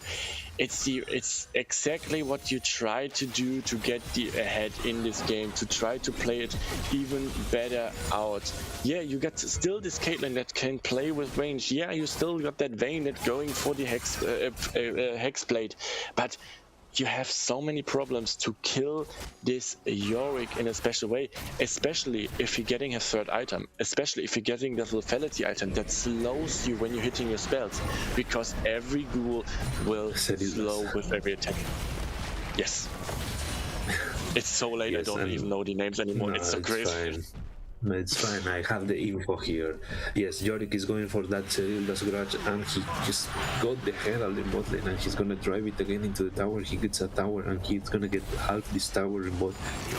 Karthus is here, but shouldn't be enough to get Bandito use ults, but this ult is pointless and useless. I'm sorry, but his Bane is not working, and I don't know if it will ever be in this game. Oh, Suit is now fighting 1v1 against the Darius, or what? He should be able to space. He has 2 items, and this Darius is just only Yomus, and he already used it. But yeah, they don't fight that. Just getting the push for Sion, while Yorick just comes back bot lane, and he hit some vision here in the Nashor. It's looking really rough for Outcast. Yeah, the thing is, how can you kill this when, even if you dodge the Sion, even if you like, okay, get, I don't know, the Yorick in the other side of the fight, how do you kill this one? This one is on 2 items, and he's gonna dodge everything with the mist. Yeah, and that's the big problem. You get so much range, you need to go into melee, and that is what the draft wants. They want you to go melee and not to space them in any kind of way, because that Gwen is the danger in this game, and they need to accept that this could be a big problem, because we see it, Yorick can't hold against that Vayne and especially against that Darius. They try to get some damage here on Sion, but Sion should be fine. He just gets away, and he has the plan. He's gonna get back into it. And look at this, he goes in, fails the ult, but he's gonna slow this Karthus. Karthus has to flash out, but he flashes into the Leona. He can't really do anything. He's gonna ult, but he's not gonna kill anyone. Unlucky. We see Caitlyn ulting here. Leona just blocks it for the Sion. I don't think it's gonna kill the Sion, but still really good here from Tide. And Bane goes in with the ult, gets the kill on Tide. At least this time the ult worked, but he's trying to get more, but it's not enough. Saya just get out with the ult, not even flash or barrier. Yeah, and here we see again Yeah, we see the replay, the catch onto Katus, and it's really good. Yeah, Katus tried to flash in to get more damage onto these three, and then, yeah, I don't know why you're going for that wave if you're that low. Tide needs to, yeah, to go for his death to save his mates here in this fight. I think if you're just going base there, it's a little bit more worth because you get the kill, you get a little bit more gold there, and you're starting to get more into your game. You're starting to getting more into the position where you need to go, because between these ADCs, it's like 200 gold in favor for the Caitlyn and as well for mid lane, for the jungle. It's like in favor a little bit for this Katus, but it's nothing that is like a big problem here in this kind of case in this game number 4 where we are in. Yes, I want to talk. You said like Darius is going Ghostblade, but after going Yomu's Ghostblade, he just went Force of Nature. I'm not sure what he's building when you're just playing against only one AP. Yeah. Yeah, and the damage from Vayne is now getting a little bit more, but in these 1v1s, especially against that Sion, it's typical that this will happen to it. Vayne got the stun again, and they're trying to collapse here on Yorick. They don't get trap, and I don't think it's gonna be enough, not even to get the Maiden. Tide is around, and they are preparing for this fight on this third Drake, which is, I mean, third Drake possible for Coq, fourth Drake of the game. It's another Ocean Drake, and getting here to Soul Point is really good for Coq. And they should be able. Vayne is not there to fight, and Yorick is just getting the pressure in the bot lane. And you could have a good TP angle. There is a wave on mid, really far behind of them. If Psy is just going back there, just letting the turret fall. Oh, good ult there. Look at that ult from Tide, but it's not enough. And Karthus get the Drake. That's the best outcome you can get from the Outcast. You don't die to anyone, and you get the Drake for free. I don't know why they're not sending it with the ults up or sending the Sion to the team fight, because to defend there the top lane turret is like, yeah, I don't know. Vayne will get it 100% overall in this situation because Sion can't tank it against this Vayne. And to find this fight again, but here we see it again. It's a good ult then, and you try to get it, and it's perfectly smited there. I don't know when it's totally perfect smited for Aiden. Really good smite there to hit it in this. I think they should just commit to the ult. Like, even if they get the Drake, you don't actually should care. It's okay, second Drake, but if you can get just a triple killer, you just go Nash, no? Yeah, you should go. You should go for the Nash if you get this third kill in this Leona ult. But yeah, it's looked like they're a little bit playing a little bit passive in this kind of way. Oh, look, just has to flash instead. Shouldn't maybe better to cleanse it? I don't know. I mean, she's alive, so that's what it counts. Flashes out, and that could be a next fight. There's 5 people on mid, and they need to be careful. Vayne could try something, and Katus as well on the side there, while Yorick and Sion are on the bot side. Maybe doing some more pressure. The next Krabby will be made there in the bot side. And it's getting a little bit slow this game, and I don't know if this is really good for the blue side here in this kind of part, because the Outcast, like we said, with Katus and with Vayne going for the late game stuff. We see the Rage Blade is now builded onto this Vayne, and this is a lot of damage, and you need to focus now that Vayne down in these fights, or you will have many problems. That she's getting a little bit tanky as well. Yeah, the game is kinda getting longer, but it's still slowly with Sion and Yorick, you're getting the towers. If you see, we are already on tier 3 towers, only tier 2 alive for the mid lane, and I don't think it will last long because you see all the crystals built up and they just get it.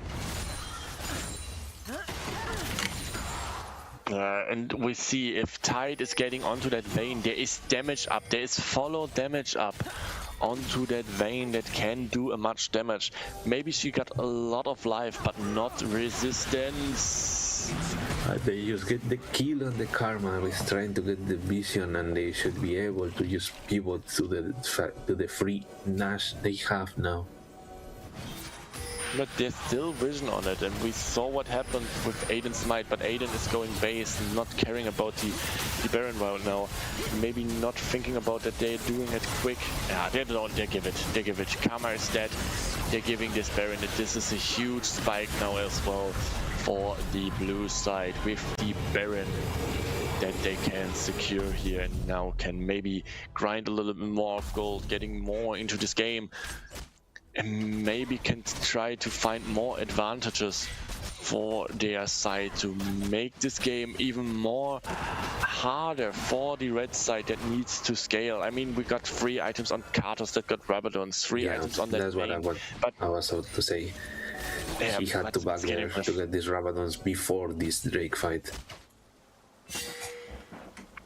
It's getting really rough. Now with the Baron buff as well, Yorick is unstoppable there on top lane. Darius can't fight him because it's 2 levels apart. Now Sion and then just goes scenes to get Sion out, but look at that shield. He just don't even care. Yeah, that's the thing. Final hour is now out. So you've got the best opportunity to maybe go for that vein, because she's not annoying like a mosquito flying around in the rift. She's just sitting there. Oh, my guy Sion. But it's not enough. You try to get the Sion out, but look at top lane. This Yorick is just pushing with the Maiden, with the golds, and with the... hello, what is this Karma doing? And Ty just connects the Q, connects the E. He's just getting the kills, and Karthus is dead. I think here, yeah, Ty just died, but look at this. Oh my god, this was so bad. I don't know what... Yeah, this should be game. This should be game. Like, Yorick is alone with 3 cannon minions. 4 cannon minions with dash. That all he's not even gonna pop the demonic because he's gonna try to use it on the other tower, but I don't know. I think Karma here just hinted. You can be face checking here. You need someone else to do it, and you don't have the Darius there.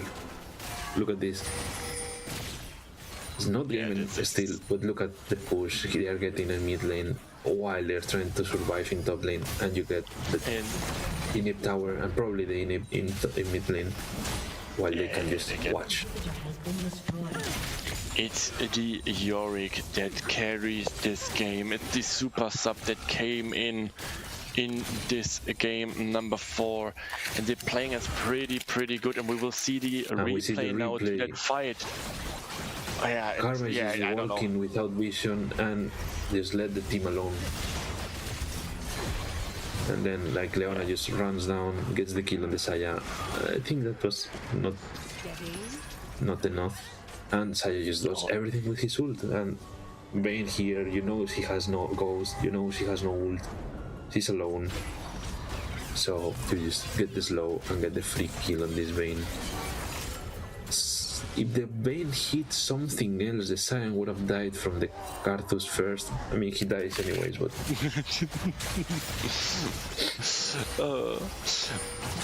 Yeah, but it's getting harder now. Due that your 2 inhibs open and you don't have the wave clear. You have an ADC, you have a Vayne that tries to wave clear. And they connect on the Karthus here, he's just gonna die. Darius gets the grab, but I think it's even not worth, like... What? Oh my god, no, what the turret. The turret shot. Knight has to flash away. They even get the anyways, they get the tower, but they got the kill on the win. I don't think that's enough, but they still at least get something. but still look how they just go. Look at the wave in mid lane. Yorick is just walking by like it's his house. He doesn't even care. Darius fails the grab and he's just going in. Look at Karma. She almost dies from the goals. They trying to do play. They trying to do something. That's Wayne spotting my guy. That's what I want to see. You know, this is game. This is how it ends. I just whiff the ult, but who cares if you whiff the ult if you're gonna win the game, the series, and go to the final. What a series we had here with up and downs. What for game 1 and 2, totally storms, game 3 and up and down, and now this game with so much spicy picks in it. I love this series, and GG's to the team of, and I said it too many times today and I need to wash my mouth after that, but GG's to Team Cock to advance for the finals, and GG's as well. You have to clean your mouth, and you have to clean your mouth from Cock?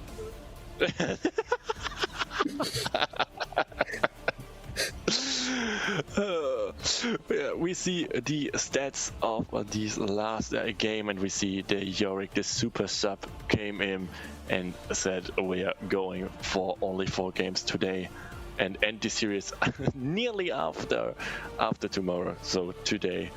Yeah, and, yeah. I mean, you play with the Cock and it gets hard, and you see game 1, game 2, and this game 4, it was completely hard for the Outcast team. Really sad to see them going like this after the 3rd game. I had some hopes for the 5th game, but it is what it is. Magesvara, we said he's the sub, but he's actually the captain, and he said, I'm here to win. Yeah, and he totally showed that statement and totally showed how to play this Yorick and this pick. Even if it was smart to draft that Vayne onto this last position, onto this last 5, they showed that this Yorick pick was more IQ than this Vayne pick in this situation, and showed that he could carry this game from pushing. Yes, to be honest, I know it's late, I know it's kinda hard to decide, but look at this Darius damage, 9, not even 10k damage, and the build was completely off. I didn't understand the phase rush instead of going Conqueror, but I said, okay, whatever, but then you go Ghostblade, Force of Nature, and he was trying to get, I think it was Death Dance as last item. You are not dealing damage, you are not surviving, and you are not even being able to try to run down someone. The Bane tried, it wasn't enough, and I'm gonna say you gotta be sorry for Aiden. He tried to perform today. Yeah. He actually was performing, but it was not enough. And if you're gonna say about these games, I'm gonna say, okay, Magesvara played really great this last game, but died in the game 1 and game 2, and this game 3 with the Leon engages. He deserves the MVP, to be honest. He was playing really clean. He was really everywhere. Yeah. Yeah, I mean, game 1, the Rakan game was pretty good. The Zek game then on game 2 was pretty good. Game 3, there was good ideas, but it was like, yeah, the up and down, and now game 4 as well. The Leona was pretty good played in this time, and over the whole series, yeah, Tide would be the MVP for me as well. Yeah, I mean, to be honest, I gotta say, everyone played great. Suit on the Tristana was really clean. Yes. We gotta say, Sai was losing the lanes, but look at the engages he made. Those Nico ults, this Sion just surviving against the counter pick on the Bane, and just flexing the champion was actually really good. And the jungler played really clean around the series, but without those engages from Tide, this would not happen. Yes, that's true.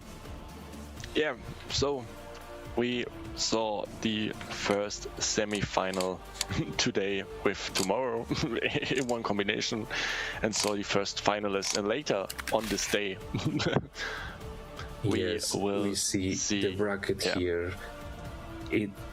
It's kind of sad, to be honest, that it was almost all clean swipes. We only see 2 games won by the teams that lost. Let's see what happens tomorrow with the broadcast of the Vicky Mendoza against Team Zenith, and hopefully the final will be a banger final because it's 2 really great teams. Whoever wins between Vicky Mendoza and Team Zenith will deserve to be in that final, and it was gonna be a really banger final for Weenie Hat Jr. back. Yeah, then we will see it. I'm really excited to see what will happen later this day when the stream is going up and we see who will go there. But I think it's late and I think it's time to say goodbye. I think. Yeah, I'm sorry. I don't know if Magnus is here, but I'm sorry. The Outcasts failed you. They didn't want to game 5, so I'm not putting my camera. Maybe in another cast. But thank you all for coming to the chat and keeping being sane with us, because it was a really rough series. Not only a long series, kind of late, but the delays, the pauses. Thank you for coming and thank you for the production. This is to the teams. Yeah, thanks for the production. Thanks for everyone in the chat that's holding us the 4 games with us and stayed sane as we try to do our best. Thanks, Luis, for casting with me. Which was the best experience I think I had in such a fun tournament right now.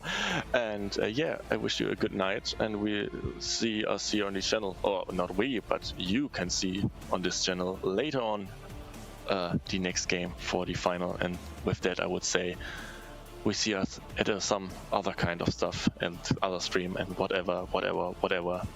I wish you a good night, guys. Good night.